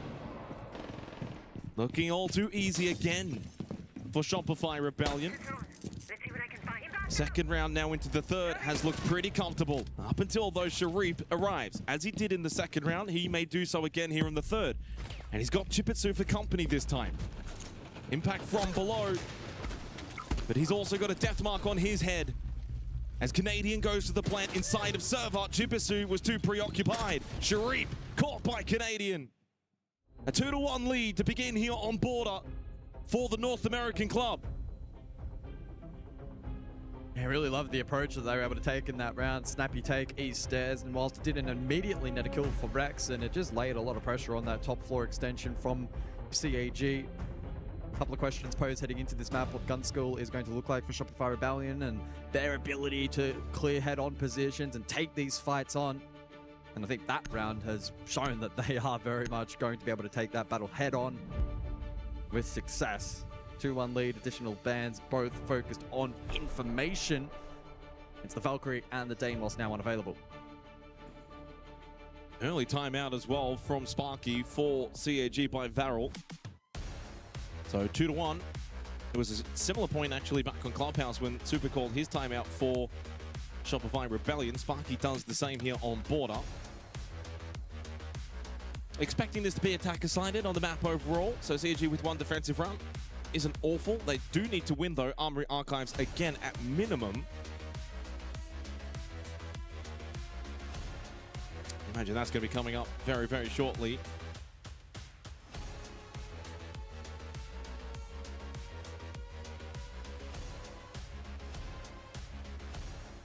I will say I love Spark. I was going to say, is he covering his mouth to stop any lip reading? It's like in the on the football side. Yeah, the football with the play sheet. And yeah. Let's get back underway. Get a reminder, the bands Valkyrie and Deimos. Back to Armory and Archives. Huge round coming up for CAG. This is the round you got to win. Just kind of keep the pace, because the last 2 rounds now, Shopify Rebellion have looked very comfortable with their entries, able to get pretty early advantages and then capitalize. Opening round Armory Archives, honestly, CAG won that comfortably. But then Shopify Rebellion win the other sites comfortably. So as we go back to this site once again, If you're CAG and you lose this, then you're 3-1 down, it's very quickly the snowball effect that can take 10 place. seconds left before insertion. Blitz, Glaz, attacker repick. Throw in the Thatcher, and this could be an Archives hit. Yeah, this will likely be direct. Look at the spawn positions. He's spawned for Shopify Rebellion. Thatcher for his Nitro Cell denials. CAG, the early positioning as well, by the way, is all the way around security, around office, around the hallway, nothing really towards Archives. They've got Aniton. They've got Aniton, though, in lockers. If Shopify Rebellion go really, really quickly right now, the site is somewhat vulnerable, but they haven't. Yeah, they've drawn out a rotation from the defense. They could go for a follow-up plan now off the back of that. Do we see the commit? Well, if they can get rid of Aniton as a kill, because he's going to be the biggest one to stop them with the glasses activated. Candela's throwing smokes as well. Barbed wire still up. This is going to be the power play now from Shopify Rebellion. Aniton's going to be the best man to deal with this. DD as well to help out with the gas babes. Canadian going for the plant. Here's the Nitro Cell. Has that been stopped? Indeed it has. Canadian will get this plant down, and this is going to be so difficult now for CAG to retake with Spoit still up on the Glaz. Ambi finds the opening kill. Sharif, no presence. And Aniton on 1 HP. This should be a stolen round for Shopify Rebellion, and at the window, Chipisu falls, so does Aniton. It's a snatch and grab on Armory and Archives. Happens every so often, but in such a big series, Shopify Rebellion, they have pulled it off. There's so little time remaining. As Canadian falls, Rexon serve. Just of course need to make sure that DD man can't stick it. Rexon with 3 at the end, at 3-1 lead. Here come the Rebellion. Ah, what a play from Rex. Huge impact in that round. Not just kills, but played the role of the Thatcher to perfection. Prevented the Nitro Cell from denying plant, and by forcing a post on that side with the positions they held and the players still up, Shopify Rebellion, as some may say, had a 99.99% chance of being able to confirm that round. They do, extending that lead 3-1. Very risky play, that Archives rush. If a Nitro Cell happens to connect onto Canadian, more often than not, you've lost the round now as the attacking team. More often than not. Not impossible with the Glad still up and other pieces available, but you're losing a big part of why you play that rush round. But the Thatcher, and everyone covering and Spoit covering, everyone was well set up, and there wasn't enough outside of that single Nitro Cell in stopping that plant. To me, it didn't look like CAG were ready for it. I don't think they expected it. Now, naturally on this site, if you do lose Armory and Archives, you probably want to go back and repeat. 5 seconds to go. Well, you say that, but we are certainly in a more modern meta where repeats have largely fallen out of fashion, but given the map and the style, you're going to go back here. It makes sense, yeah. Not completely unfounded. And as expected, it's a complete shuffle from Shopify Rebellion for their composition heading into the round. Naturally not going to take the risk of a double down with that direct approach. At least that's probably not the anticipation. They're very similar to their opening round setup, although the difference is they go drone heavy. So they bring the Twitch, they bring the clutches from Brava, and the Sens as well. So that's the main setup. They still bring the A's, they still bring the Nomad, but they're dropping, the Blackbeard isn't brought. They don't really bring the Dokkaebi this time. Didn't really get much out of it back in the opening round. Haven't seen it since. And probably expecting, and this is where it's like kind of that game of chess, well, they're going to play trap now because they don't want to get rushed again. So we'll bring the drones. Love this from Rexon. Not the first time we've seen Rexon with a quick entry kill. Very pivotal play from him in this half for his team. Up to 6 kills now for Rexon. Flashes in. Saka pushing the window. Catches Spoit in the head. And it turns around to shut down Ambi. A big reversal in a power play moment from CAG. Surf needed that one onto DD. Followed up onto Aniton. We're tied 2 versus 2. In a crucial 5th round of Armory and Archives. Halfway through. Sharif and Zaka versus Canadian and Surf. Well, Surf will chill inside. He's waiting for Canadian to bring that diffuser into the objective. It's allowed Zaka and Sharif respectively now to reposition. Surf captures Sharif. Zaka losing out. Another huge round from Surf. As he showed back on Clubhouse, he can make big waves. 4-1 lead, 4 straight for Shopify Rebellion. Oh, that is impact. What a play from Surf. And an entry from Rexon again. Yeah, he's not shied away. He's been facilitated, of course, to make these entries. You know, we saw Canadian hold the line, the U2 dump top east, but he found that route, found the shot. A little disappointing here from Shopify Rebellion to not find the trade onto Zaka. At this moment. Yeah. But then Surf inside of clutch Armory. again. Yeah. Another 4K round 1 for Shopify Rebellion, courtesy of Surf, as he did back on Clubhouse. That was nuts. He's had a very, very good day today so far for his team. 16 and 11 across the 2 maps. I was going to say, do you go one more time? But the answer to that is very much no. We will go Bathroom Towers for the final round of this first half.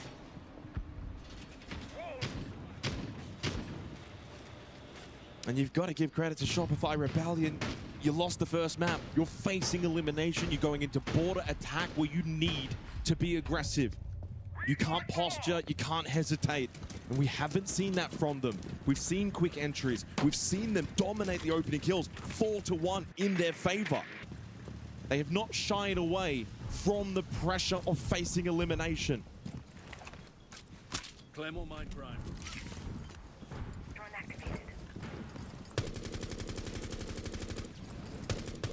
Well, we've seen plenty of fight from CAG over the course of this series so far. If they stand a chance here on border, we need to see it once more. U2 stack early through offers from Shopify Rebellion. They're not shying away from taking this quick map control. Oh my goodness! Surf has just rode down the hatch. DD Man could not believe it, and Canadian goes for the plan. They want to end this quick. They want Lair.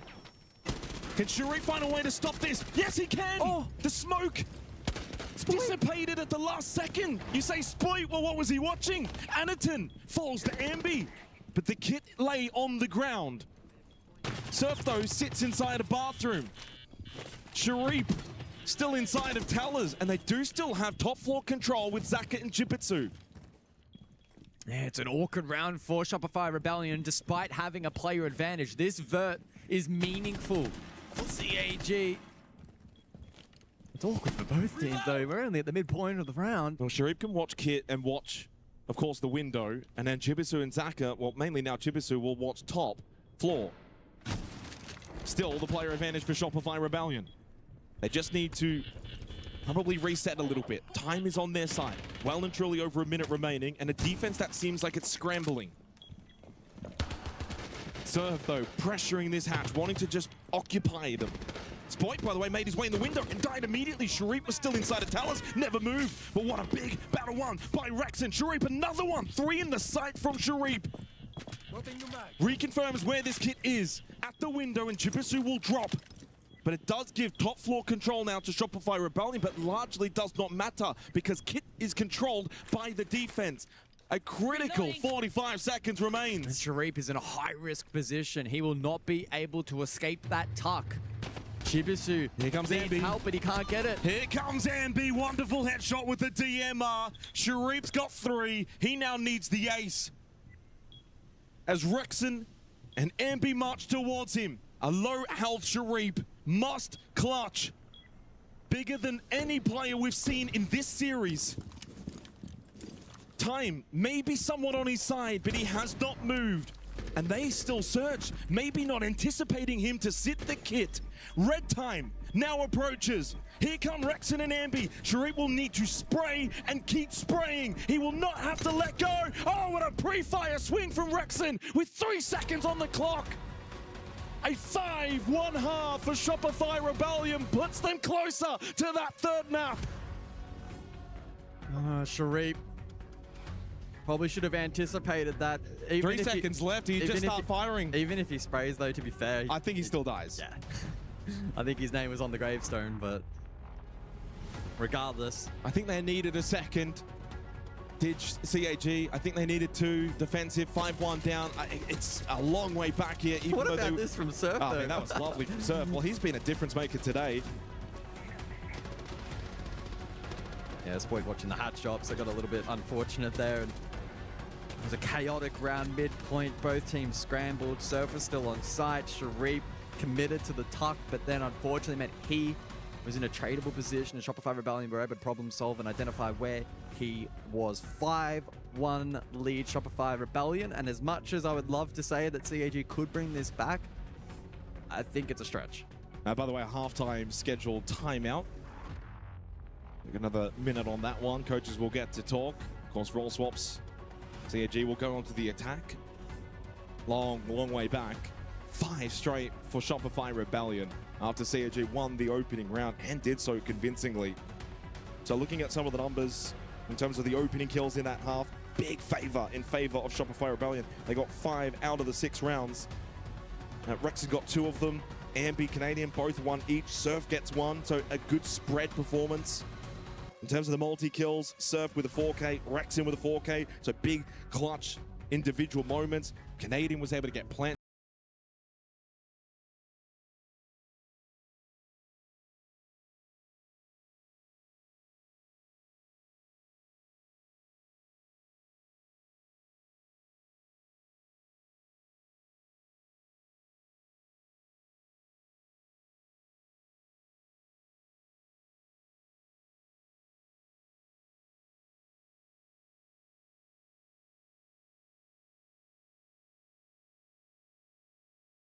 Let's see then how the second half will develop and whether or not CAG have enough tricks up their sleeve to formulate a comeback.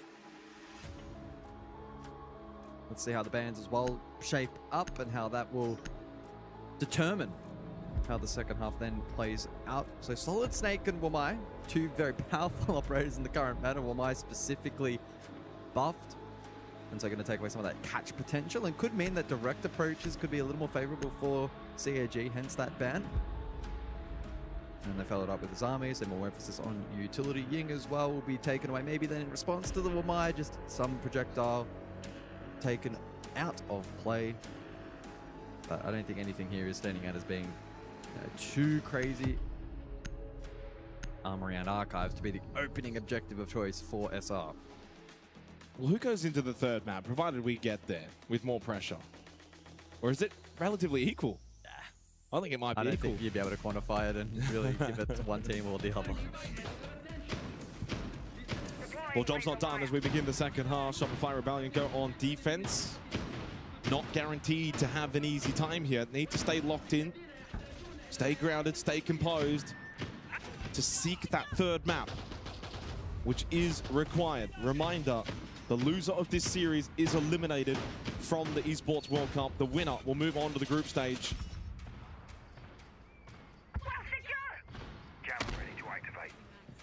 And on the B stream, Fnatic versus Al Yula Club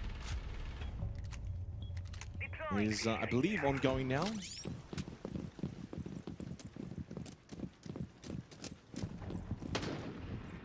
Well, this lineup from CAG suggesting something interesting may be formulated.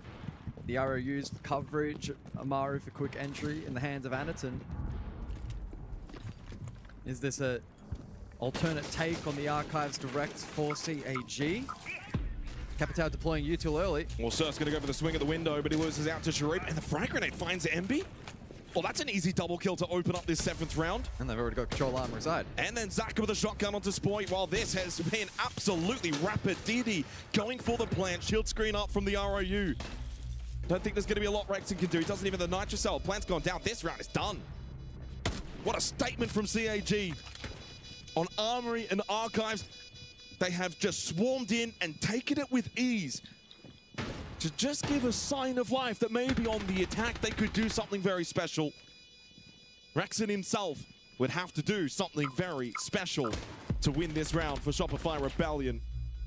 Doesn't seem as if he's in much of a hurry, realizing how difficult the task is ahead of him. What a round though from CAG. Yeah, that first kill coming at the 2:29 mark, fastest of the series so far. Even more impressive that it was from the side of the attack as opposed to a defensive spawn kill, right? They clearly had a plan, able to action it. Wasn't the more traditional Archives direct that we saw from Shopify, but their own little flair working out there with the Armory side focus. A wonderful execute, and in terms of the team coordination, it seemed like everyone was on the same page. And everyone was also on the same page in terms of pacing. I think that's the most important thing. Sometimes with these fast-paced rush attacks, one or two lag behind in their role, not everyone's in the right position. But for CAG, it seemed as if everyone was very much in sync. And we're not going to get the repeat bomb site from Shopify Rebellion straight to Vent Workshop. They will play relatively similar in terms of the top floor control as the bomb site moves downstairs. And a change up on the attacker side for Repix. CAG will bring the Dockery, the Sophia, the Ace, and the Twitch. They will drop the Montang, but keep Anaton on the Blackbeard, interestingly enough. Anaton just 1-5 this game, but double digits for Sharip. Still only the 2 kills for Chipitsu. And he was the #1 rated player in APAC North. Yeah. You awake the giant, who knows what might happen. But at the same time, it's been an awfully quiet series as well for Spoit. Just 9 kills, 16 deaths across the 2 maps.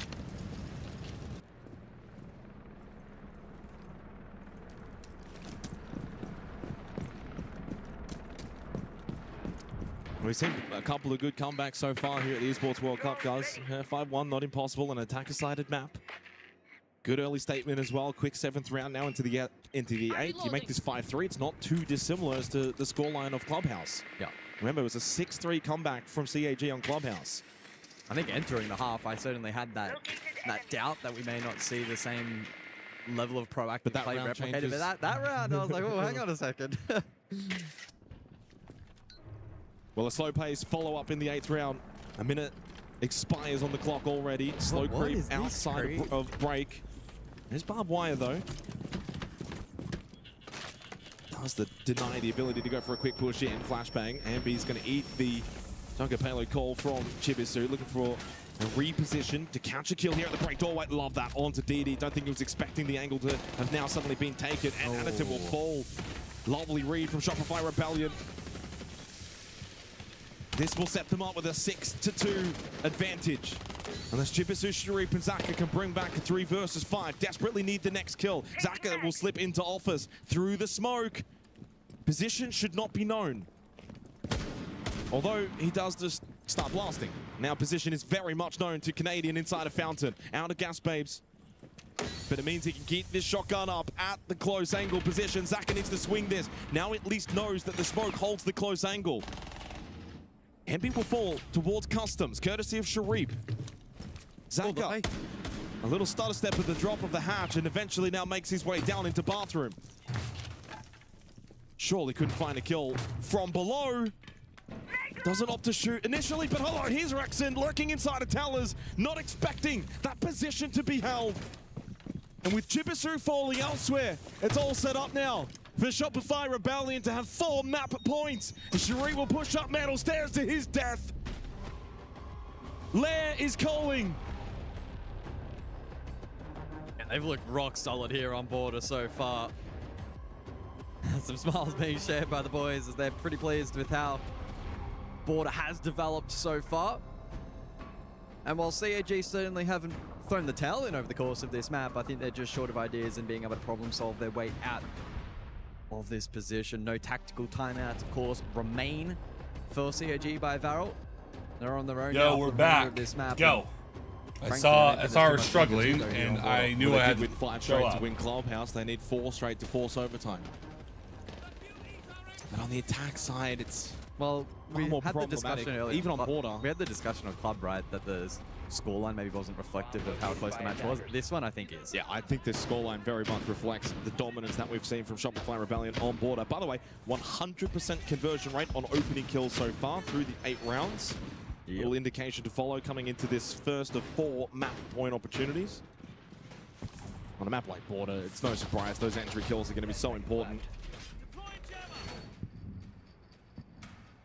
5 seconds left. Attacker's objective is to defuse. So back over to Armory and Archives. Technically, if Shopify Rebellion want guns, they could just sit on this site for 4 rounds straight. It is, of course, the best defensive site on the map. Not saying they will, but they do have the option now. And they bring the clash into play. Well, this man on our screen, he's the big one. If we it looks as if we're going Lair, Chibisu needs to stand up. 10-17. You can't have the region's #1 player bottom fragging in an elimination game. Lair is where he needs to make amends.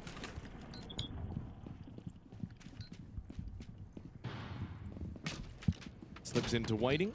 Wants out the top of the shield of the clash from Canadian. Getting us more intel. Yeah, looking to try and spearhead top east, but that's tough. Shield into clash is not the kind of formula that will favor the attack of CAG. Oh, and it's Surf again. And if that 100% conversion rate continues, Shopify Rebellion have locked in this map. Yep. The trade, though, slightly delayed. Follows through from Sharif onto Rexon. Sharif then has another chance onto Surf. I think that frag grenade... Did that get stuck on the floorboard or did it fall back down? I think it bounced back down. Yeah. Well, they've at least got a little bit of presence now over towards top east. It has forced Canadian back further over towards 90 for now. He'll play information on the shield that won't have the immediate counter impact. You can see Sharif was trying to play off the Joker Pele call from Chibisu, but unable to. Surf was able to answer the call safely. Oh, chance maybe for Sharif on a Canadian. Just the way that he was posturing, top metal did leave him a little bit vulnerable. MP finds a big kill onto the Chibisu as well, 2 and 8. He has struggled on border. And Spoit in a really good position towards security. It's starting to fall apart now for CAG. Spoit a double. Well, if he starts to activate, perfectly timed, because we will be going to all 3 maps.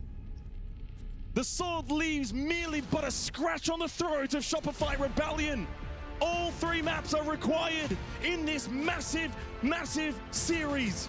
Facing elimination now are both teams. CAG, Shopify Rebellion. One of them's going home in the next hour.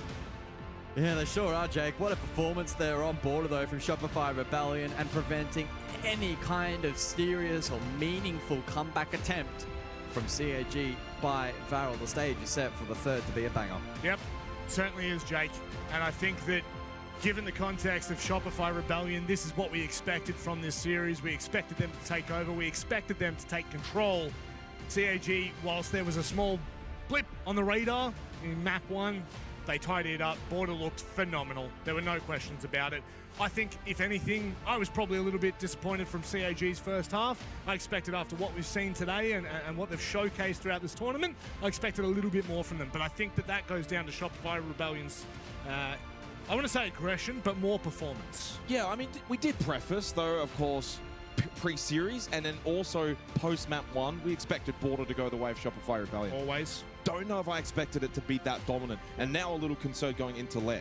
But Lair is still statistically a much better map for CAG by Varel, but the concerns are really the mental wounds from being beaten up on border in that fashion, guys, then now going into what is now essentially a best-of-1 to fight for survival going to group stage, and that's where we know APAC struggle historically. These hurdles, they slip up, and here's another one presented. The reality is, though, and this is what sets this up perfectly, Rob, someone's going home. Someone's going to be heartbroken. It's yet another failure for CAG on LAN and for APAC, or it's an absolute monster team from North America. It's a big map coming up. It certainly is. Speaking of that, it is time for us to go to a break. On the other side, Xenox has teed that one up perfectly. Someone is eliminated. Someone is through to groups. Don't go anywhere. Be back after this.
A third and final map is needed for this series and for our first team to move from play-ins to groups where they will meet another 14 teams. It's time to get underway with this final one. I'm excited. CAG, whilst they started strong, definitely didn't do too well on border there. That was to be expected, but we keep talking about it. It started in the very first video we saw, Lair.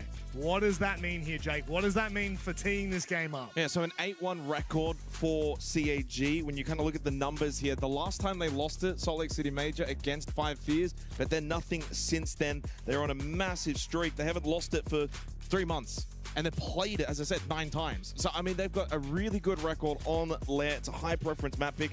For Shopify Rebellion, 4-4, not that great. It's not exactly in their wheelhouse, so they're going to be tested here. But what they do have is the momentum from border. They won that comprehensively. They didn't just scrape over the line. They dominated CAG. And the added benefit, they know CAG mentally don't do well in these kind of maps. It's tough. It's going to be an interesting battle. I think more so internally for CAG, where they were having fun on map 1, and even when they were 6-3 down, they were still having a bit of a laugh. You could see there was a little bit of a sadness behind their eyes, Michael, and I think for fair reason.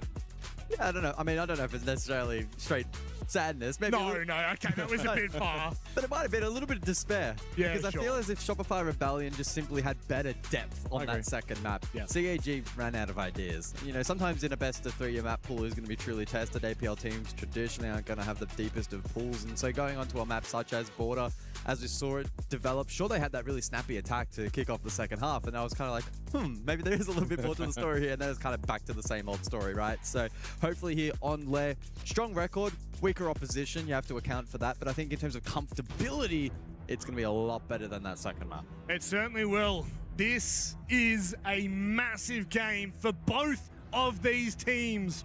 While CAG started with the sword, the dagger has been stabbed in their back, rightfully so, by the kings of North America. Or maybe the prince, maybe not the king at the moment. They still have a lot of work to do to reclaim that title, but this is where it starts. The EWC journey starts and finishes for one of these teams. Who will it be? We're about to find out. Thank you, Rob. It sets the stage perfectly. Third and final map. Win, and you are into the group stage, where you get a chance to reset a little bit, guys. You're back to best of ones. You've got a couple of days to play some games, see how you stack up against the teams that make their way in. The loser, their key will be crushed in front of their very eyes here today. The stories are pretty simple for Shopify Rebellion. A grand final at the Salt Lake City Major surely can't now succumb in play-ins at the Esports World Cup. And for CAG by Varel, always at this international event is where they drop the ball. The hurdle is once again in front of them. As we head into this final map, who have you got? Who have I got? Oh, gotta be Shopify Rebellion. That way either my predictions are right, my official predictions also correct. And even if I'm wrong, then CAG win it, I'm happy either way. But I think that's what makes the storyline for this match so compelling. The more I think about it, both of these teams have so much to lose if it goes against them. Shopify Rebellion, as you mentioned, they want to get back to another grand final. And for CAG, they're looking to ward off the entire mantra around this team and the aura around them. That is that international events are not their forte. This is an opportunity for 2 teams to subvert that. In terms of the ban's double shield from Shopify Rebellion. So Aniton has been targeted in this first half. CAG respond with a traditional set of wall denial with the Kaid Bandit. Yeah, important, I think, especially on Lair. Think about top floor as well. Very, very difficult site to attack into. This makes it a bit easier to open up the breach. Do still have the mirror that will need to be dealt with. So the canisters from Envy can delay. Interestingly, no Azami being brought to the round from Shopify Rebellion. Entry into ops for Zaka. Secondary hard breach to open up an angle towards that mask wall, where Aniton can then throw through the secondary breach to hopefully open up said wall. Spoint will play it aggressively with a mirror window placed, anticipating this ops push. Every round so critical, so vital. It's not just every round, it's every moment. I feel as if there's going to be key moments over the course of this final map that will determine the outcome. Well, Surf got one on Clubhouse and got another on Border. It's been Surf's series for Shopify Rebellion. Has he got another 4K clutch in him on Lair? Sharif down below Medical with the skeleton key of the buck.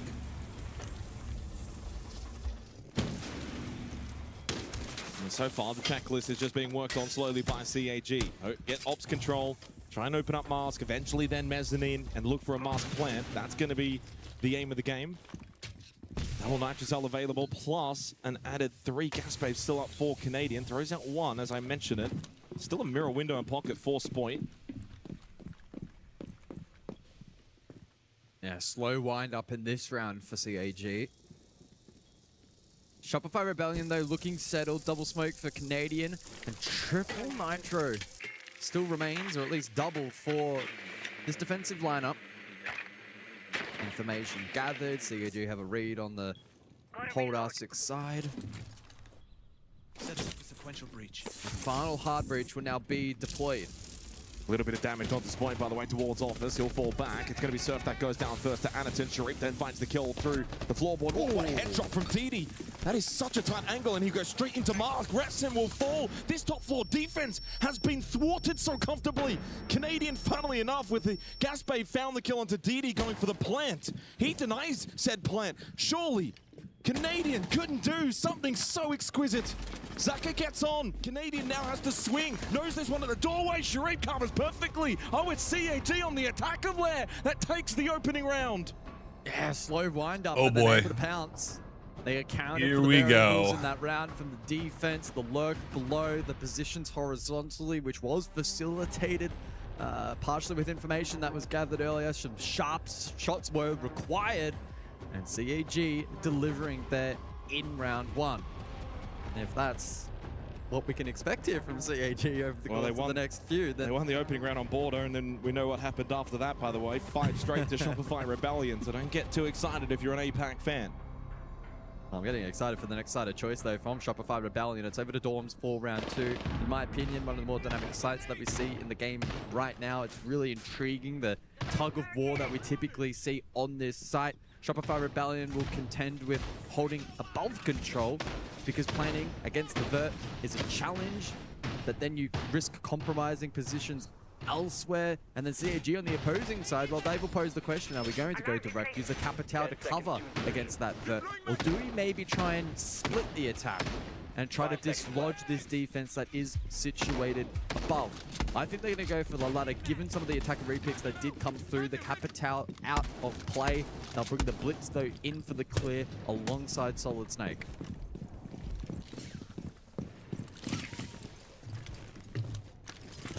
The bunks and briefing for the second round. Shopify Rebellion not opting to repeat top floor. This location. Watch yourself. Sharif, who started very slow on Clubhouse, has started to get going. He's 25 and 18 now. Not seeing anything here. And for reference, finished with 11 kills on Clubhouse, but started so quietly. Talk about the rush. Anaton into the nitrocell, though, from Embi, but he did die to Zaka. At least got one with him, and it was the Blitz. Swing from the window. Shibitsu, wonderful kill onto Canadian, and has another in his sights. Surf continues to peek at the doorway to his demise. One more to follow. Rexit and Spoit close by to each other, but the round is almost forfeit already as Chibisu holds at this doorway. Spoit on the other side. And Chibisu lets him know he's still there. Sharif found Rexin.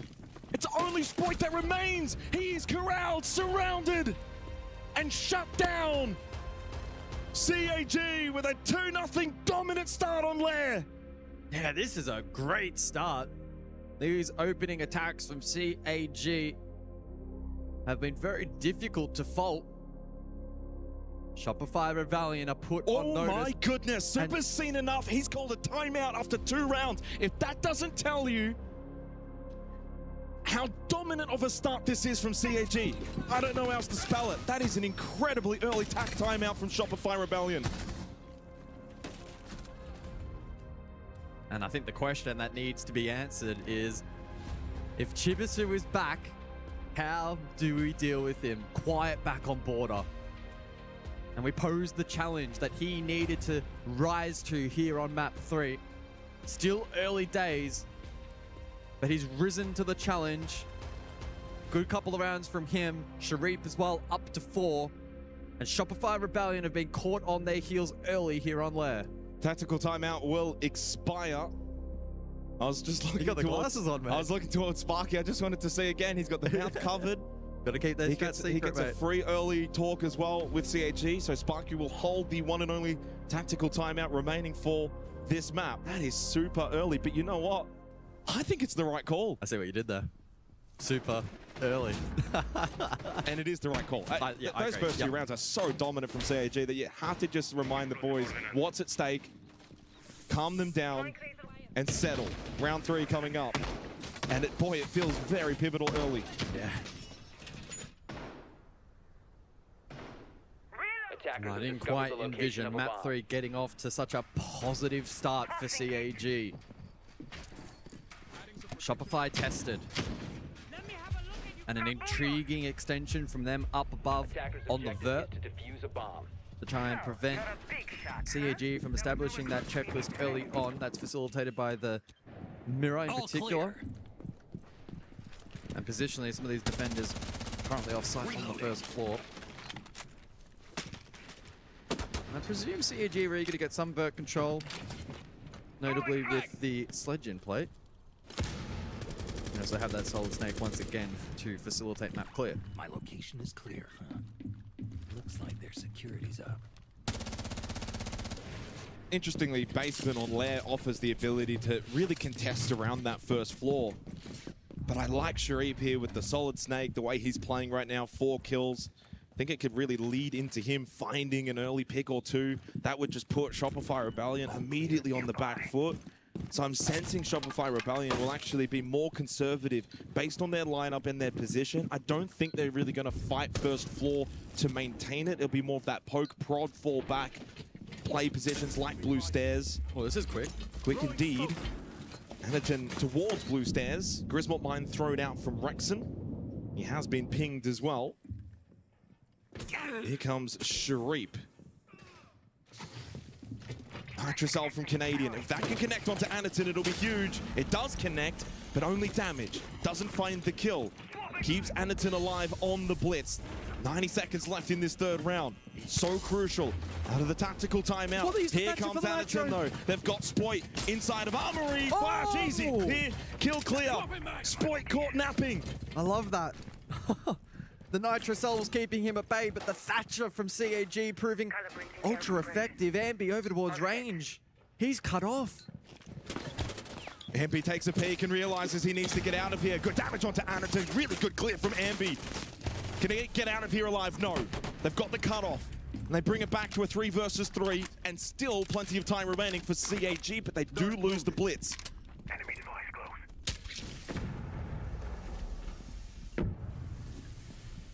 Couple of bolts remain for DD. And there is a lack of plant denial here for Shopify Rebellion. They'll need to be cautious in the final stages of this 3rd round. And also somewhat a lack of utility after this belt from DD. Final seconds of this 3rd round. Mirror dealt with. Vault over. In towards Lab. Pistol out. Doesn't connect. Lovely shot from Rexer. Needed that one desperately. Sharif and DD. Low on time. Will need to find the kills. Shopify Rebellion seem like they're going to finally get around on the board here for Lair. As Sharif drops, it was a 1-for-1 trade. Leaves DD needing to find 2 kills in 4 seconds. Spots 1. That'll be a kill. No, not even. Canadian wins the battle. Shopify Rebellion finally get around on Lair. Yeah, the roam and the extension maybe not as effective as they otherwise would have liked. I think the problem solving with the Thatcher from CAG was clean. Late round though, better from Shopify, despite struggling in terms of the amount of utility they had remaining. It was kind of equalized with CAG having their own struggles there at the tail end of the round. GBC got exposed, got caught out with pistol. Rexon hit a sharp shot, gave his team the advantage, and then able to lock down the site from there. So a 1-2 scoreline, additional bans. The blitz triple down from Shopify and Azami from CAG. Yeah, the Azami, by the way, was only first played in that round lab, but it is also very strong top floor too. Yeah.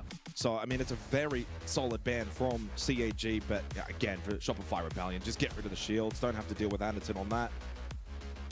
Does mean, of course, Anderton can flex over to operators like the Ying. In fact, he's on the Glands at the moment. We will go back top floor. Asta and R6 will be next up in the 4th round. But that was must-win territory for Shopify Rebellion, and they just won. Not super clinical, not super clean. I think if you're CAG, you walk away from that round not feeling too unhappy about the result. They know they could have been a little bit cleaner. Losing Anderton on the blitz wasn't ideal with what they were shaping up for in that round. We reset, we go round 4, top floor again. This still, though, in my opinion, needs to be a must-win for Shopify Rebellion, this site in particular.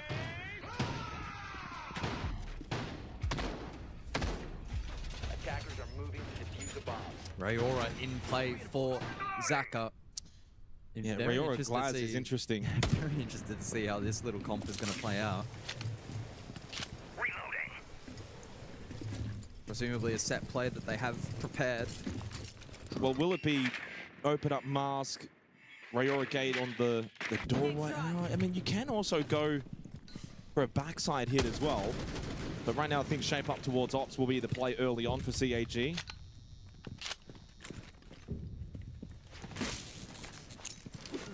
By the way, 3 straight opening kills for CAG here on Lair. Just to keep note of. Oh, here we go from below. Shareep with the Zofia looking for the impact trick. No, but he also didn't have information. Just went for it. At least does open up the floorboard.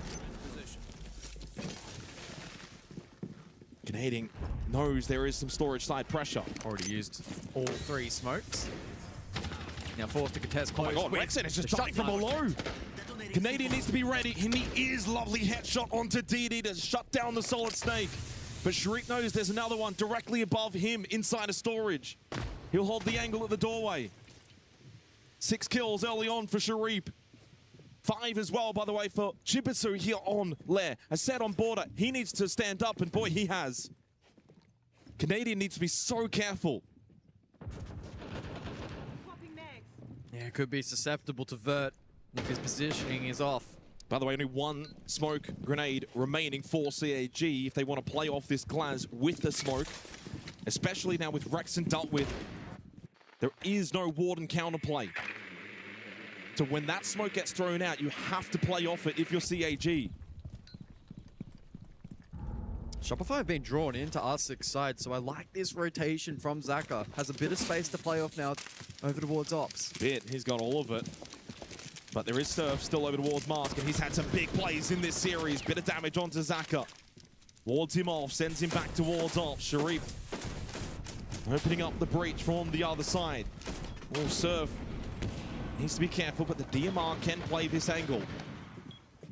40 seconds remain. Again, no gas babes, but there is still a Nitrocell, most importantly with Spoit. If they do go for a Mask plant, Spoit can still stop that. Oh, damage onto Shareep. A bit of counterplay from the defense. Canadian as well gets active on said defense. Spoit shuts down Chibisu. Shopify Rebellion flip the script. They get aggressive. They make it 2 straight rounds as we are tied on this 3rd map. Much better from Shopify Rebellion. They didn't just sit and wait for CAG to make their move. Got on the front foot and got rewarded. Yeah, they've responded nicely to that very early tactical timeout from Super post round 2. Now we equalize 2 apiece, posing questions to CAG. Canadian was active at the beginning of the round. 3 smoke babes, expended early, was under a bit of pressure, but he stood tall, found an initial trade. And then critically, late round, clued into the potential rotation. Another good round from Surf in particular. His ankle work again, excelling here at the Esports World Cup. Canadian top fragging. Don't see that every day of the week. I don't see that every day of the week. Which is normally a concern, but if anything, in this kind of context, it's not been a problem. Oh, 2-2. Still 4 straight opening kills for CAG, but unable to convert in rounds 3-4. Bunk's briefing returns. Was won by CAG last time. CAG giving up on the original plan though, so they'll repick back into the direct hit. So expect greenside pressure, Capital for the vert. And of course the ROUs from DD to help mask that plant. It means though, Surf on the Warden and Spoit on the Solace are the two key stakeholders in the round for the defense. It also means for CAG, it's kind of a one and done play. Typically, if you do go for that green side into a rush plant, if it's unsuccessful, we don't usually see the attack. It's hard to happen. Yeah, the backup plan is very limited for this approach. And it's also the kind of play now that is very meta globally. Shopify Rebellion very early into this round will kind of know what's coming at them based on positions and drone work, etc., etc. It's not going to catch them off guard. So CAG's execution needs to be near perfect. Deploying drone.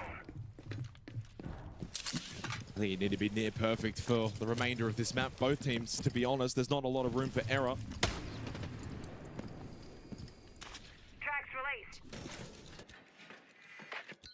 I think if you're Shopify Rebellion, it's just a matter of just holding on. Put the scoreboard pressure onto CAG and they will mentally crumble.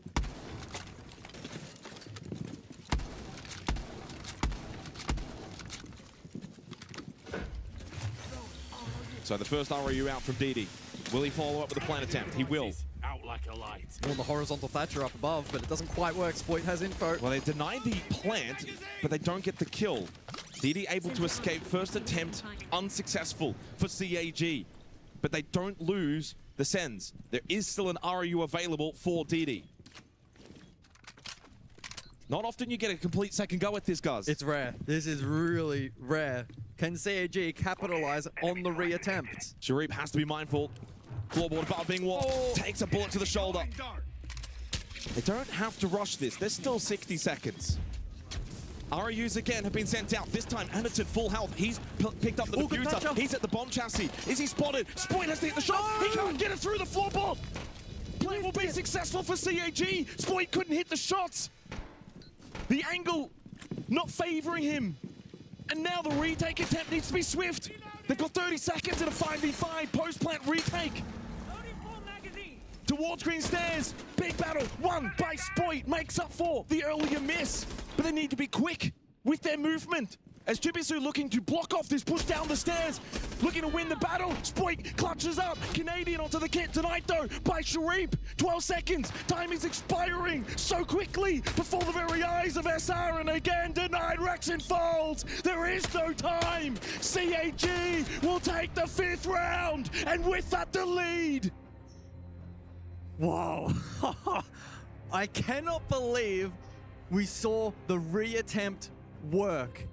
That might be the first I've ever seen. As we said before, if your first attempt on that attacking set doesn't pan out, the reattempt is so challenging. But for Shopify Rebellion and Spoit specifically didn't quite get the ping out on the plan. Then the follow-up spray didn't quite land with the beams in the way. And whilst the fight back in the post was still strong, it wasn't enough. Great play outside breach in particular from CAG. A stressful round for both teams, but CAG now in the lead. They have the chance to extend said lead as well. Final round of this half. We return to basement. I think arguably the best site that maybe Shopify Rebellion looked on back in round number 3. 10 seconds remaining. Funnily enough, that was the first time that Shopify Rebellion got the opening kill, but 5 seconds left before at a giant asterisk is that opening kill was post-plant in a 5v5. Not often you see that on Bunk's briefing. What up, guys? We're back. So lab we go. And a pretty different lineup for Shopify Rebellion defensively. Last time they brought the Yala. They had the Azami, of course, now banned away. They had the Mirror. They don't opt to bring that, nor the Mai. They go with the Solus again, but this time Ambi will take that away from Spoit. Spoit will go onto the Thorn. We see Thorn for the first time in this half. Come on. Fenrir as well brought out.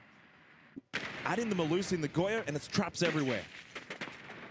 So Anderton onto the Top Twitch fight is to get to work. Oh, he's been working hard. Hooks He's up. on the grind. Nothing still has a shock drone in pocket as well, which will certainly be consequential in this particular round. 9 and 2 for Sharif. Huge performance from him in the series. 32 and 20. 4-2 entry with a 131 EPS. The next highest is Surf with a 108. That is a gigantic golf. Sharif has been by far and away the MVP of this series. Will he maintain that though, heading into the second half? As Anaton thinking about the push-up yellow stairs, opts against it. Yo, Optic with T1, what are they? I put the curse on Sharif. He loses out. Ambi stays alive. Eats the Jugger Payload. Oh my goodness! That's the biggest whiff I've ever seen. Zaka needed to collect that kill onto Ambi. Oh. If you wanted my attention, Speechless. all you had to do How does Ambi survive that? Well, what ramifications will that have in this series? Found my next target. They got the revive as well onto Sharif. It would have been a 5 versus 4 for CAG. A giant fumble. But Jimisu, what a headshot onto Canadian. And all tied up heading into the final minute of this half.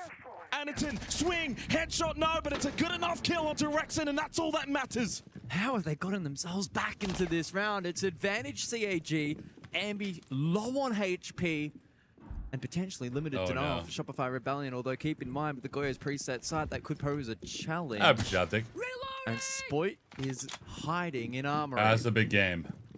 Still have calls. Loser goes available. home, so Going out Shopify now needs onto to... Spoit, as you said, towards Armory. Not really anyone though to play off that. He'll eat the call. Well, he's gonna answer the call. 20 seconds left. Jibisu can call again. Sharif with the radar gets a bit of information. And remember, Ambi's very low on health. Sharif caught though by Surf. 3 versus 3. Heading into red time. Up close. Surf's got a couple more coming his way, but he's ready to ride the high wave again. 3 from Surf on site. Nothing Anaton can do. Oh my god. We are all tied on lair. 3 apiece.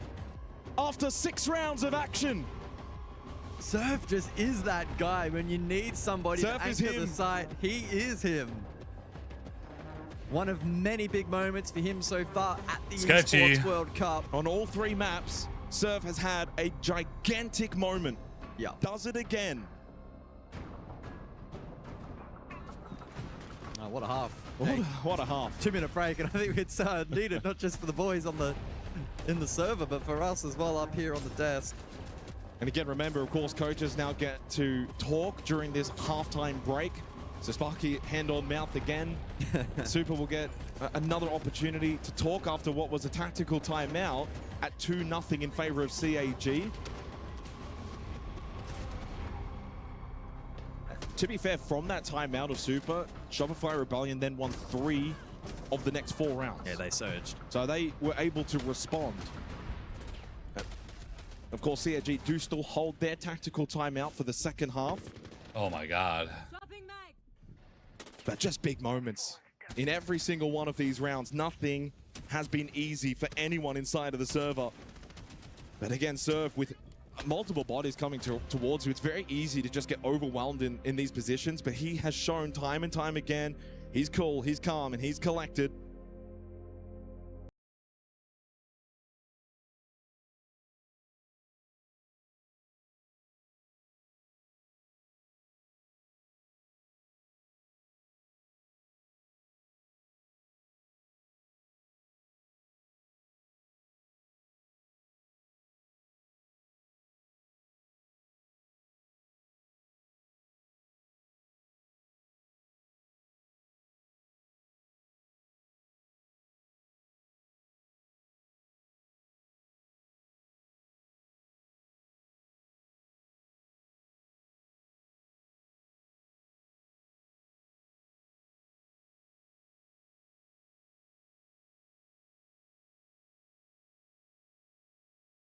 High chair. Should be more comfortable on defense going into this second half.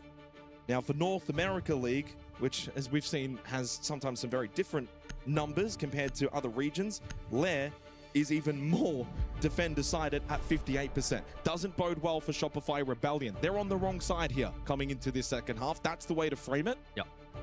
But 52, 58%, there's still big margins the other way. They can still win this on the attack. I wouldn't be surprised actually if it ends up 3-3 and we go overtime. Why not? May as well. We've gotten this far. As the bands roll through, will it be double shield? No. No, not quite. So the Monty Grim combo from the side of defense. And then Zani Mirror are honestly some very, very strong bands. What it does enable is your Kaid. Kaid is a very strong operator here. Yep. You can also double down with Bandit if you want, but I don't think you need No, to. I don't have to do that anymore. Just gives it a little mini game to be dealt with for Shopify Rebellion. That's good. It's always good. It might be, bro. It enables the info gather, right? And we saw that. Wait, Ambi, that's you on the stage. Notably the Valkyrie. Maestro is never going to get banned, but just something to note that CAG sometimes dabble in that. What the heck? As well. So I wouldn't put that completely out of the question. On the side of Shopify, though, on the attack, info, right? We're going to see the Deimos, we're going to see the Snake, we're going to see the Dockerby. As expected. I don't think CAG will be too shaken by that, though. If Shopify want to up the tempo a little bit, have good reads with the information to facilitate that. I think if you're CAG right now, why are we LARPing that you're Ambi? If you're Shopify Rebellion, you're happy with the last couple of rounds after being down 0-2 to begin with. I mean, the scoreboard suggests it at 3-3. Both teams come into this. Good map one. Tag. This is we get underway. Shopify 1 map 2. Onto the Solid Snake. Now this is map 3. So one last reminder in terms of we're in the who's been danger best zone in this series. Surf 27-18, Ambi 23-19, Rexing 21-20. The only three going positive for Shopify Rebellion. The only one going positive for CAG has been Sharif 32-21, Zaka 21-21, the next best. But all that matters is this map right now. First minute expiring. They do have Canadian on the Ying, so the Candelas can help clear out positions to get Mez control and then eventually into sight. DD will play on the Tachanka to deny the mask plan. How is Ambi dead already? Chibisu towards Mezzanine has found a very early kill in this round. Not ideal for the attack of Shopify Rebellion. While the Solid Snake is not completely important to the plan for attacking this site, you're losing a top player in Ambi. Yep. That's gonna hurt. But Shopify Rebellion's ability to fight and to problem solve has been good over the course of not just this series, but the entirety of the event. So don't count them out. Midpoint though, and it's looking tricky. Bit of control over towards Ops. As Canadian feeds info on the opposing side of the map. A lot of stall out on offer here from CAG though. The Tachanka, the Goyo, even the Zodo from Chibisu. Anderton still has Kaid Claw, by the way, and just replaced it. Has still that Nitrocell as well. Spoit falls to Chibisu. He's found a second one from Master. Vulcan canister popped. Just in case Shopify Rebellion wanted to push in, and indeed they do. They do want to push in. They're going to go off this. Canadian through the smoke criminal. But then caught in the back from the pistol of Chibisu. He's found 3 important kills in this round. They spot Surf trying to push through the doorway. They deny him. Rexing by himself, dead at the window. With that, CAG take the lead. They're 3 rounds away from knocking out Shopify Rebellion. Careful, Jake. Don't give the APAC fans too much false hope. Not just yet. We're not there. Just stating what's happening. That's all I can do. It is. But it's also the strongest, typically, site on the map for defense. Shopify should not be rattled. CAG, though, I think can take confidence from that. They played really well across the board, afforded themselves the early advantage, and even when the Chaos Ball got thrown, well, where's the follow-up with Canadian? He's going deep there. He finds the kill. Where's everyone else? Yeah. Are they not on the same page? Was that not the script play? That's kind of the Was point. that just a hero play? We don't know. But got a Hail Mary at that point. Yeah, well, I mean, it doesn't work. No. So basement for the 8th round. Big round from Chibisu, by the way. He goes up to 9 kills. Did say coming into this map of Lair, Chibisu, Sharif, they're the ones to watch. They got 19 kills combined. On the flip side for Shopify Rebellion, while they've had an even spread, there's not one player in particular that is having a really big pop-off game.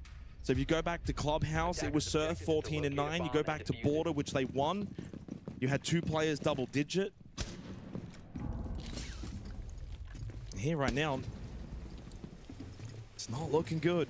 but it's 3-4, and there's so many rounds still to work their way back into this. Yeah, long way to go.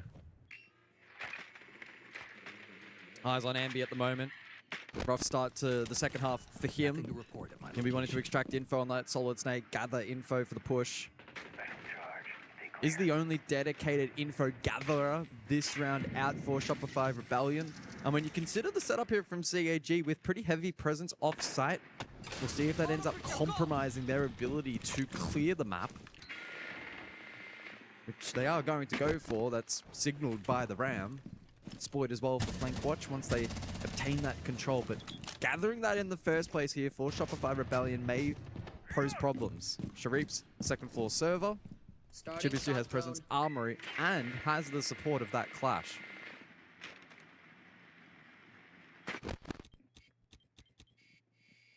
Ambi's been involved in the last two opening engagements. When you're playing the Solid Snake, likely to put yourself in that position. Drone's being dealt with. Slow round, pacing-wise. Halfway through already, still 5v5. No real shots taken from either team. Sharif still top floor server. And may be unknown to the attack. Spoy creeping down the missile hallway. Hulk canister spotted at the door. He'll be aware of that.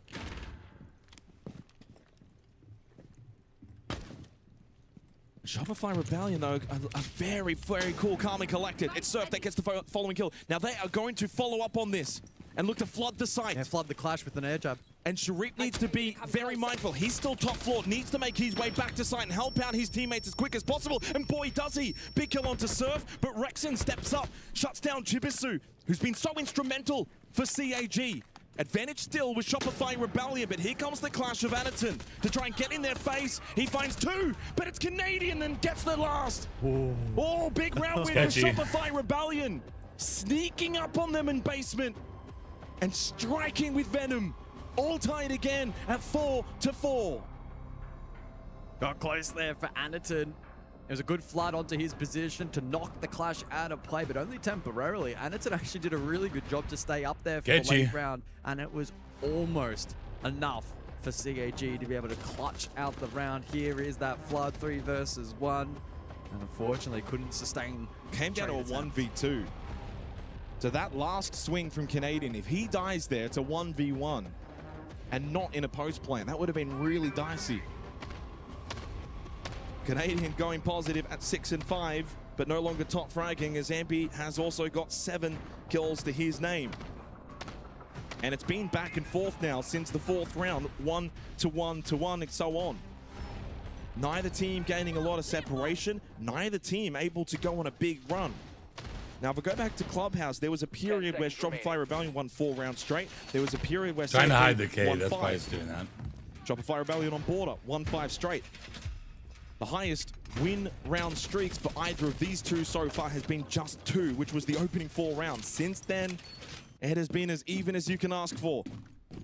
Heading into the 9th round, we'll probably play some just edge out that number 5 and feel a little safer going into round 10. We'll see how it feels. It's the Dorm's site, round number 9. And Master R6 will open up after this round as well. Favorable for CAG.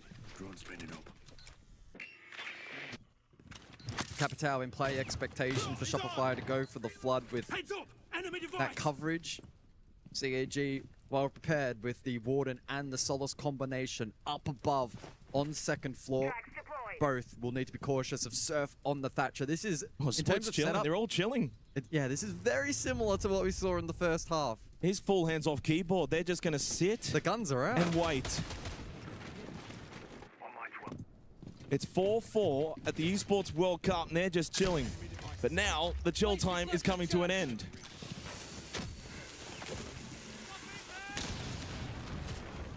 Breach opened up successfully, and on the rotate they go. Yeah, probably going to rotate across for green control.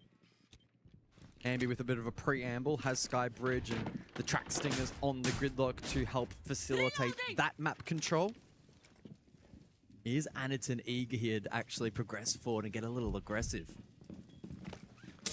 Sens will deal with the Kayak Claw from the Thatcher of Surf, so the exothermic charge from Spoit will be successful. They're going to stop the other one as well. So wall opened up again. This is some really good check work from Shopify Rebellion. Green control. Breaches opened up. I have options. They have the options. It means there's also pressure onto CAG. 60 seconds. Jibisu scanning as well with the Solus to try and find out where Canadian is. He's over towards Bunk. Smoke's going out. Gas Babe as well from Zaka. Canadian is into the site and will go for the plant on the fuse. DD, big battle. Canadian is still sticking this. Not just self-thrown, but it's not the right spot. There was a ping. Canadian was pinged. He will be dealt with, but the plant will be successful for Shopify Rebellion. CAG have the extra number, but they still need to retake, and they need to do so quickly. Yeah, 30 seconds. They need to move fast, but Shopify Rebellion in position. Big kill from Surf. CAG will need to flood, and flood quickly. Ambi's retaken back up above towards Skybridge. Anderton shuts down Rexon. Need to start moving towards this kit and look to stick it for the counter defuse as DD goes on it on the Warden. Halfway through, now 3/3, almost the whole way indeed. DD has stuck it! Oh, that's incredible! DD with the big man play! Oh, boy. Oh, my! How often do you see a retake on that site? They had players up as well, but couldn't deny. CAG take the lead again. They go 5-4 up. Shopify Rebellion got the plant down on Bunk's briefing and couldn't win. Well, I think there was a disconnect on the comms there, and DD Man went for the wrong position for plant denial initially. But the risk that you run is the attack. If you go for the tuck plant there, which is more protected from the vert, it's less exposed to the exterior breach. Surf tried to play that position, got overwhelmed, and they didn't have a line of sight there onto the counter defuse. So Master R6 now follows into the 10th round. CAG, by the way, still have their tactical timeout. Super has already used his for Shopify Rebellion. Round 10 coming up, back to the top floor, the best defensive site, and CAG have number 6 in their sights. But Guz, it's that hurdle. And boy, do these APAC teams, most especially CAG, this isn't good. A good stumble when it seems like maybe they can finally get over it. Yep. This is crucial for both teams. Both teams with everything to gain, but equally everything to lose in this series. Shopify Rebellion getting knocked out by an APAC team, or CAG losing and falling short at another international event. Whichever way you spin it, it's going to be a disaster for the loser of this matchup, an elation for the winner and an opportunity to go on and do damage. Well, if CAG win this, there will be as many APAC teams in group stage as North American teams. All clear. Not that that really means anything. It's just a fun fact. I don't know. That's not really It's a fun fact for us. That's a fun fact. They've still got to win it though. We know CAG love a good fumble. Shareeb, not gonna lie, you hold your breath in those moments as he made his way up main stairs. But he gets back safely onto the Roteros for Rexon. He's had a quiet one, it's fair to say 2 and 8. But while he's been quiet up to this point, don't discount him from still having a say. Hey, I mean, he's had a really good event and has had good impact moments, so numbers for me are relevant from his perspective. He was number 1 rated coming into today. Yeah, but if he has the opportunity presented to him, needs to capitalize. Obviously, more of an emphasis and focus on utility for now, and then gun up once his jobs are done on the Roteros. Canadian with the util set here, potentially on the cap. Well, triple Nitro still up, plus Shamika Launcher, plus double Gas Bay, plus 3 Zoto canisters. Halfway through the round, CAG are littered with utility. Yep. As you said, Shopify Rebellion now need to draw this utility out. They do begin to do so, but damage taken from Surf on the Blackbeard. 1 Gas Bay remains for Shareeb. This pace needs to continue, though, for the attack. Up main stairs, through the fire for Ambi. Reloading. They lose Surf, though, to the Nitrocell Zaka, so the Blackbeard is gone. They lose that forward pressure pushing in. No shield up, but at least Ambi took some semblance of control towards main stairs, but hasn't quite got to the mezzanine, but Spoit now has. Radar information, good information acquired from Ambi. Next kill, so critical. But again, it's about drawing out this utility, being able to make a play. Some information now for Shopify Rebellion, but 40 seconds remain. Spoit doesn't feel comfortable right now. You can see the flames, the pressure. Look at this again. He just doesn't want to commit with the blowtorch. Struggling to open up this wall into Mask, which is the primary plant position. Still, Shamika launcher available. Still, double Nitrocell available. This could be the moment here and now as Jibisu will play the master desk. Zoto canister thrown out, but he will fall. Big pick from Ambi. Spoit as well, stands up, shuts down Sharif, still a Nitro up for Anakin, 2 bullets in the Shamika launcher for DD Man. Spoit on 1 HP, and so is Canadian. Radar up, but put your gun up, Andy. You need to kill them all. You got 5 seconds, or you're facing elimination as Anakin fights too. He's got the big guns for a reason. It's 6-4, baby. APAC might just send Shopify Rebellion home. Oh my goodness. Man, this is Chonka got The a lot out there of from CAG was use that spot round, bro. on. Shopify Rebellion did not draw out enough utility fast enough in that round. A classic stall out, a classic stack up.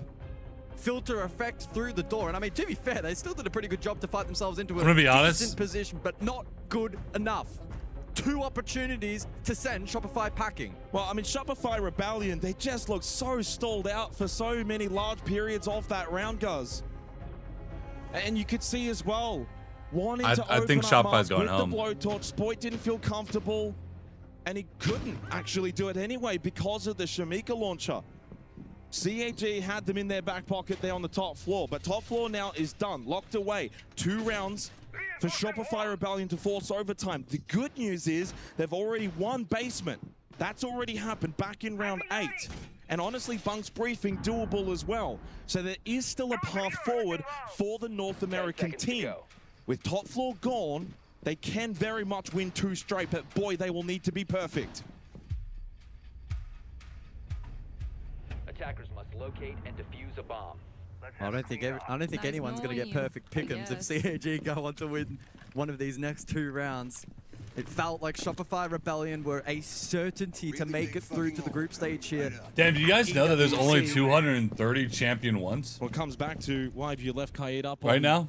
The board, and in the end, that claw was still up. You're forced into the Maverick. Things are a bit messy. Let's come back to bite Shopify Rebellion. Don't worry about near me.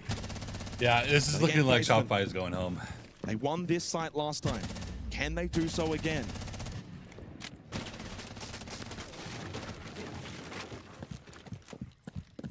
We'll see, though. Starting shock drone. Small change up in their lineup. They drop the Ram. They drop the Nomad. They bring the IQ and the Dockerbee instead. They're trying to do too much team play, so they're Change just as well shooting too them. for CAG. They'll bring the Solars this round. They'll rely again on the Kaid. Didn't bring it actually for Lab back in round 8. Razor Bloom activated. No damage dealt. Good bait from Spoit. Spoit's been doing some really good info gathering over the course of this second half. I feel like every time I'm looking at his card or POV, getting active with the info that he's been able to relay to the rest of the team and trying to take some space and make plays. This round, no exception. Oh, Chibisu looks hungry though. Up to 11 kills. He has turned it up here on map 3. A little dormant, back on border. He's on the move Good as return well. to form here on Lair. Shopify Rebellion know that they need to be perfect, but CAG also now know they're afforded the freedom to go for, a flanking play, be a little aggressive themselves. They don't have to just sit back cowardlessly. They can actually be aggressive on the defense. Nitrocell for DD in hand, over towards Toxin. Prepped, lined up, and look at the blue outlines on the other side for Shopify Rebellion. This could be huge. Thrown out, shot out. And on radar now. Can they follow up quickly? It's Sharif, though, that finds the opening pick onto Surf. Shopify Rebellion lose another entry battle. Make that 4 from the last 5. Big swing. Rexon wins. Oh, Spoit! Team kill! But Canadian does at least get rid of Zaka. Spoit, though, is also still down on the floor. Not the time for a TK if you're SR, and the Nitro finishes off Spoit. He's done. It's down to Unk. Canadian, you need to salvage this. The young and the old with Ambi. 30 seconds leaves them little time. And they combine payload to go out, but it's Sharif up close, 14 He's kills. locked in as he edges closer to the monitor. CAG edges closer. to knocking out Shopify Rebellion. Anatem will indeed crush their key as he crushes their hearts. APAC will go to group stage. Shopify Rebellion, you're going to the nearest airport. Oh my goodness. What a result from CAG. All of that hard work from Shopify Rebellion up until this point unraveled in an instant. My God! Gagging, baby! I do believe in magic! I do! What a performance! I mean, that is heart in hand from CAG. God damn. They came into this tournament with expectations of got their cagged. own, but our expectations were that maybe they would do something in play-ins, but never that they would beat the best team in play-ins and arguably one of the best teams at this event, Guz. What a performance and the devastation we can see from here. Yeah. I can't explain in words. I mean, obviously, from our perspective, from APL, we're super excited. But again, important to note how devastating this is for Shopify Rebellion. A phenomenal performance at SLC. They played well yesterday here at EWC and went in as the favorites. They played some really good Siege over the course of the day. Wrexham was as well. 1, Ambi was 2 in terms of rated players. Exactly. Like, what we said, it's all for nothing if you lose today. And that's it. Yeah, you know, that, so brutal. It is the brutality of this kind of format, right? But this is the thing. When we saw that CAG were drawing up against Shopify Rebellion, we went, oh, boys, well done. You know, you've had a great time. You've had a Shopify great selling event, but this is predictions where it yet ends. again. No, that story keeps rolling on. Well, I think the big takeaway for me, firstly, CAG are in group stage now. Yep. So they joined the big boys. Now there's still another tournament to be played. Bro. The big tournament really begins for them. Agreed. And while they do qualify for it, and they beat Shopify Rebellion, that's the big takeaway. They didn't just beat, and I don't want to say names, but a lowly team. No, they no, beat sure. a very, very good North American team, as you said, grand final at Salt Lake City.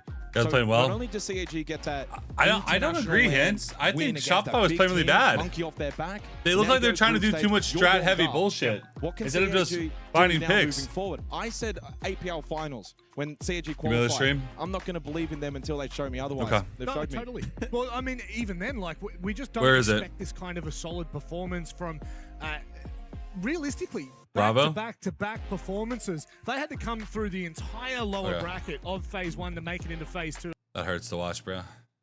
Name for himself here at Oh, the Fnatic. Esports World Cup. Continues to Still a do good so. game. Final kill of the round. That's going to be 2-2. Fnatic are doing real work TK here was on that crazy. even now after we were a little bit worried That coming into kinda round put 3. the but nail in the they coffin. found the answers.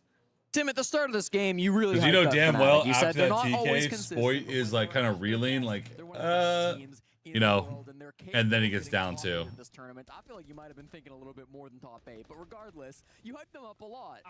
I'll commit to top 8. Okay, you'll commit to top 8, and I respect that. But honestly, from what I've seen on these last couple of rounds, their attacks are so well coordinated when they're good. You know, in that previous round, what they did was they rotated a couple of players over towards Connector. They opened it up early, but most of the pressure was either towards IT, Raptors, or even Aqua. They had a little bit of pressure earlier in the rounds. The fact that they go Connector is completely unexpected on the side of Alula. And then Wizard, who's still in IT, finds a little bit of a gap. He sneaks into the site and gets the pickup onto Joza in the midst of that round. And I just feel like the coordination there is really impressive. They're a very difficult team to read. No matter how good Alula are at reading their opponents, you just can't expect those types of movements. So I want to give huge credit to Fnatic. They are a really tricky team to predict on the offensive side. And I think they just need one out of these last remaining 2 rounds, and they're going to feel like they can then take this map in 2. It's going to really put them in a strong position going on to the defense, and Alula once again are going to have to dig deep, and we're going to see just how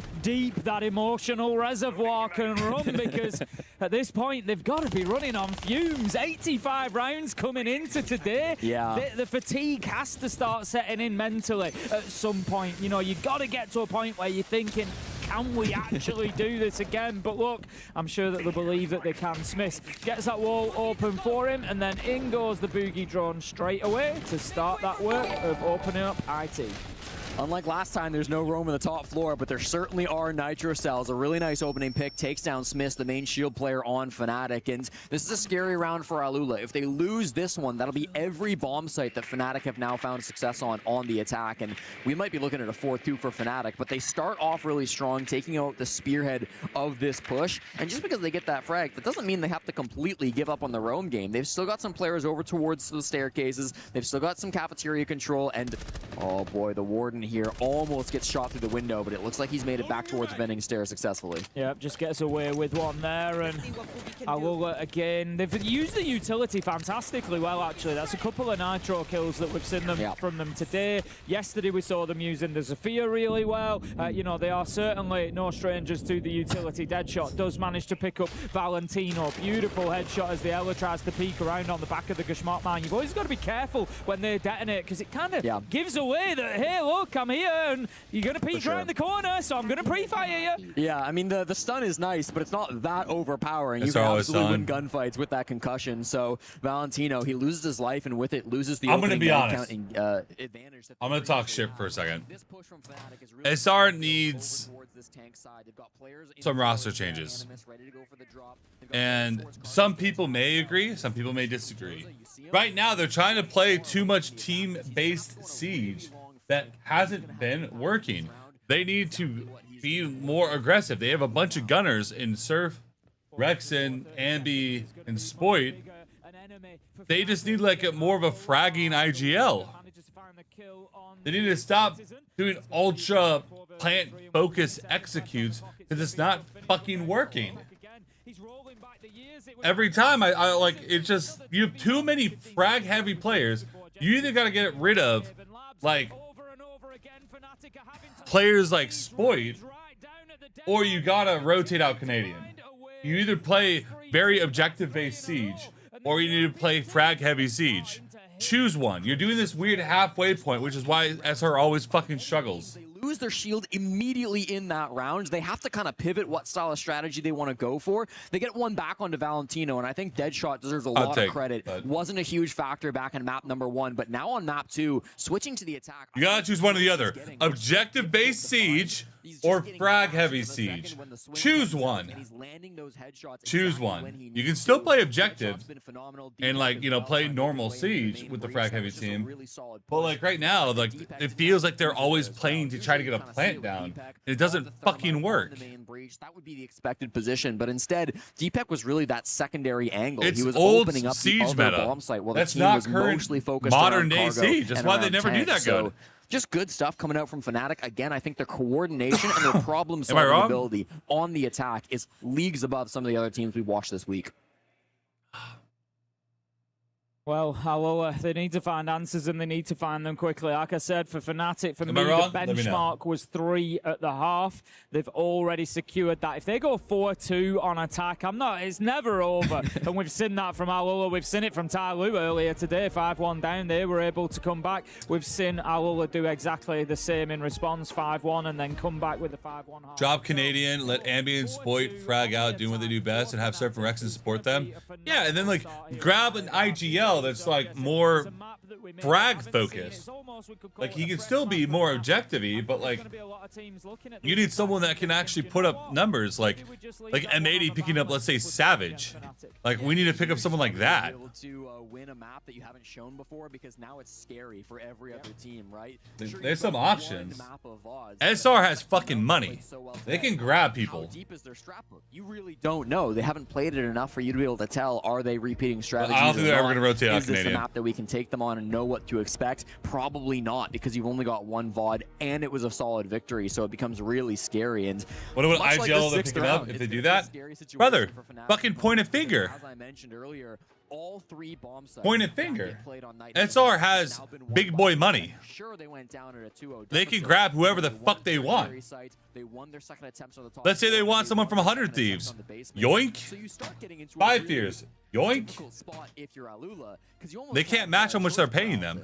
Do you go back to the top floor? Do you go basement? Do you try control? No, Spiker's not leaving Wildcard. Wildcard is actually Wildcard is a team that's kind of locked in. You know that you're going to be seriously challenged here. We've just got a little bit of a technical issue, a technical pause. We're getting everybody back into the lobby now, so hopefully this one shouldn't be too long until we are. I think they need to drop Canadian, just change play style a bit. Who this really benefits at this position, you know, They dominated yesterday. Yeah, they dominated yesterday playing fucking Burger Boys that haven't ever really played internationally. Am I wrong? Let's see who's SR quote-unquote dominated, because I'm gonna be honest, I didn't really watch Shopify's games yesterday because I saw who they were playing. I didn't really give a shit. They beat Tyloo and Al Ula. Because you've got that mentally when you go into a half, you think, brother, right, this is what we need, this is the target. He said, and when you can hit that early, those games, I'm sorry, but they mean absolutely fuck all. You know, we can come in now and we can just go for that little bit more. And it's not just... I mean, when you have players like Spoit, Ambi, Rex, and Surf, that roster sounds fucking crazy. You don't expect them to be losing. Now think, right, actually the pressure's off, so it doesn't really matter that there's a little tech pause. Yeah, we'll just zone out. We'll come back into the game, and if we get this, then great. They're gonna be... Yeah, I don't know, Cole. I mean, I don't think the coach really does too much. I think that the way that they think about Siege definitely needs to change. So maybe it's like the plays they're going for need to completely... Because it feels like old Sonics is what is the shit they're going for, and it's not the players from the old Sonics. Let it get to them. You can't get tilted by the game stalling out, and some of their most successful rounds have been... Remember, all the teams in this segment of the tournament are bottom tier teams in their regions. This isn't even really the main tournament. You guys realize that, right? Shopify couldn't even beat a team that in this, like, you don't deserve to be here. Final round, as you say, up on the top floor. That is the choice. You spoke about... Savage would be a great fit. Yeah, but M80 also has big money, so you're not taking Savage. I just meant someone similar to Savage. And they've decided they've gone for that top floor. If we have a look at yeah, I think Canadian has a massive legacy in Siege, but like hanging the jacket up, maybe be a coach. Bro, if Canadian was a coach, people would hire him in a fucking heartbeat, right? Wouldn't they? He'd be a great coach. He's now hiding himself off to one side, but they know he's there. They think he's still... Like, he's just not a player anymore. Deadshot goes in, picks him up, and this is what I mean. If you can get... I know how much money Hunter Thieves has. They don't have as much as you would think. They have decent money, but like Hunter Thieves is very new to the scene, so he could be a Fabian. He could be. Exactly. Raptors is now not going to be held by the defenders. But I feel like Fabian's more adaptive to the new style of Siege. That's why M80 is doing so much better. Because, like, no offense to M80, but like on paper their roster isn't better. It's just the way that they're handling everything is better. But they also have Gavini. Gavini is like 1-to-1 to Ambi. I think Gavini is arguably sometimes the best North American fragger, but Ambi, you know, I feel like Ambi is like they're putting him on roll sometimes. So like he just has to run in by himself with no intel, or he's trying to gather too much intel and playing too slow. Secondary hard breach going on that wall. That's going to put a little bit more pressure on the clash as well. I don't know. SR eliminated. Yep. SR went home. That he saw some joy from last time around, but Bazooka is there with the smoke canisters to hold him at bay for the time being. But look at this. Citizens moving underneath. Bazooka is aware. Challenges at just the right time. SR win? Nope. They lost. He just checks the cameras. The smoke piece. SR's going home. We are no longer watching them play games today. It allows Bazooka to stay in position around Aqua.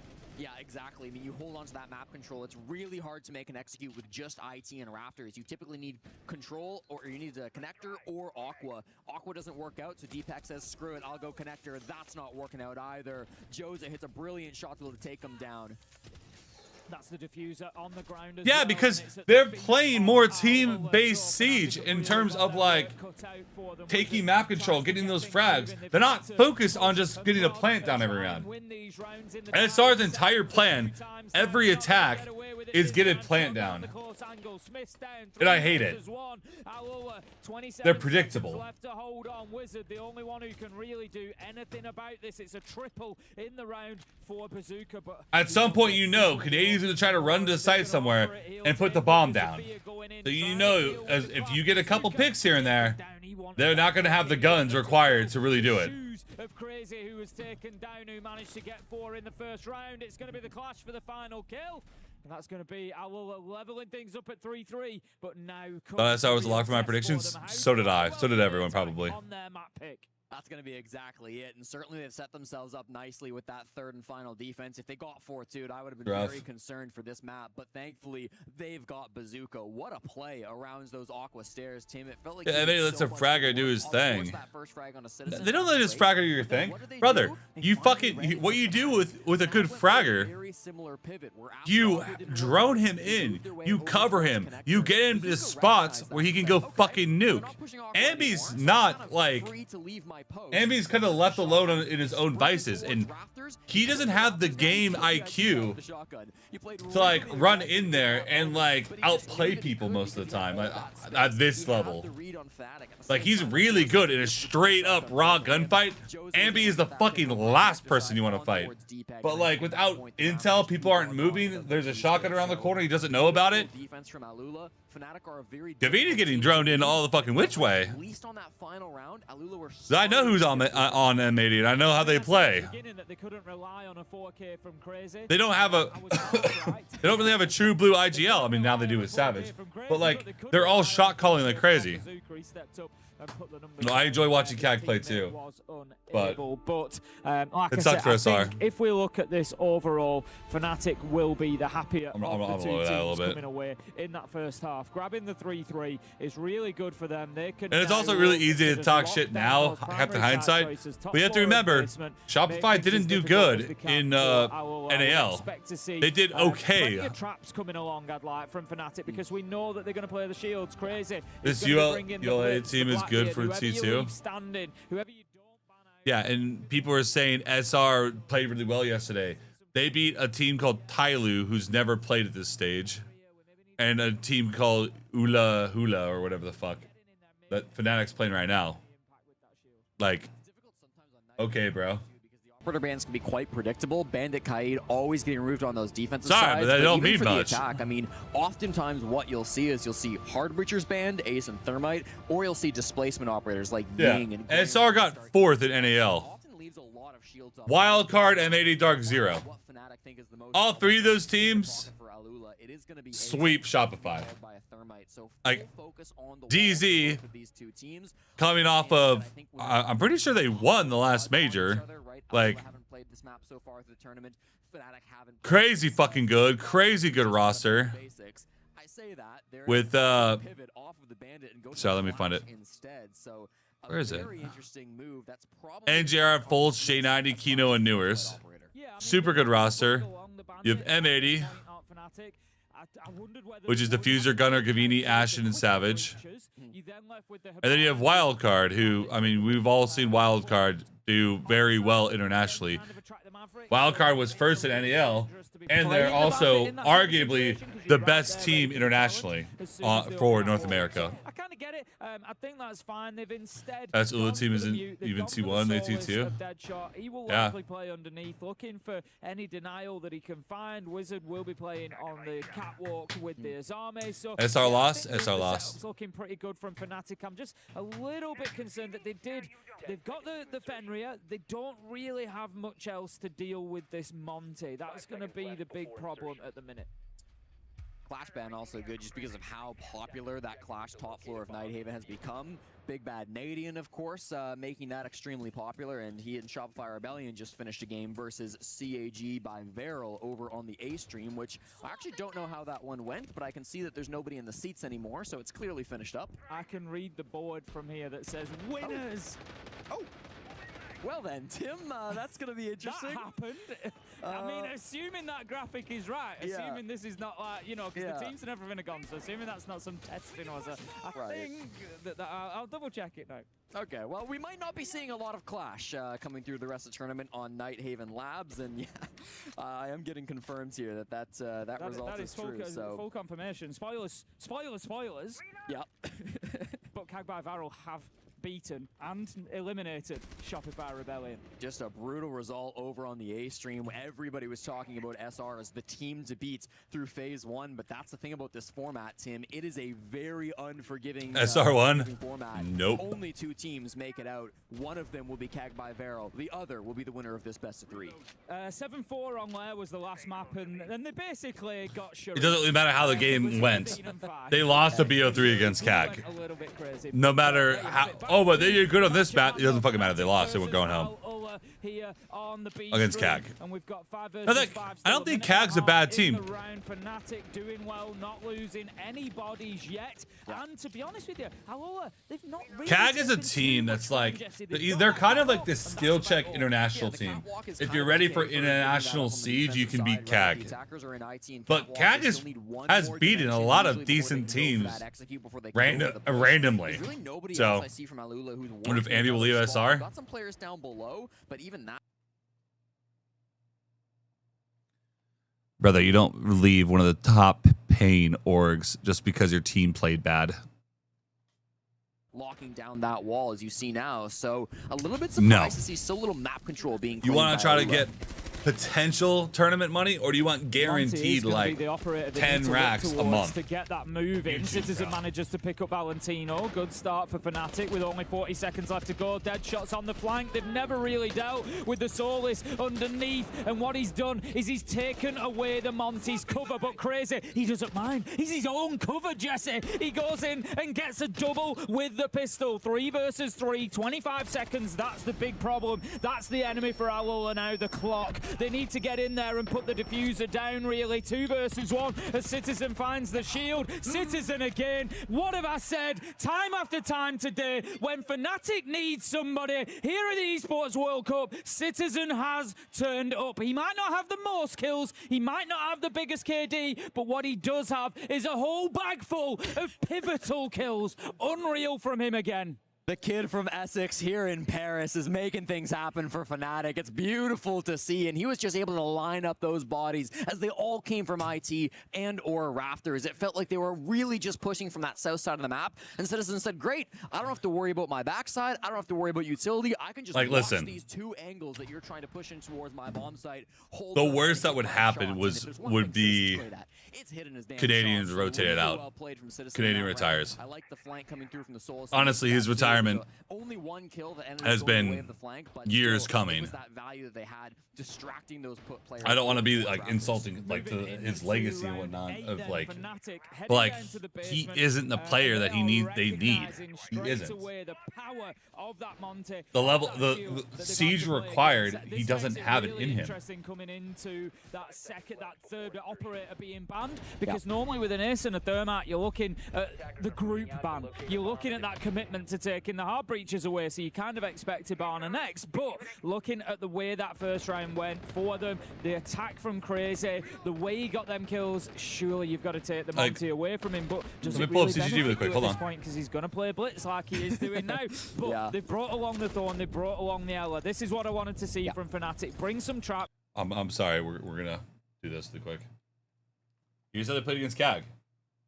These 3, you cannot get rid of these 3. I think these 3 are very solid. Spoit had bad performances against CAG. He was the main reason. He had less kills than Canadian. So we can point the finger at Canadian all we want, but Spoit is the reason they lost. Spoit is one of their entry frags. If your entry frag is doing worse than your IGL who's dying planting most of the time, because that's literally what's happening. He's dying while planting most of the time. You're not going to win games.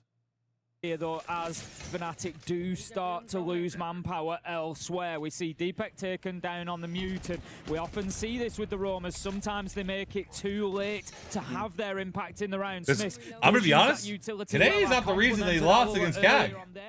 Looking at the stats, not the reason they lost against CAG. As capable, picking up a nice nitro kill that takes out the striker as well. So not only is it good use of your own utility, you're denying an awful lot for the attackers. Wizard an important pick and he wins it. That's the defuse kit down inside of IT. A massive frag, and now Wizard. He's Let's go through it. Let's go through it. Here's map 1, Clubhouse. Let's take this with a grain of salt. Clubhouse, I believe they lost Clubhouse. Surf did well. Sporting Canadian got rocked. Ambi Rexon did okay. Map 2, they won. Surf, Rex, and Ambi. Boy just had a really bad day against these guys. And then Rexon had a horrible game on the 3rd game. But he was playing good on the other games. Not good, but he was playing all right. Bad game on the last game, and Spoit wasn't having a day. So they got rocked. Even Canadians 7 kills, bro.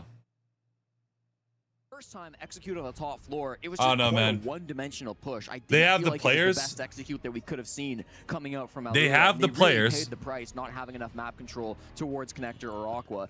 This one was just a Wizard style, and the fact that nobody was able to group up and take him down, I think is the biggest issue in my mind. Great, you're calling him on the Dokkaebi. Great, Valentino. Whatever they're doing kind just of nearby isn't to the help playstyle out they the fight need. inside of IT, but they were just nowhere near together enough. And even after he got the opening pick, after Wizard found that first frag, it felt like a lot of the players on Alula just didn't really I think it was more of a respond to it. playstyle Like, they had a issue. They're couple trying to players play going above, two but a lot of them were still plant. working on the vert plays. One guy Sorry. ended up dying to Smiths on a nitro cell. That was And trying to Mahagar, play who too ended up much going plant-based down siege. over towards the vending stairs, and so it just felt like there wasn't a full team reaction to Wizard. Josh, up on the top that's what I was floor, saying. but They need to frankly, play he more. deserved it. Get in the positions, Absolutely. get I a think few he played picks. it brilliantly well. Worry about the plant Like after you say, get a maybe few that's picks. something that we could see as an They're trying to go improvement for from plant, Alula is, which is you a know, 5-5. identifying these Everyone's problems alive. early. It's like, dude, Somebody like Wizard you out don't on gotta the do road, all you've that. got winning numbers to deal with it. You've got to make it your focus. You've got They're to go playing through. like Yes, it's it year burns a 5 little bit of time, Sonics.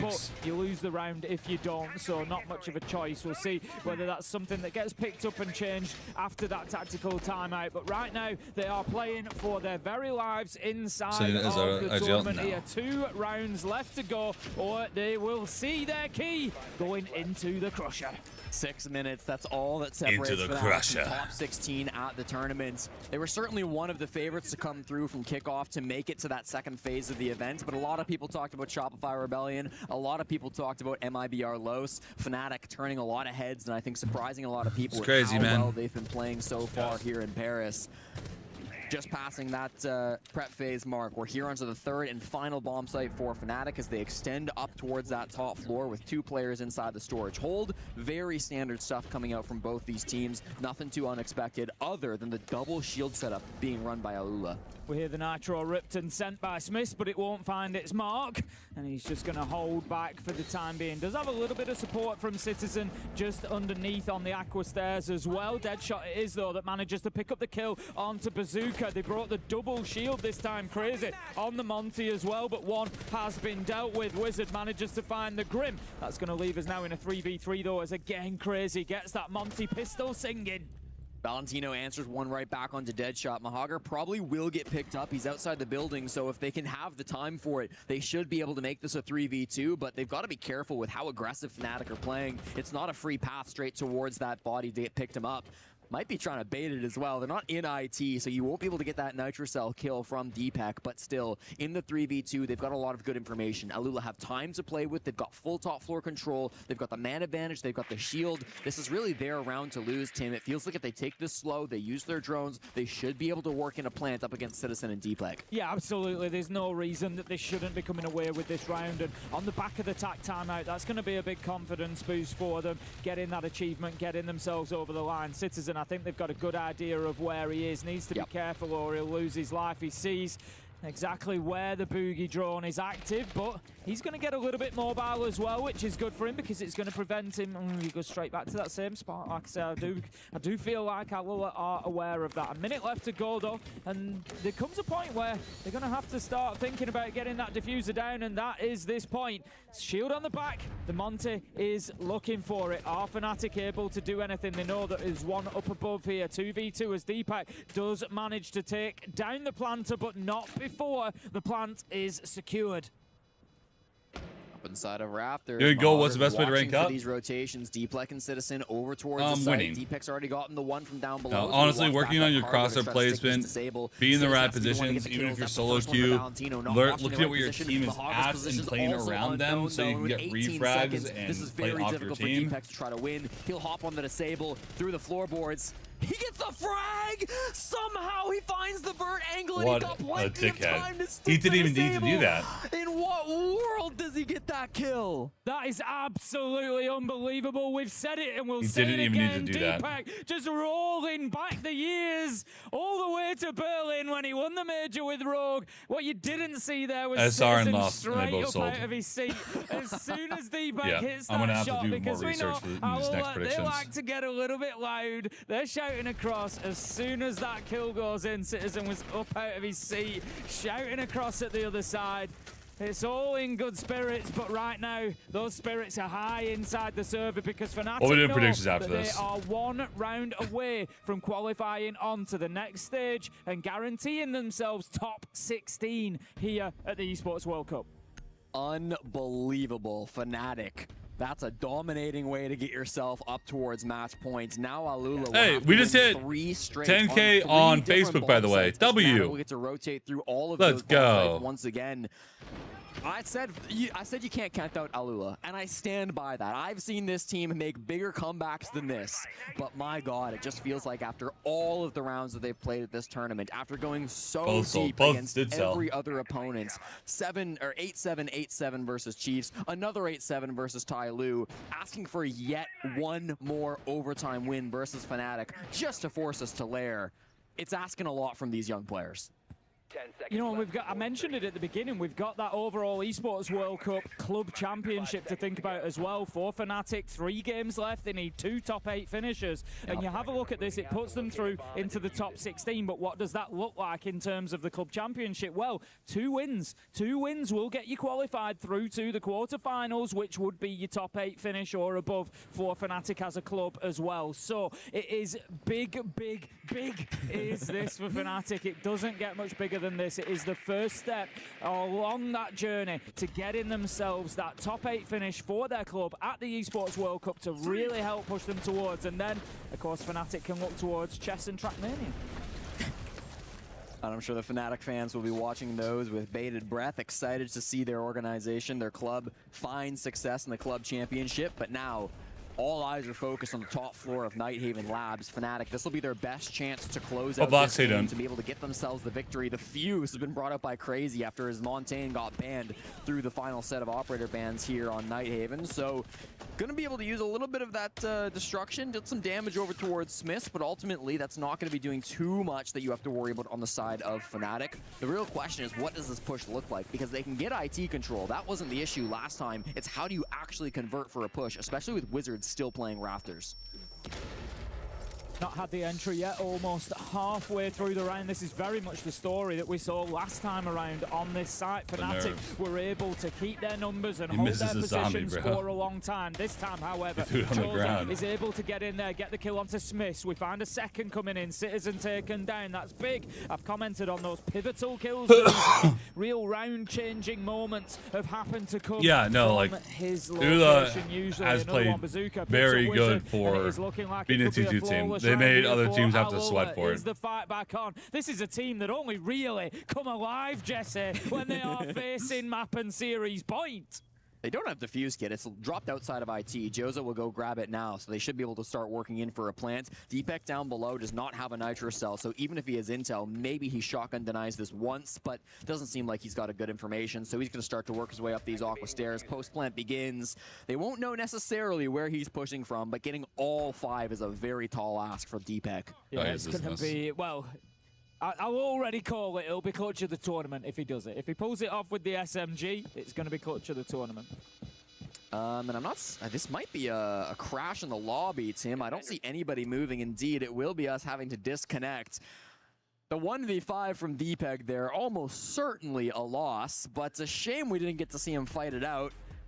That would mean that the match does continue, of course, here. 6-4 would end up being the final score, and I really think for that push, Tim, it all comes down to the second dimension. I mean, rehost that round. They only push without Connector or Aqua. It's just Raptors and IT. The Hogger makes his way in through Connector, and he gets 2 big picks that round. I mean, I think it's as simple as adding another dimension to that push. These guys over on the side of Alula Gaming or Alula are doing a really good job of finding these picks when they can get good map control. Ambi did fine. They did a much better job of grabbing the map control, but so they were lost, able to work themselves so into a not winning that position, fine. a 5-1 and a post plant. It's not technically a round win, but you don't get much closer than that in Siege. No, not realistically. I think look, whatever was said during that tactical timeout for Alula has certainly given them a new focus. It's certainly, you know, got them back into that round. They played it a little bit differently, like you say, and were able to get themselves on top of Fnatic. It was halfway through the round still before they picked up that entry, but once they did, there was absolutely no stopping them, no slowing them down. It was just one after another, and I think that's kind of the ferocity and aggression that they need to continue bringing here against Fnatic. Just don't give them any breathing space whatsoever. You've got to get right on top of them. That's the point where you're going to be able to force mistakes out of a team like Fnatic.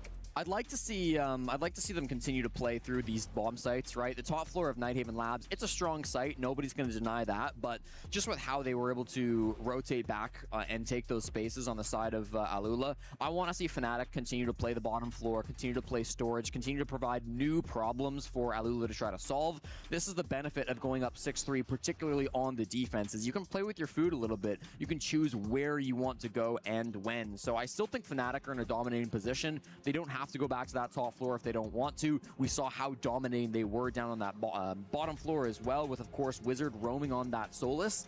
Now, the Solus was banned.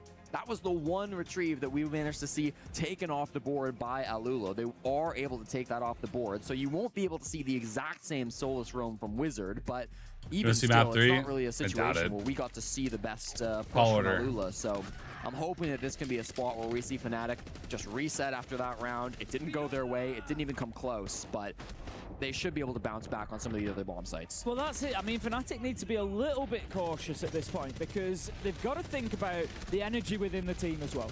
You know, this is something that we've spoken about in Siege for the longest time. It was something that Canadian said, you know, in an interview a good couple of years ago now. It was a long time ago, but I remember him talking about energy within the team and, you know, how it has to kind of be regulated. And, you know, we saw those years where he was absolutely screaming all the time. And then it went, you know, he kind of dropped away from that. And sometimes he'll get drawn into it, but he kind of spoke about that and said, you know, look, we've got to make sure that the energy is kind of middling. We don't want everybody to be too hyped up and too on top of things because that's when you can start to make mistakes. And equally, if then you lose a couple of rounds, the crash can be pretty big as well and it can have an impact. So kind of the, you know, the job within a team often is to try and just keep everybody on a little bit of an emotional level. There's nothing wrong with those high moments, and that's something that Fnatic maybe just need to keep in mind. We saw Ben jumping up out of his chair, giving plenty back. A lot of excitement after the D-Pack clutch, but then you come into a round where you've just got swept away effectively. And so it's, you know, you're going from peaks to troughs, and it's just something to be, it's not the end of the world. It's not game defining over 2 rounds. Of course. But you've got to be aware of it because it's those little things where if this ends up in overtime, it can have an effect. Just watching this back, and it's incredible because he's shooting the bar for most of his clip, and then he moves over to the left side just at the last second, and that exposes his head. That's a brutal one to come through. Looks like we are going to get that round confirmed for Alula, so that's the right call from the admins. I think so, yeah. It was a 5-1 post plant. Let's be realistic. Yeah, let's be real. And DPEG was on the SMG. It would have been an all-time clutch. Yeah. You know, had he pulled that off, that's a 1 in 1,000 or less. Absolutely.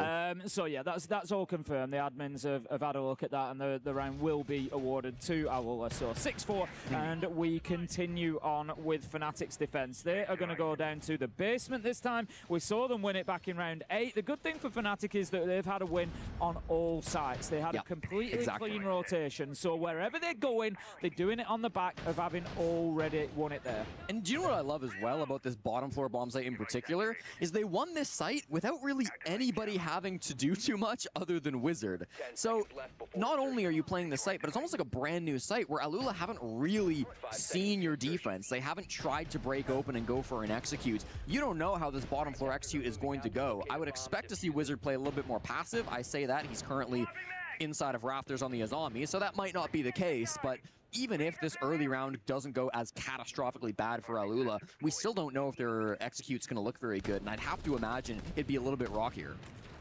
Yeah, you're absolutely right, Jesse. You know, I've got a tool that I often use, you know, when I'm looking at rounds like that, and I like to call it the botheredometer. And that's how bothered were the players inside. And so I bring out the botheredometer, and have a look, and I can tell you now that that last round, when Fnatic were in the basement, it didn't even move the needle. Didn't even move the needle, Jesse. There was no bother whatsoever for the Fnatic players. And like you say, maybe they can lean into that a little bit and just get that top floor action again, make sure that Alula have problems to solve. As it is, nobody up there apart from Wizard. Last time around, he was enough on his own. Will he be enough this time? 14-6 so far. He's having a hell of a game. I think it's the right call to play this passive from Wizard. The second he faces any pressure, he's going to rotate Dak back down those cargo stairs. He's going to relieve that from his teammates because you know Alula's response is going to be to throw everything at him this time around. You're not going to get away with that same crazy roam game, so just play down to the basement, make it a little bit more passive. And he's even trying to kind of bait a little bit because there are still some players here on the mid floor, right? You've got some players over towards the cargo stairs. You've got Deadshot there. You've got Wizard even rotating back up the vending stairs to take control of Lounge. Girlfriend So if they're still worried about you over towards cargo, they might have no idea that you're still playing aggressive on the mid floor. Think they can bring this OT? Citizen has managed to just hide himself away in kitchen as well. I'm not sure how aware they are of his position. Nitro, is it going to be pre-placed or are they waiting for a little bit of intel? Now's your time, now's your time, now's your time. They've missed it. The Nitro will be deployed. Will it be detonated? No, they're waiting for some comms. They're waiting for a call. A little bit of intel, particularly from Smith on the pulse. He will be the one, and I'm sure that the call shall be to detonate if anybody gets above there. But right now, the challenge is on. It's Deepak. He wins it out. Beautiful headshot onto the Ram. And there's a big moment. Deadshot with another onto Valentino. It's looking good for Fnatic as they take the first two. This round will qualify them through to the last 16. If they can get it over the line, it's 5 versus 3. Hardly even in the building. Joe's has got to try to use this Dokkaebi call to make some space inside the mid floor. There's still roamers they've got to worry about. Deadshot needs to answer his phone or he will blow up. He will just blow up. Fair enough. The rest of his teammates still in a good spot.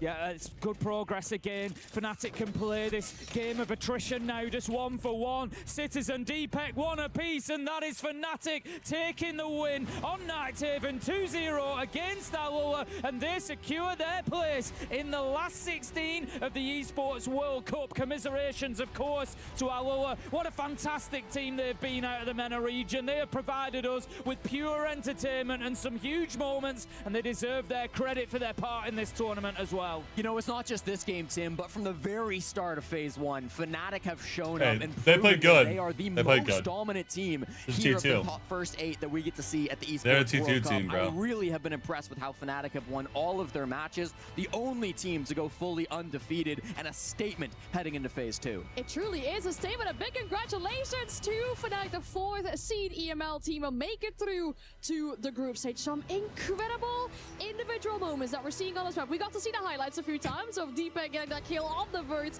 getting around on the board. Wizard as well, having the time of his life. According to Citizen, eating chicken nuggets for breakfast, and it's been paying off so far inside of this tournament. As you mentioned, the only team to be undefeated, I think that's incredible, and they should be. Chicken nuggets for breakfast? This guy's the guy that eats chicken nuggets for breakfast, you know, I was or just him. doing the numbers during the game. 2 wins gets them through to the top 8 now, and that is if you look at the way things were going, the roller coaster that they were on through stage 2, top 8 at Esports World Cup would have been, you know, out of reach. You would have said realistically, but the time playing together now as a team, and the way they've been able to use that and build together, all the work that is going in, this resurgence that we're seeing from Citizen as well, it's just brilliant stuff, and I'm here for it. I'm loving it. Yeah, it's such a story that you can get behind, right? I mean, there's got so many young players on this squad who have not been in international tournaments before as well. Like, Citizen, of course, is the guy that we're going to turn to as the veteran, as the star player in so many of those important rounds. But even the younger guys like Smith, like Wizard, even if they've been to 1 or 2 tournaments, maybe some lower level stuff, it's not quite the same as an esports Did you team World beat T1 Cup. team? That's good for to see them. them all come together at this level and have so much success, it's beautiful to watch. Yes, Smith really is holding it down for this. Did they beat anyone here? Like you said, very impressive from No offense, and but in general for Fnatic within stage 1 of EML. For the G2 enjoyers out there, it proves that this was not a fluke when they took down G2 to qualify to the Esports World Cup. Especially if you think about it, right? They got invited to play Reload. This is the first tournament they qualified for as this club, as this organization. Our PS5 story of the day, you know, a new day for Fnatic, and they're putting their money where their mouth is because they're not just ending here in playoffs. they beat a couple teams. They did. Yeah, that's so impressive to see coming out from his roster. That at least me as an international caster coming from North America, we just don't talk about Fnatic that much because they haven't been relevant at an international level. But now is when we're going to start having those conversations because Fnatic are turning a lot of heads at this event. That's it, a new day, a new leaf, a new story. You know, there's lots of options there for Fnatic going forward, and you just feel like it's a team that's riding high on confidence. I would ask the question of what will happen if maybe a loss or 2 creeps in. They've got to show now good resilience, but overall, fantastic so far. And let's focus back on the positives with an interview. We have Smith standing with Lexing for a few words after this game. Thank you, guys. And so, geez, what are they feeding you? How tall are you? Anyway, Smith, congratulations on the win. You guys now are in the top 16. You guys didn't even need to go to a 3rd map. Yeah, thanks. Feeling good. Honestly, they played really good game. Was like much more stressful than the scoreline was. He's very tall for having a baby pressures face. from everyone, so it feels good. Obviously, this is your first international event, but I want to talk about your teammates behind you. Obviously, they have a lot of experience. You have some major winners on the team. How does that help you grow and develop as a player? Honestly, I am confident in everyone on my team. Everyone is playing really good, helping me with everything, all my questions, like supporting me with everything they could. Yeah, I couldn't have a better team. All right, well, I don't want to keep you here any longer because I want you to be able to celebrate with the team, be able to crush that key. Is there anything that you want to say? It's still good. It's still beating T1 teams. Look forward to once we get into those group stage matches?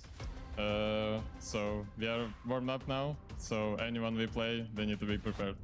All right, well, you heard it from Smith. Everyone needs to be prepared. They are ready for group stage. I'm going to send you guys over to our desk. Great to hear from Smith at his first international tournament. And what I'm going to say now is absolutely not to discredit him, but when they were making these roster changes, picking up Smith for stage 1, there are some people having question marks on social media, like, oh, another player pickup for Fnatic. They're getting more player pickups than points instead of EML. But, you know, the haters turned out to be wrong because they found a successful formula. Smith's getting the information on defense, playing the shields on attack. They have an actual voice. It's working out wonderful for them. I don't hate it because I think if things aren't working, which, let's be honest, they haven't been for Fnatic over the last 12, 18 months, you know, a club of this size, we expect to see at these tournaments regularly, and that used to be the case. So they're now trying to get back there. And if things aren't working, you got to make a brave decision sometimes. You got to make the change, and they have done. And look how well it's paying off. Yeah, I really think Smith and Citizen have been the keys to unlocking Fnatic's potential. This is a squad that has been around the block, even in their days back on Rogue, and it maybe didn't feel like they were going to reach that heights once again, but now it feels like they finally can. I'm glad you mentioned the information because the roles that Smiths plays are so unique, I think, to a lot of teams here in Rainbow Six Siege. It's the pulse, it's the clash, it's these defensive operators that can find so much value for the team, and, you know, even if some of his nitro cells do miss, that's okay because he's still able to kind of feed that into the rest of the squad. It feels like he's doing so much good work. He's making Pulse look like a 2016 again. Really beautiful stuff coming out from everybody on Fnatic, but especially Smiths.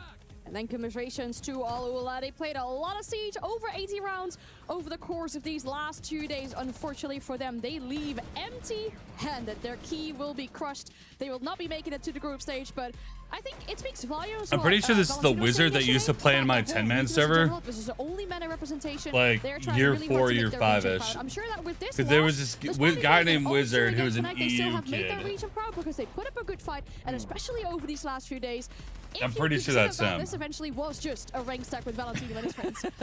Yeah, literally. I mean, this is a squad that nobody had any expectations for coming into the Esports World Cup. Not only did they not finish last, but they've showed some really impressive stuff, making it out of stage 1 of phase 1, making it here to this match against Fnatic. I mean, they played so incredibly well. Even in the interview, Smith said it. This was not an easy game. Sure, it was a 2-0, but man, this took so much effort and work from Fnatic to be able to take down Alula.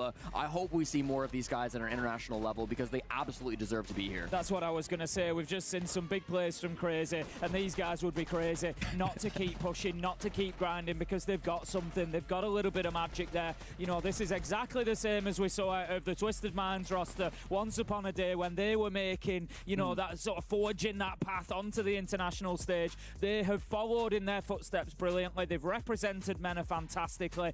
I've had a thrilling time watching them. I'm sure everybody else has. So yeah, hopefully we see plenty more of them. Over the course of EML and so far here at EWC, Citizen has given us some spicy words, some spicy reactions, and we hope to get some more as he's standing by for the key crush. Bringing his opponent's ski towards the crusher, holding it up proudly as we see their All-Ula's key is going to be demolished, shattered, crushed into pieces. And Citizen is standing by as it's happening. Feels like not just a destruction of Alula's key, but also just a statement of the run they've been on so far, Fnatic. They haven't gotten to crush a key so far because they've been in the winner's bracket. They haven't been able in these positions where it's do or die, where there was a potential to go home. That crack, isn't it?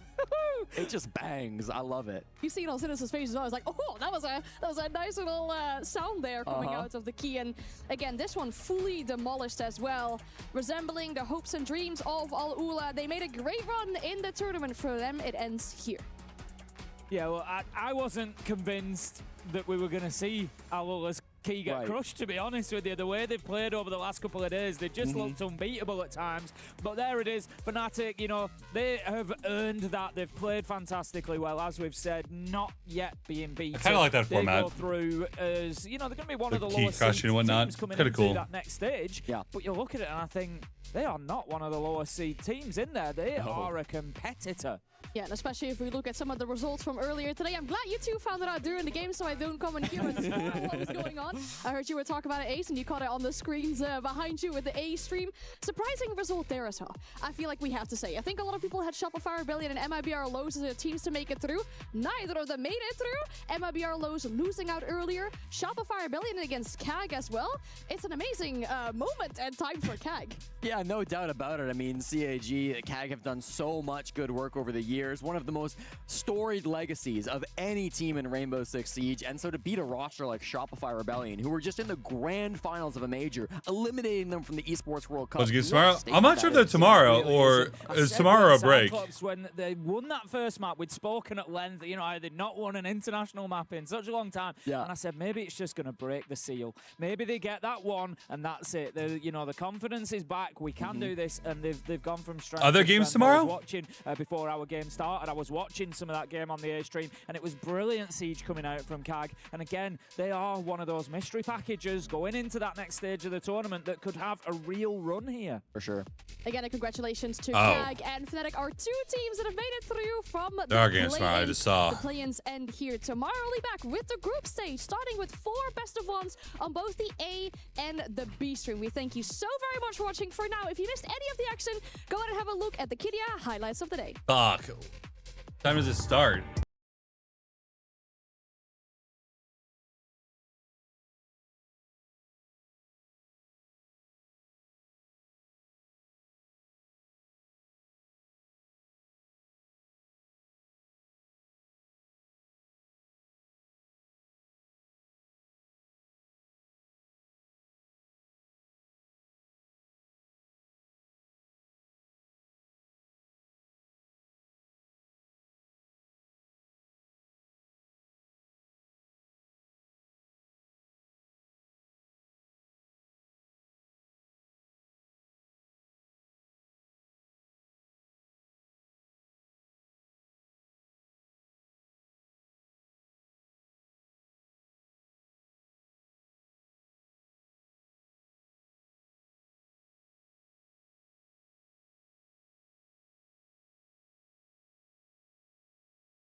Okay.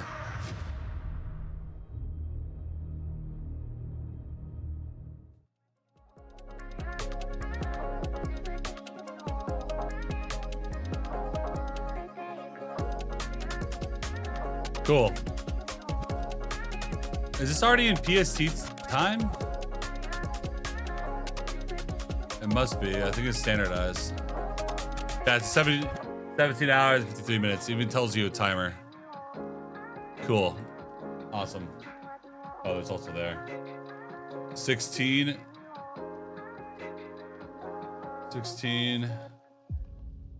ESTT. 2.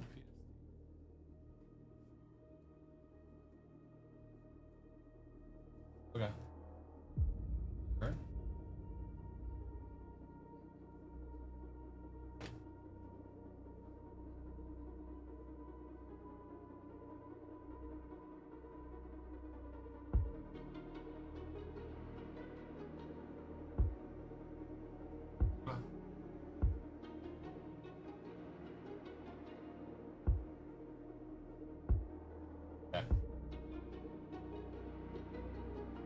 Okay. Love you. Yeah, 7 PSTs when the games officially start. Just wanted to make sure. Want to make sure we got all our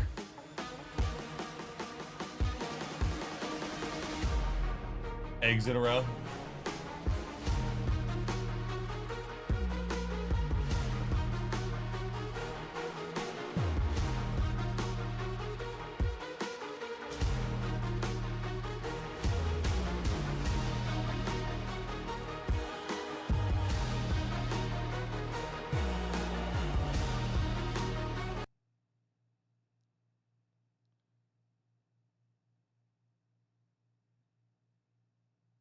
Now let's watch a video of me going against 5 coppers while I kind of chill and figure out what I want to do next.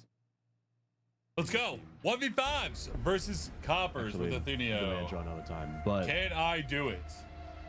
All right, YouTube voice on now.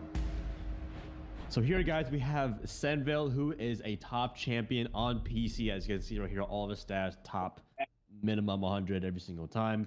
And he's up against 5 coppers right here. We still have to do predictions, so I'm kind of waiting on predictions. So this is the best of the coppers.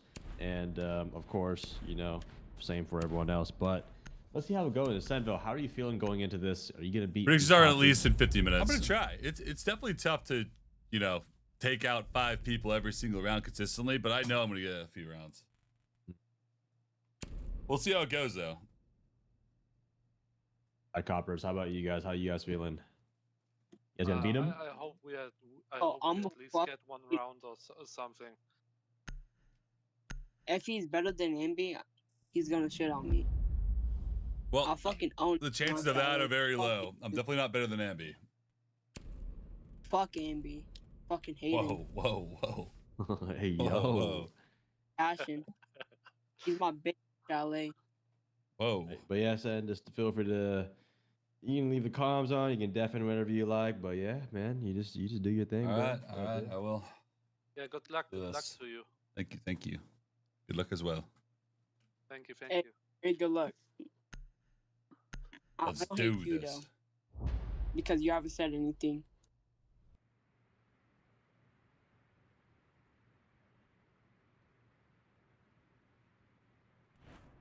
Console loading times. Whoa, we got a lot of ping over there. Yeah.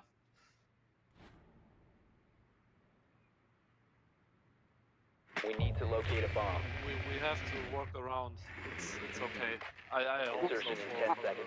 Yo, I forgot your name, but I don't hate you. I only hate Ambi because he said fuck you after I knocked your name. Must locate and defuse the bomb. Also, Fino scammed our win we could have on Oregon, I think it was. We fucking scammed our win. He low-key scammed us on there. No. With like doing break time.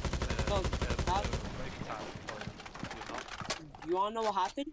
Put on a break time, and we were doing hella good, and then he just decided to put on a fucking break time. Yeah. True.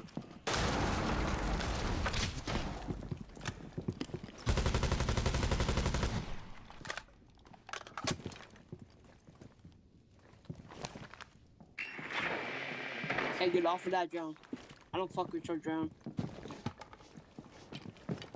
Support, bro. Ah, I got a drone. I got a drone. Nice.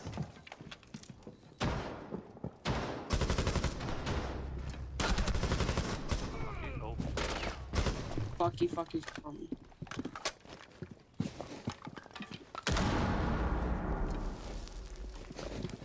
Where you at? Like, mezzanine? Or where?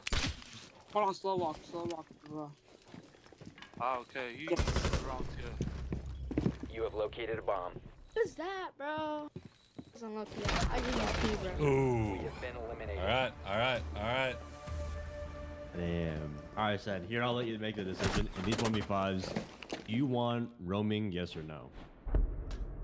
I think it's anything goes.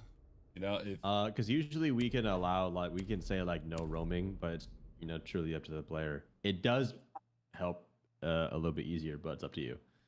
I don't want to handicap. All right. I mean, if to be I fair, lose, Maddie, no, if I lose, I deserve to lose. I can't 1v5. It's all good. You're actually the most fastest siege creator I know. AB, we killed him on Capcan. He said ban Capcan the next map. Because he was a little bit of a crybaby, to be honest. Only on Capcan's side, though, because they were placed in crazy places. I came into this expecting to struggle my ass off. So, you know, I don't need to be babied. I'm ready for a struggle. Let's go. Yeah, you got this. Yeah. Either we or you got this. Use your drone to locate a bomb. You just say either we got this or you got this? I mean, those are the two options. Yeah, I know. I have my laser. 5 seconds to go. Hey, Cap, I'm gonna open up this hatch. A bomb must be located. Are drops alive or no? I can't see them because I claimed them all already. So, hey, where you pushing? Oh.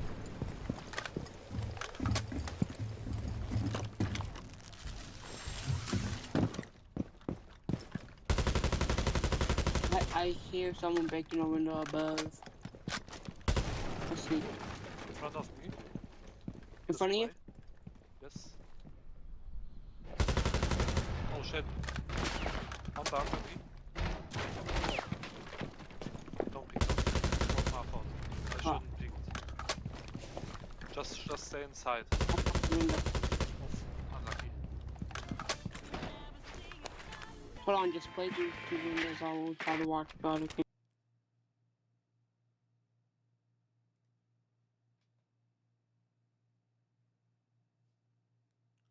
Let's go to this mode.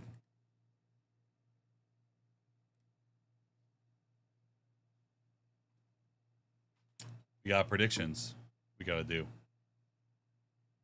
So let's get to it. Hey, Nerf Rogue with a T1 with the 12 months, the 1 year. Let's go. All right, let's pull up some Liquipedias.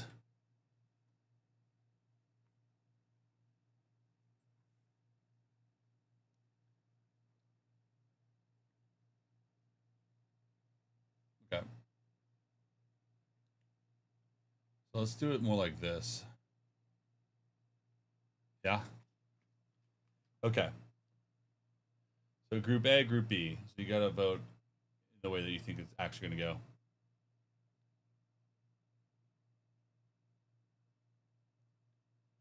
Dark Zero Secret.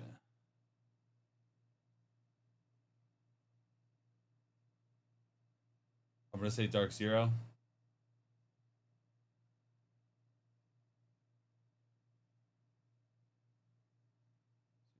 Done. Wild card. Wild card Falcons. M80. Oh, that's a tough one. Don't know if M80 loses here, do they go here? Or if M80 loses, they go here. I don't really know, so I'm just gonna go based off of how I feel about each team and where they would actually go. So I'm gonna do Dark Zero. I'm going to do Falcons. I'm going to do... I gotta look up Liquid. how they've been playing recently.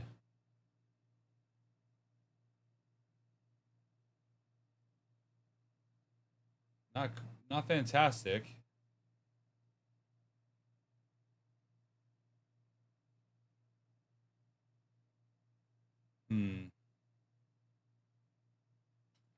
This is honestly kind of tough.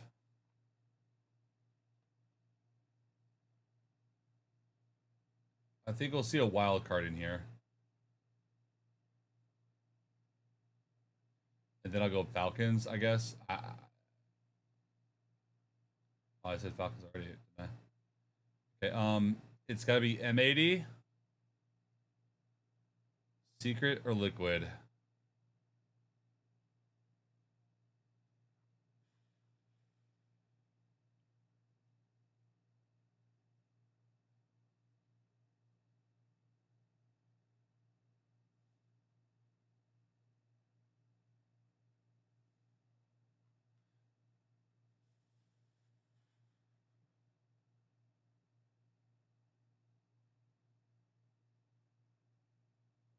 Oh, it's a different Secret team though.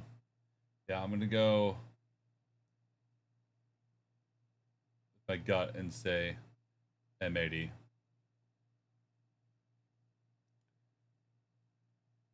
Maybe some NA bias, but I do think that NA is probably the strongest region in the world right now, currently.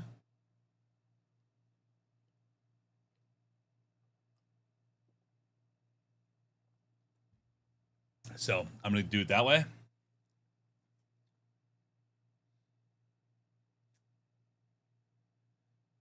No. No.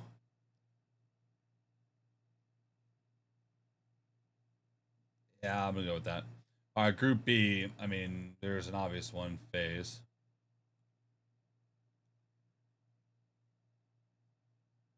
I remember EDG being actually kind of decent. Bottom love.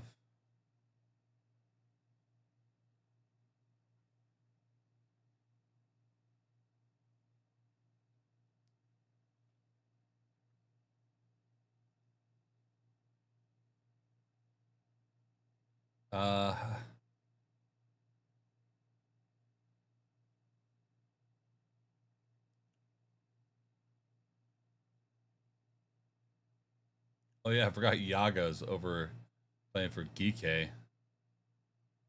Weird.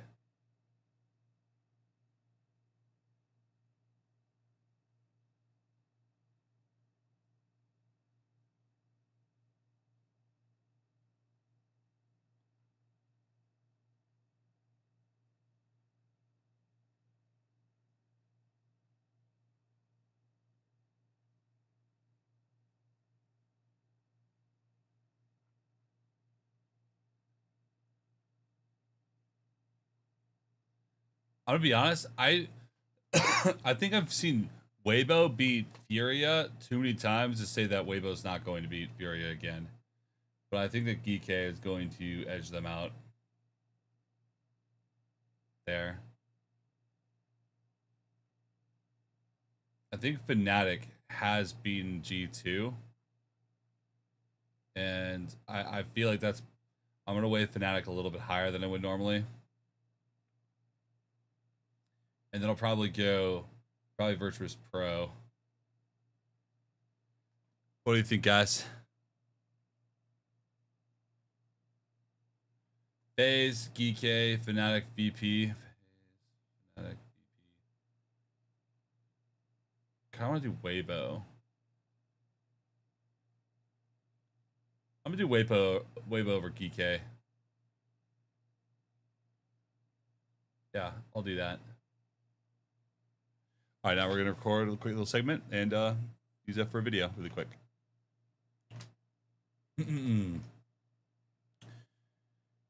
What's up, guys? We are doing predictions for the EWC Esports World Cup for the group stage. So here I have, if you guys just want to follow along, I can talk to you about like how I did them really quick. You can win a P90 as well as a potential battle pass. Probably not going to happen with the battle pass, but you can win the P90. You have to be perfect to win the battle pass. So here Here's Group A. Here's Group B. What I did, Dark Zero, Falcons, Wildcard, M80. And then Group B, I did FaZe, Weibo, Fnatic, and VP. I went through some of the games, saw who they're playing, and kind of like followed along like where I think they're going to go. This is what I got. Let me know if we cooked or burned the kitchen down.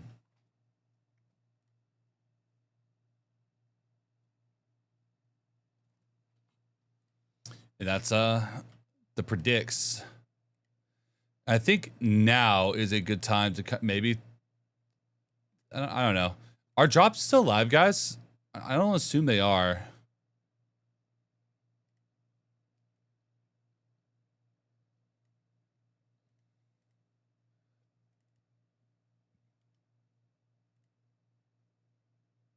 But let me know. Are the droppies still live?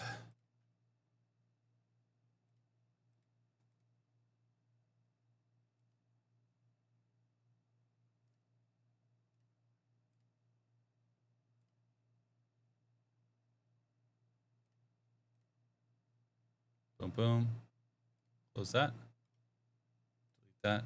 Close that.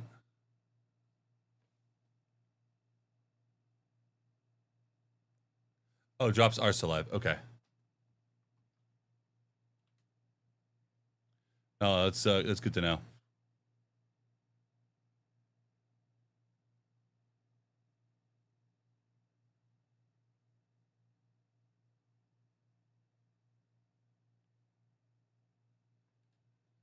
Okay, so those are our predicts. I'm gonna get that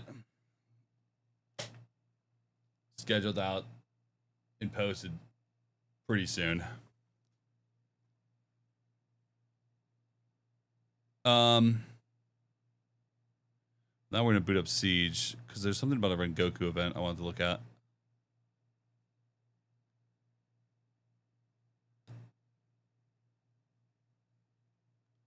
Maybe we even record an alpha pack opening. I know you can open up and get some black ice. So we could do that. That could be a thing.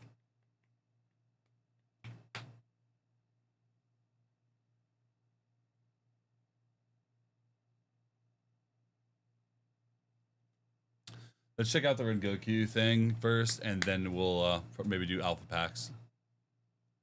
Thoughts? Let's do it.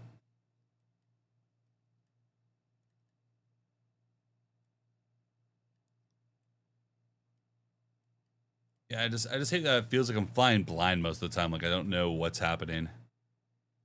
Like drops and stuff. I need to not claim my goddamn drops. I do them too early. I claim my drops and then I'm like, I don't know what drops are ending, bro.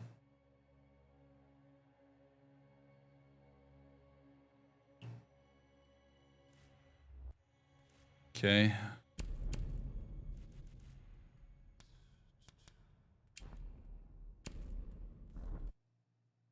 Okay. Siege.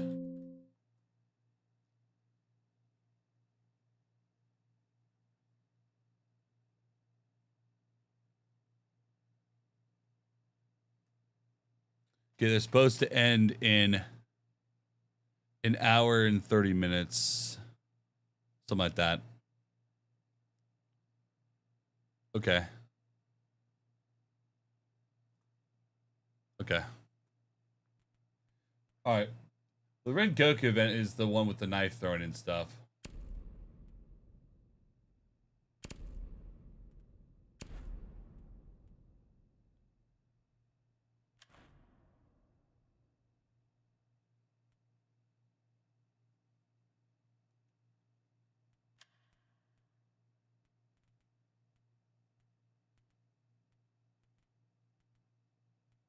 Do I want to use all my renown on this? I mean, I don't even think I like the mythic.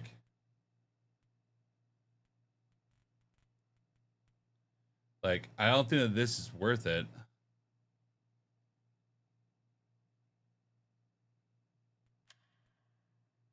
To use all my renown on it. I'd rather keep my renown.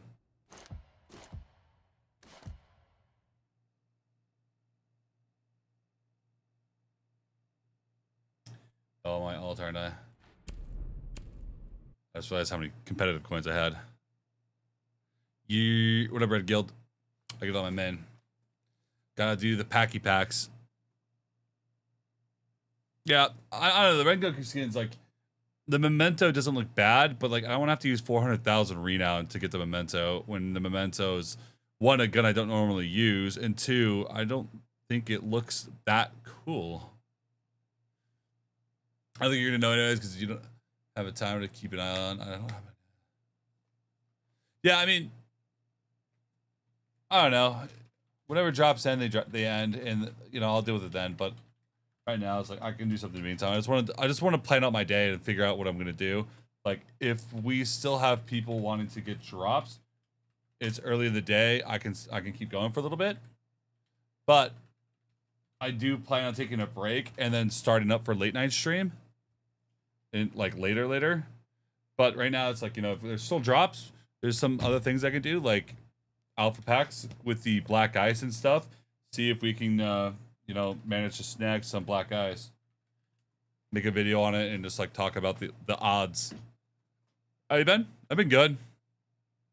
Just I've been doing some DGen streams.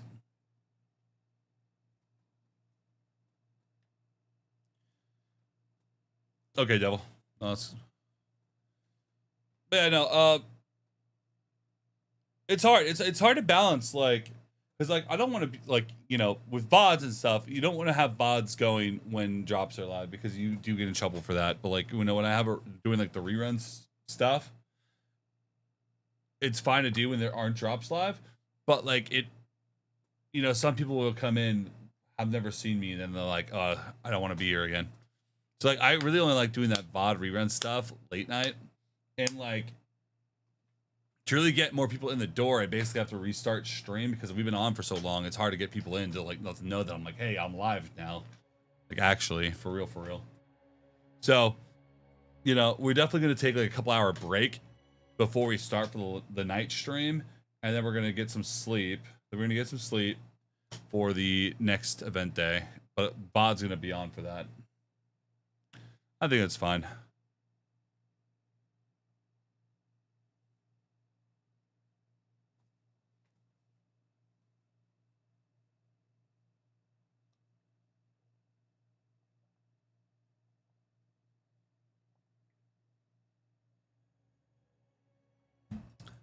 Yeah, we're basically going to try to get one of the variations of the black ice in the packs. I've been saving my packs for something. I didn't know what, but here we go. Let's try to snag some black ice colored.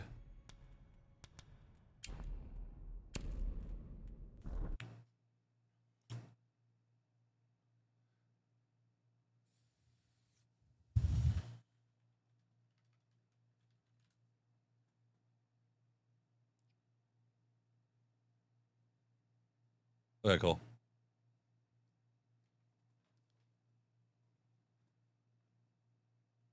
All right, regular event. We went through the collection.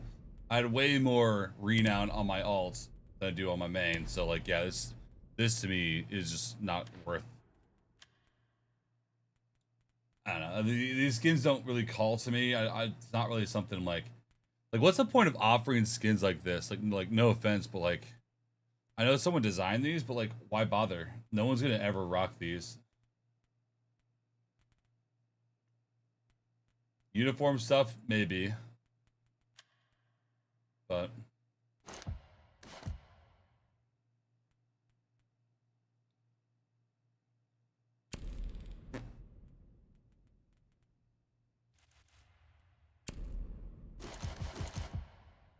$230, 100, 50.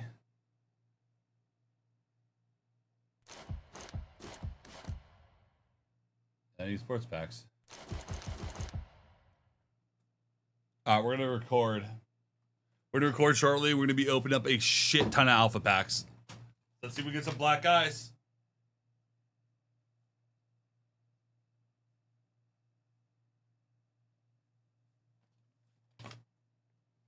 No, let's just do it. Let's just pull the band-aid. What are the odds on this? I was only 4. What the hecky? Whatever. All right, recording. 3. Oh, let me turn TikTok on.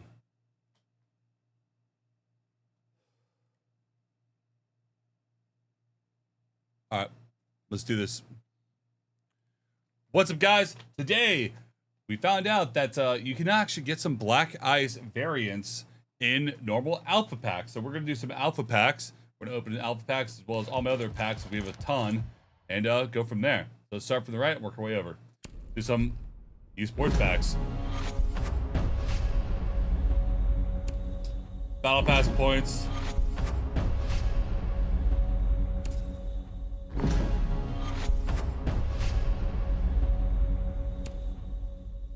You guys been watching EWC? I am live with Drop. So that's why I don't really mind opening these now. Because normally it's better to open your esports packs at the start of a season because those battle pass points will help you do the battle pass quick if you don't have enough time to actually max out your battle pass. But I play a lot because this is my job, so I'm not too worried about the battle pass points. I feel like half of these are going to be battle pass points.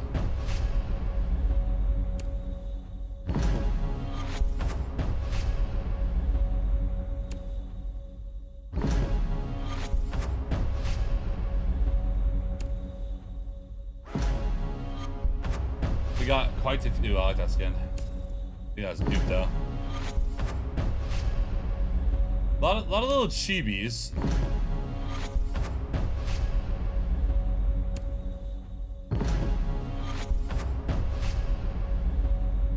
Actually, don't hate that headgear.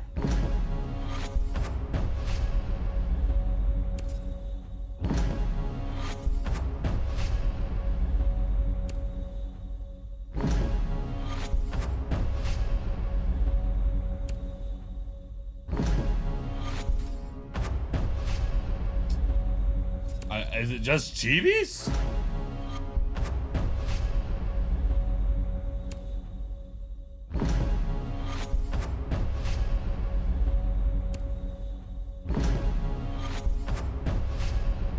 The Rengoku event just dropped, and I don't remember the Rengoku event being like ultra fun. Like it's fun to play maybe for like the one time, but honestly, it wasn't. Ooh, I like that E36, but that's stupid.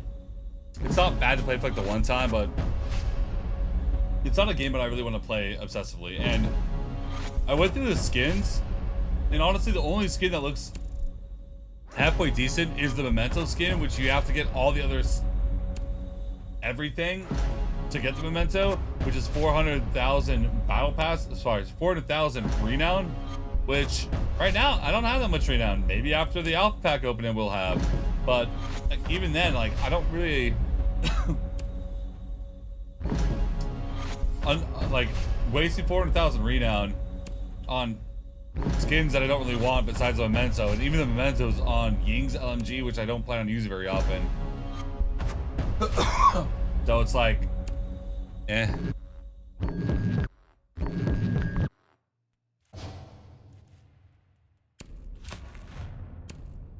Got broken. We have competitive. There's the Rengoku packs, which we're not going to do. Delta packs. I feel like we need to do Delta packs at the end.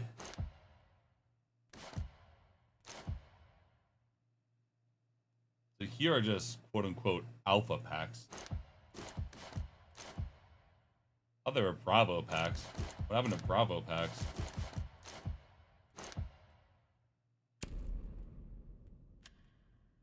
Okay, they just kind of changed it up. Okay, so I guess they're both alpha packs. I'll open these ones first. Use these later tonight? I might. Oh yeah, later tonight, yes, 100%. I thought you meant like after I was done with this. I was like, I don't know. But later tonight, yes.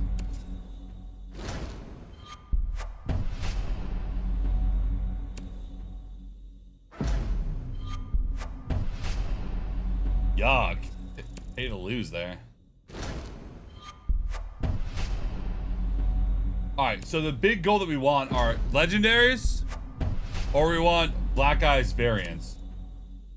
So any purple and up, we need to be like locked in.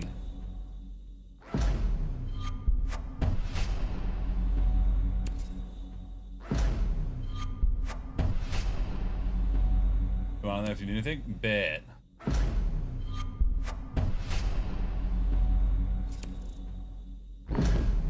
Come on. I mean, normal black eyes, but it's gonna be a dupe. They didn't bring the marketplace back. I used to be able to flip my duplicate black ices for like R6 credits, and you know, now I just get renowned.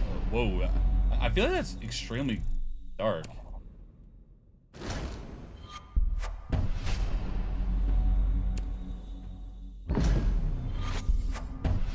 TV.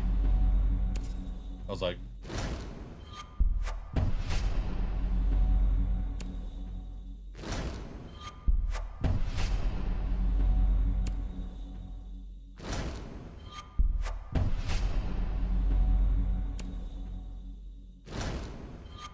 how's it going? We're doing good. We're just opening up alpha packs, trying to get some black ice variants like the pinks and the greens.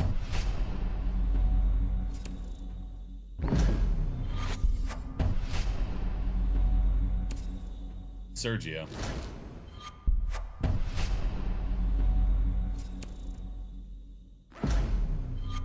One thing, quality of life thing I wish they had for alpha packs is like open 10 at a time. That would be very nice. Because the reason why I get so many packs is I don't open them very often because this is time consuming. And my mouse has to fly all over the screen.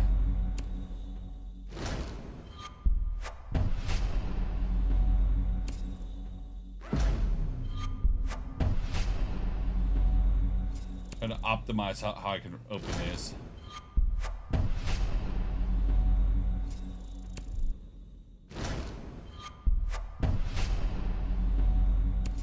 But one thing, we haven't really got anything that I didn't have a duplicate on already, but we are getting a little bit of renown, which is not bad.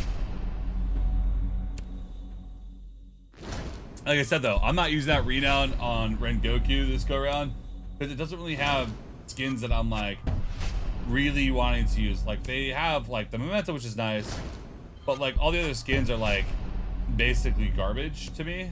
So I'm like, eh. It's not worth 400,000 renown for an individual skin. That is crazy looking. That is a pay to lose skin right there. What is Siege Arena? Siege Arena is a 10-man server to like play matches kind of like Pro League, but with random people throughout the community, and there's Elo in the Discord and everything. So it's like, think of it like another way of playing ranked without having to play ranked when you play cheaters and stuff. So normally it's for higher Elo players. Those people that don't have a name in the community, it can be a really good tool to, you know, get your name out there and maybe find people to stack with and stuff.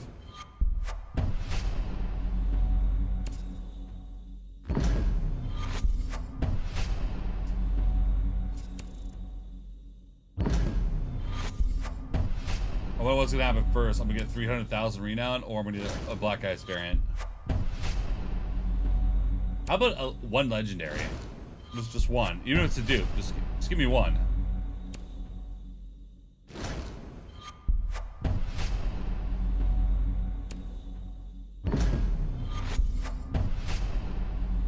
Why call it epic when I already got that one like 30 packs ago?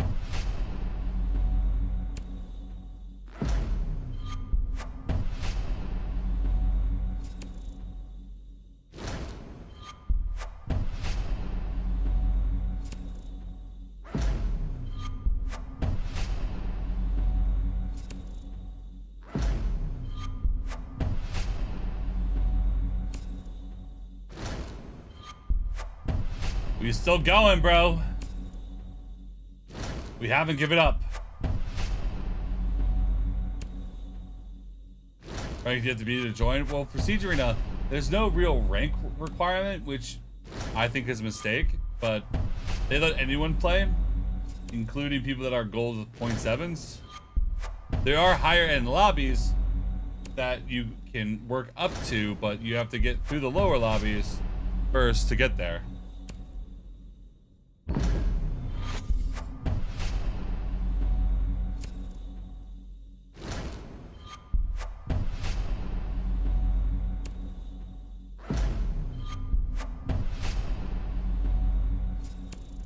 We've almost done about 100, I believe. I don't remember how many we started with. Cheaters has spiked recently. I mean, that's why we play Siege Arena. We don't have to worry about it. I'm already top 100 in the world, bro. So there's only 200 something champion ones right now. So, you know, I'm not really trying to get top 10 or anything. I'm fine with being top 100. I'm fine with that. There's cheaters and stuff, and being a streamer, you can become a target to a lot of these guys like Q sniping you with cheaters on their team. So, you know, I'm kind of content where I'm at in terms of elo. That's why I play things like Siege Arena. If Siege Arena didn't exist, honestly, I'd probably make my own 10-man server. But they already made one, and it's doing really well, and they have a lot of players, and I don't have to moderate. Good, nice. Give me a Black Ice variant, bro. Come on. Oh!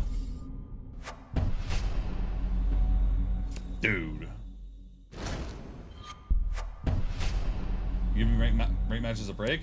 I mean, I'm fine to play ranks, but like, one, you need a 5-stack to play ranks at my elo, because it's not worth it without a 5-stack. 1. 2, there's a lot of cheaters, so a lot of people aren't really wanting to play ranks, especially when things like Siege Arena exist. Like, why play? Oh, I didn't have that. That's crazy. Like, why play ranks when you can just play Siege Arena and get the same quality of matches that you have in ranks, but now you don't have to really worry about cheaters.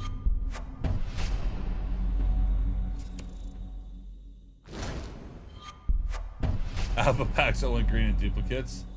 Holy pay to lose. I already got this one, man.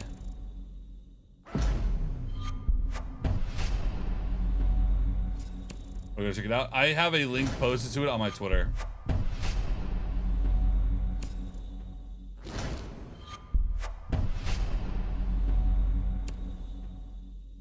I wish TikTok I could have like a bot or something, but I obviously cannot.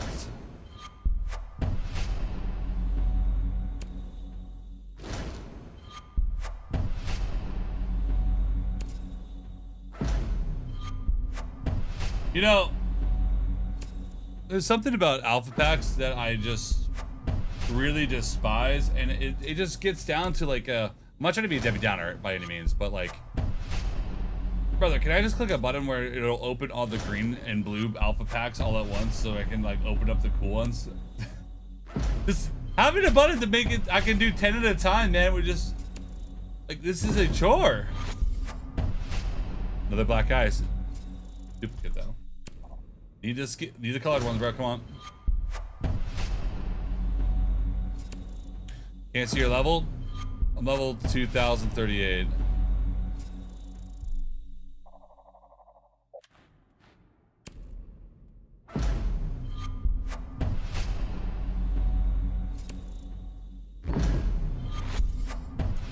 I've gotten this one 3 times. Come on, man. No, I have that too. It's not a bad headgear though.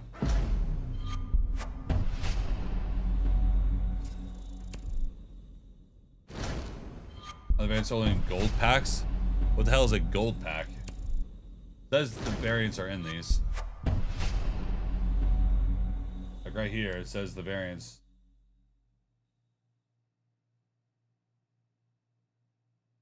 Yeah. It's in these. Not in these ones. I don't know what's in these ones. But it says they're there. It's like these used to be Bravo packs, I thought. And I also have Delta packs over here. So, you know, I don't really know. We got a few things to go through.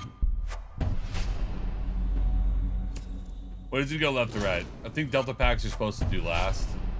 That's the way that it was with Bravo packs, but I don't know what happened to my Bravo packs. Obviously, I've been out of the alpha pack game for a while. Clearly.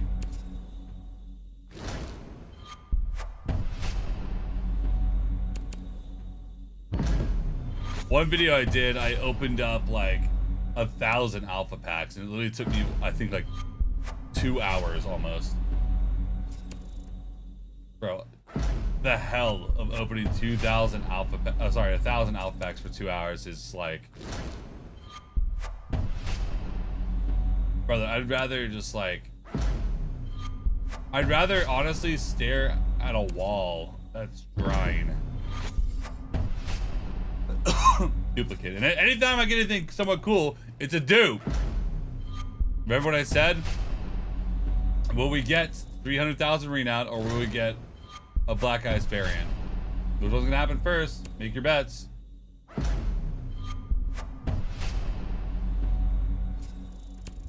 PUBG of 10 packs at once. I feel like a lot of things do that. Like, I don't know if Apex does that, but I know Overwatch does it.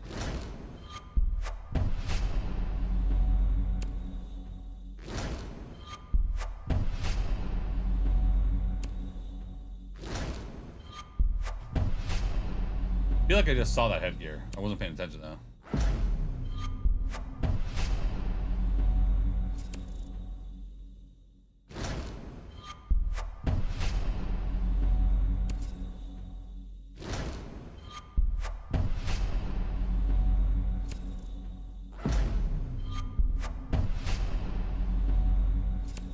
It feels like I've been doing this for 30 minutes, but it's only been 15 so far.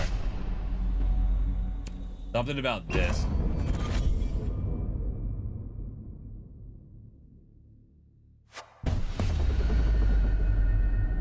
Let's go! We did it!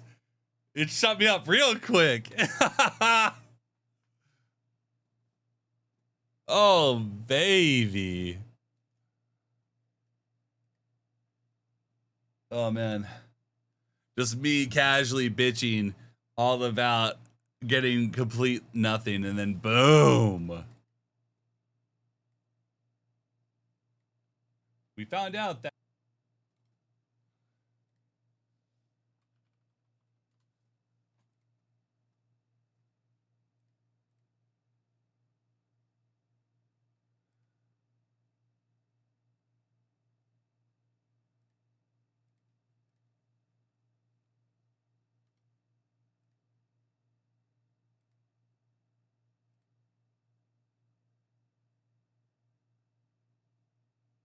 oh. I just realized I was trying to delete my entire video. We did it! I'm a dummy.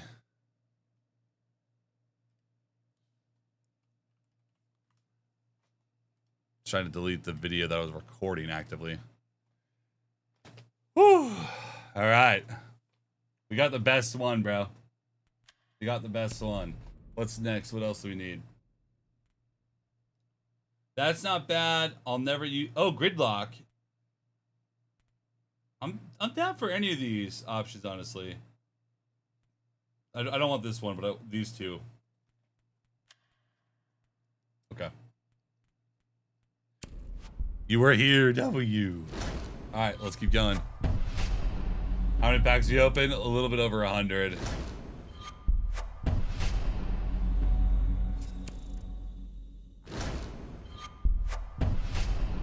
I mean, I'm going to consider this a success so far. I think that's like the only legendary we've gotten. But, you know, it was probably the best one I could have gotten.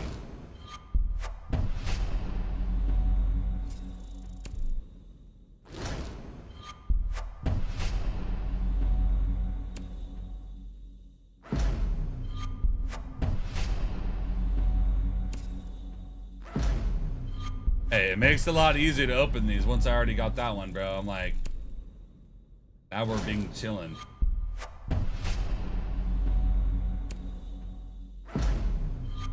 Like, it's the only pink one. Like, the other three are all green. It's clearly the rarest one.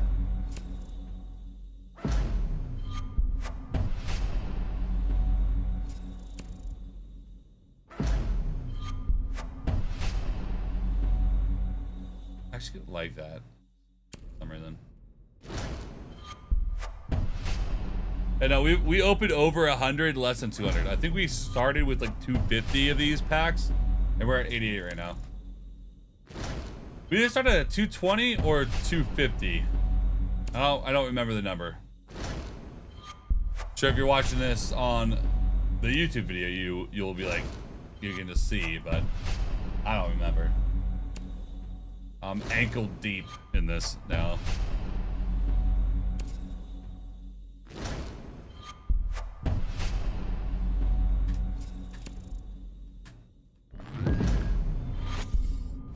I mean, I can just open it like this. It's a little bit slower.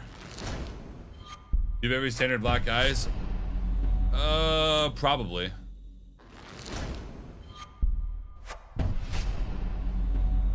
When do the colored black eyes get removed from packs? I think like in a month. It is easier to do it this way because it's just like a little bit quick. It's a little bit slower, but like I can kind of chill and hang out with you guys a little bit better.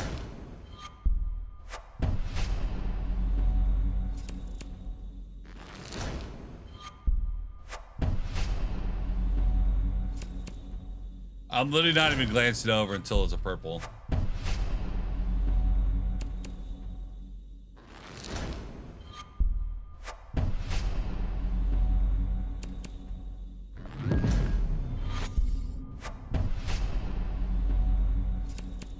Garbage.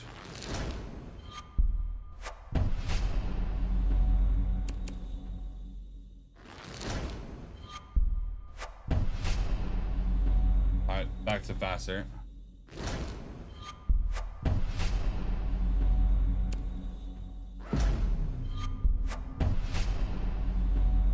Ugly skin.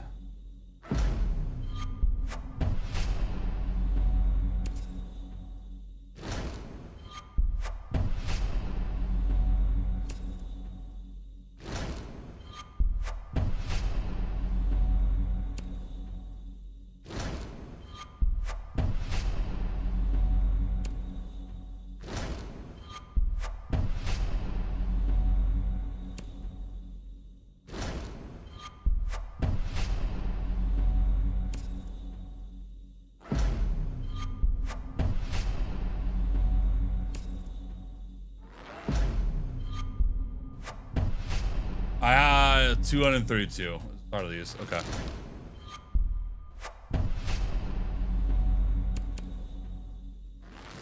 Is the marketplace ever going to come back?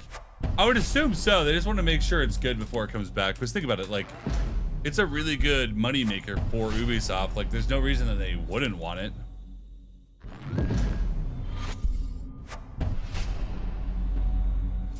That's a dude. That's kind of interesting.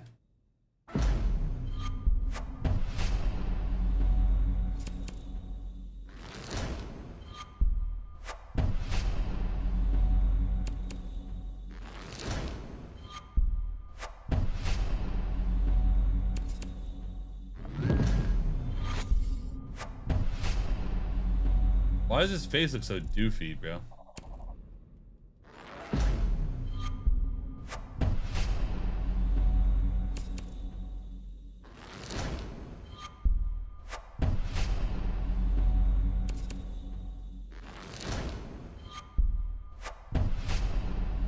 Alright. Got that skin already.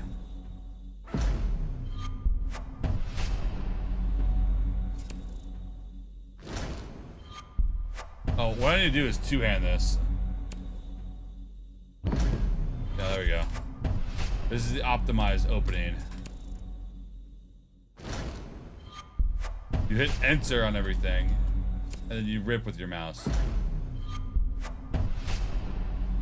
This is optimized. This is speed.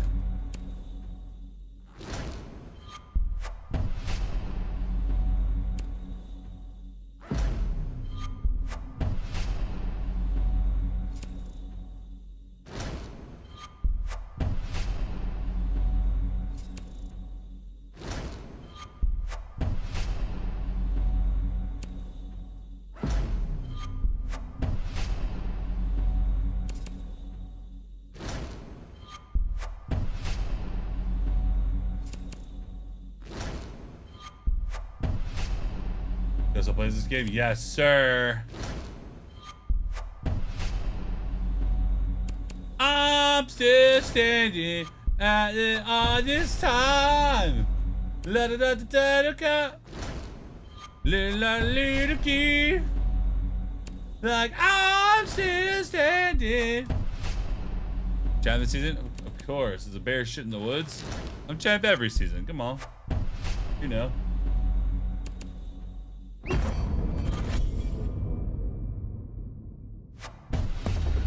No!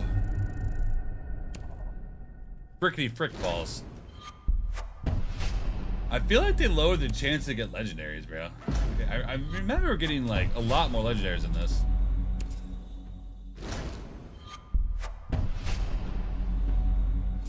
Feeling like a true survivor.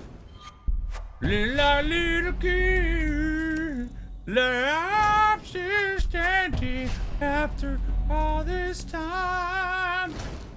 La-ba-da-ba-boo-da-boo. Is it still play with ex-pros? Still play with current pros, brother.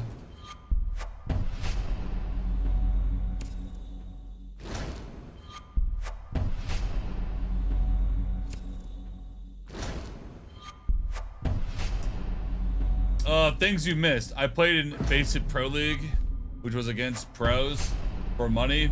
I played in T2 several times, so I'm technically, quote unquote, a semi-pro. Yeah, I mean, I built a lot of connections from all that bullshit. And the guys I used to team with in T2 are actually actively in Pro League right now.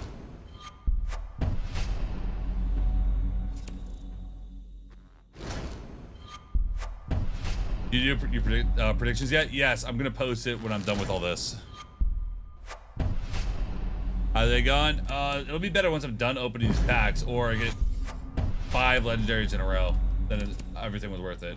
We already got the pink skin from the alpha pack, so for Zofia, which is pretty dope. So.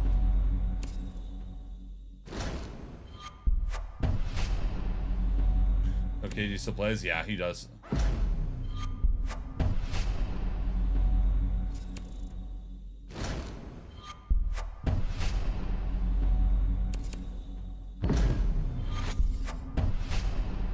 Well, I didn't have this Black Ice. I must have sold this one. I mean, I have Glacier for this DMR. That's, I mean, I love this gun. That's why I was like surprised I didn't have the Black Ice, but I bought the Glacier for it and probably sold the Black Ice when the marketplace was still up.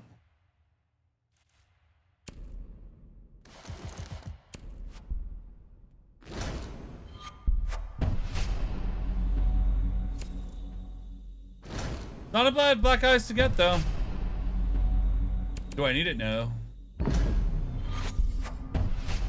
I really don't need this Echo headgear again.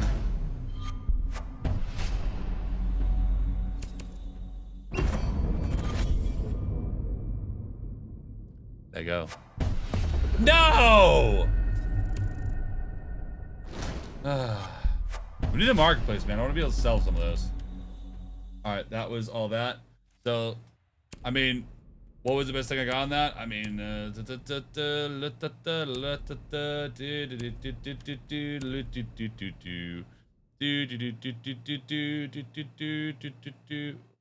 do you rock with this?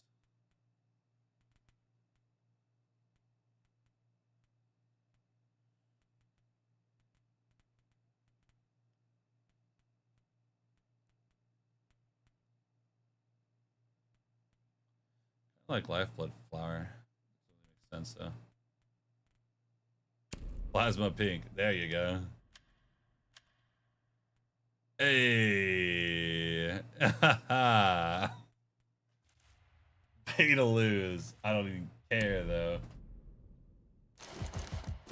Alright, now we do the nameless alpha packs. These are year 11 alpha packs. These are nameless. I don't know how these ones work at all.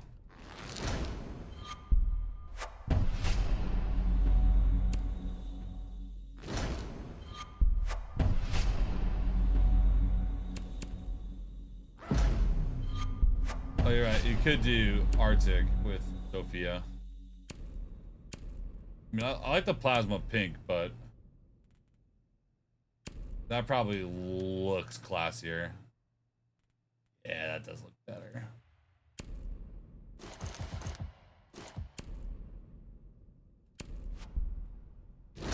What's my win rate?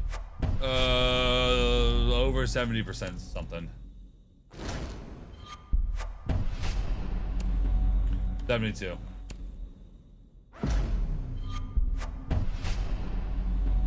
pretty low this season. The start of the season was actually pretty hard. Like, the way that they did rank 3.0 at the start of the season was actually kind of cool. Like, we had like ex-top champs battling to the death in middle and low diamond elo for a while. And then they clicked a button where you just let us play burgers like rank 2.0 again. And I'm just like, I didn't really understand it, but okay. I mean, it was pretty miserable. It was pretty miserable at the start of the season. Like, when you got the good games, I mean, they were good, but like, they weren't really elo gainer lobbies. And then like half the time you played cheaters because no one else is anywhere near your elo. And then they turned a switch on, and then we just started playing burger lobbies, and I flew from, I got to Champion 5 in the sweaty boy lobbies. And then I went from Champion 5 to Champion 1 in like 2 or 3 days because they turned a switch and basically let me play emeralds and diamonds constantly. And I was just like,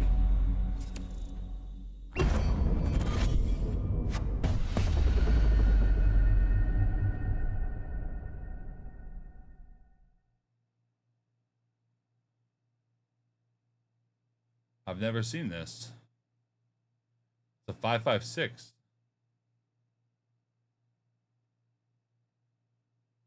It's animated. Okay. Hey, we take those.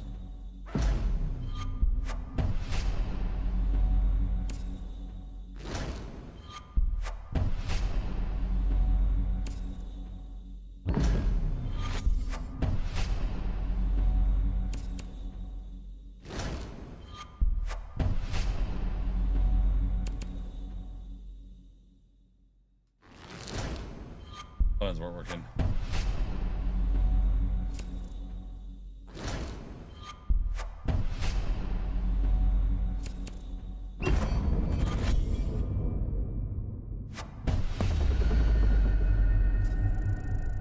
Animated?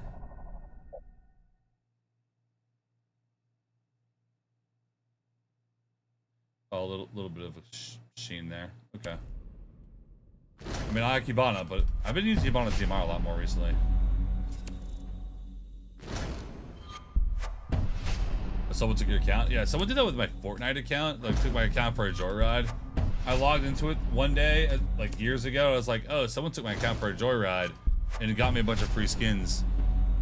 I'm like, whatever, they can keep using it. Give me free stuff in case I ever come back. Cause like I have like the master key, so like I can always just log into my account no matter what. So I'm like, you know, if someone's running around playing on my account, I don't really care.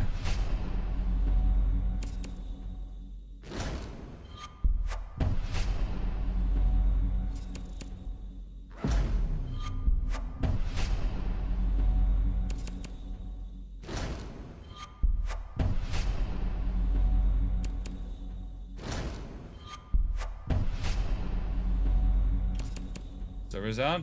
I don't think so. Are they?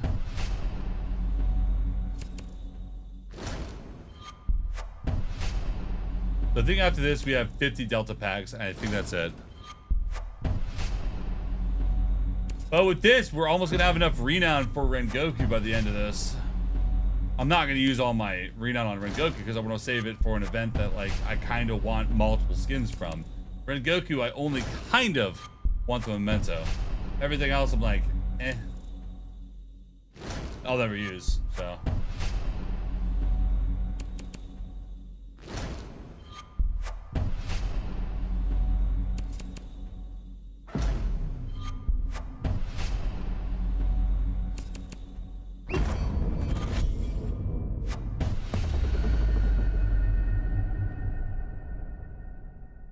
What the balls is this? Travesty.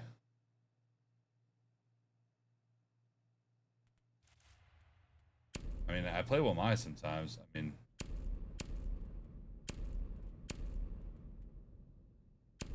I'll use it.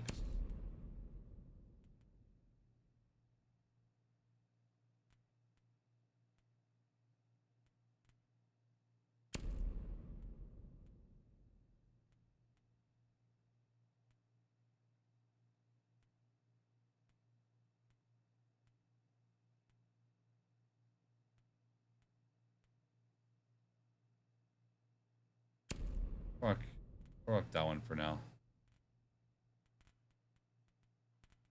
No, when in doubt, Lifeblood Flower.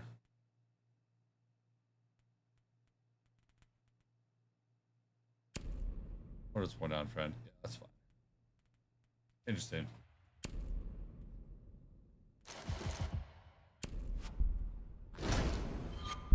Is it Rengoku last event you can just read on? You never know if they're gonna change that, because a lot of people have been saying things like, oh, hold on.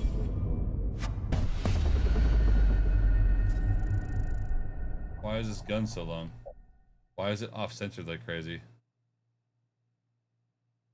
Why is this off-centered? What's going on with this? Anyways, I remember hearing about the Rengoku being the last event you can use Renown on, but they may revert that because everyone was complaining about it. Everyone was complaining about it.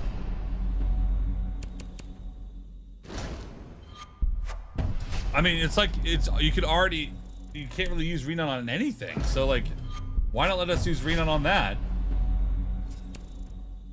Like, it's 400,000 Renown. Like, most people can't buy those with Renown. Like, this is my full-time job, and I barely get enough Renown to buy them all. Barely. I have to open a bunch of packs to boost my Renown. Like, realistically, it already is for R6 credits if you think about it. So I think someone in Ubi headquarters is gonna be like, we should rewrite this. I like that skin. 4 eyes. Don't call me 4 eyes, 4 eyes.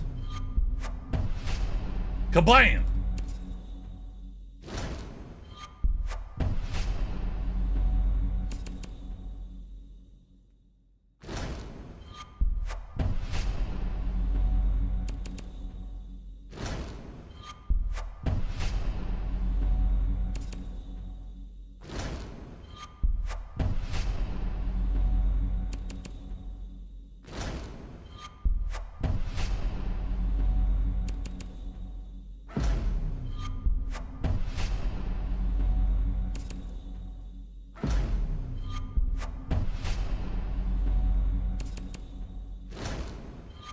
Not much to say about these ones.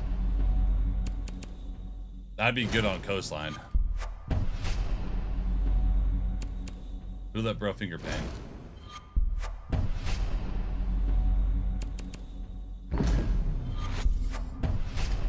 Chibi.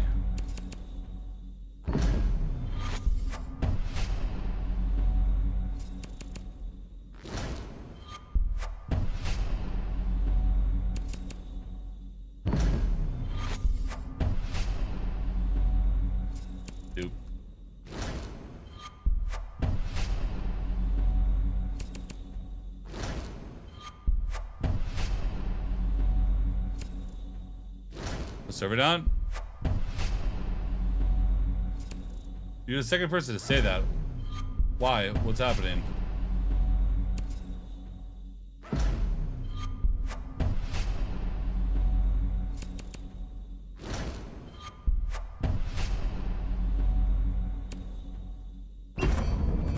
Oh. Flip.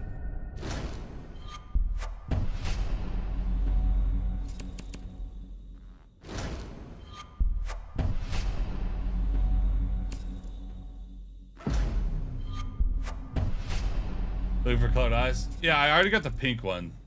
We're looking for more.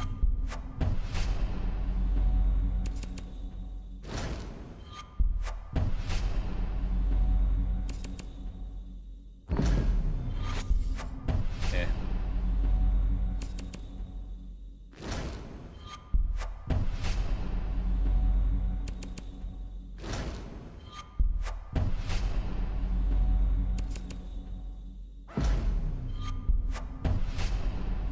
Red, white, and blue.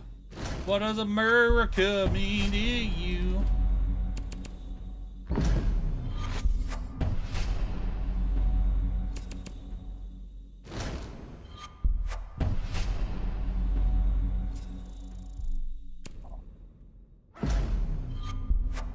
Wait. Open next? What does that even mean? Oh, it's Delta Packs now. I see. All right, we're on the Delta Packs now. Maybe we can get a masterpiece. Think we're gonna be them boys? Think that we're gonna get lucky? Oh my god. Which is luck. I don't like that actually.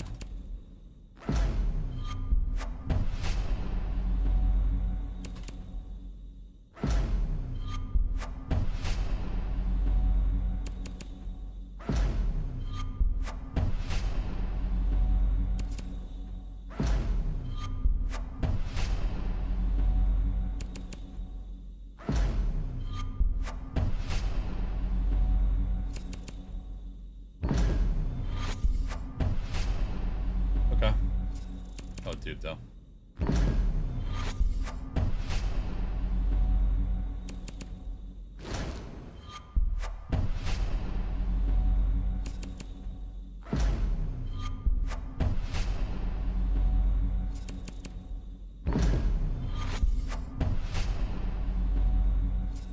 Oh, dude, though.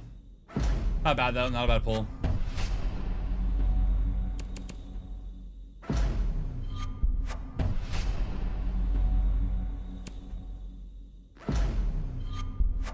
What? What?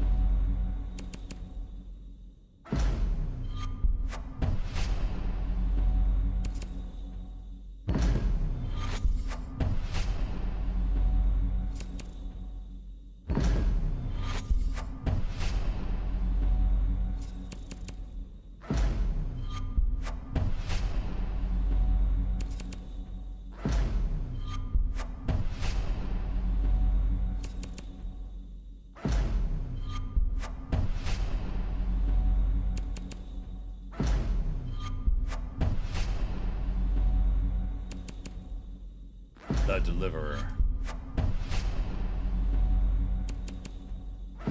Cut up names with these must be difficult.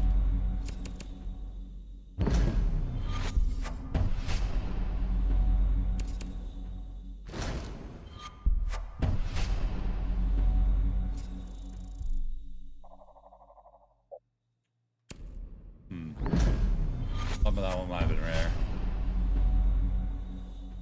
I didn't have this? Oh boy.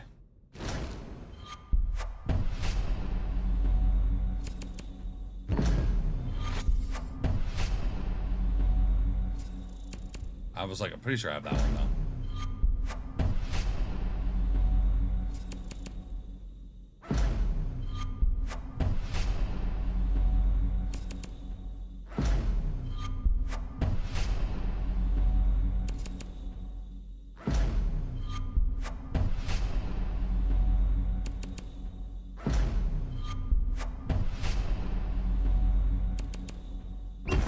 Oh, I mean, I don't hate it. I don't hate it.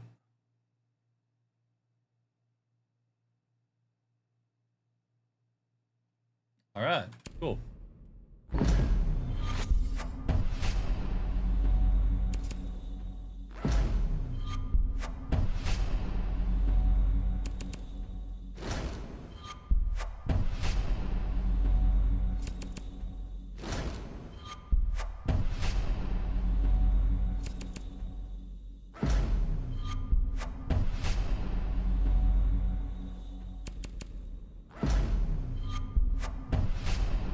I actually kind of like this. This is still only blue, but like, it pops.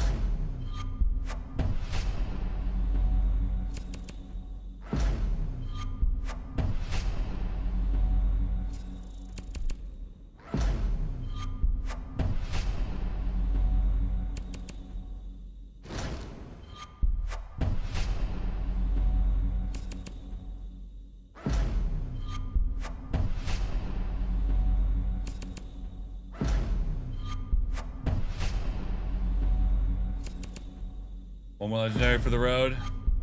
Maybe a masterpiece, masterwork.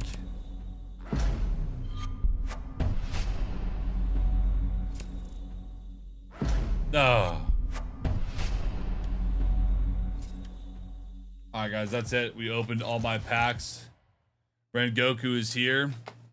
And that's it. This video is longer than I thought it was going to be, but that's kind of how alpha packs work. Peace out. Until next time. And make sure to subscribe, drop a comment, leave a like down below for more. Make sure to hype up the video for the YouTube algo.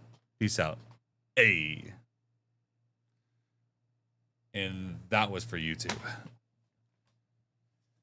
Oh, God, we did it. Oh my God, I was holding that yawn for a while. Anyways, I think we're gonna take a break and come back on later and do some Siege Arena and then do some late night stuff and then, you know, keep the stream going, you know, rerun style, and then do EWC tomorrow. So we're gonna have drops. So come in here tonight if you don't want to have to wake up at the crack of dawn like I'm going to have to do. Come in tonight, leave your stream on, and you'll get all the drops for everything. So, you know, if you complain, yeah, I never had enough time for my drops. Come in here tonight, leave your stream on, leave it at 1% volume, and you'll get all the drops. Remember that. Peace out.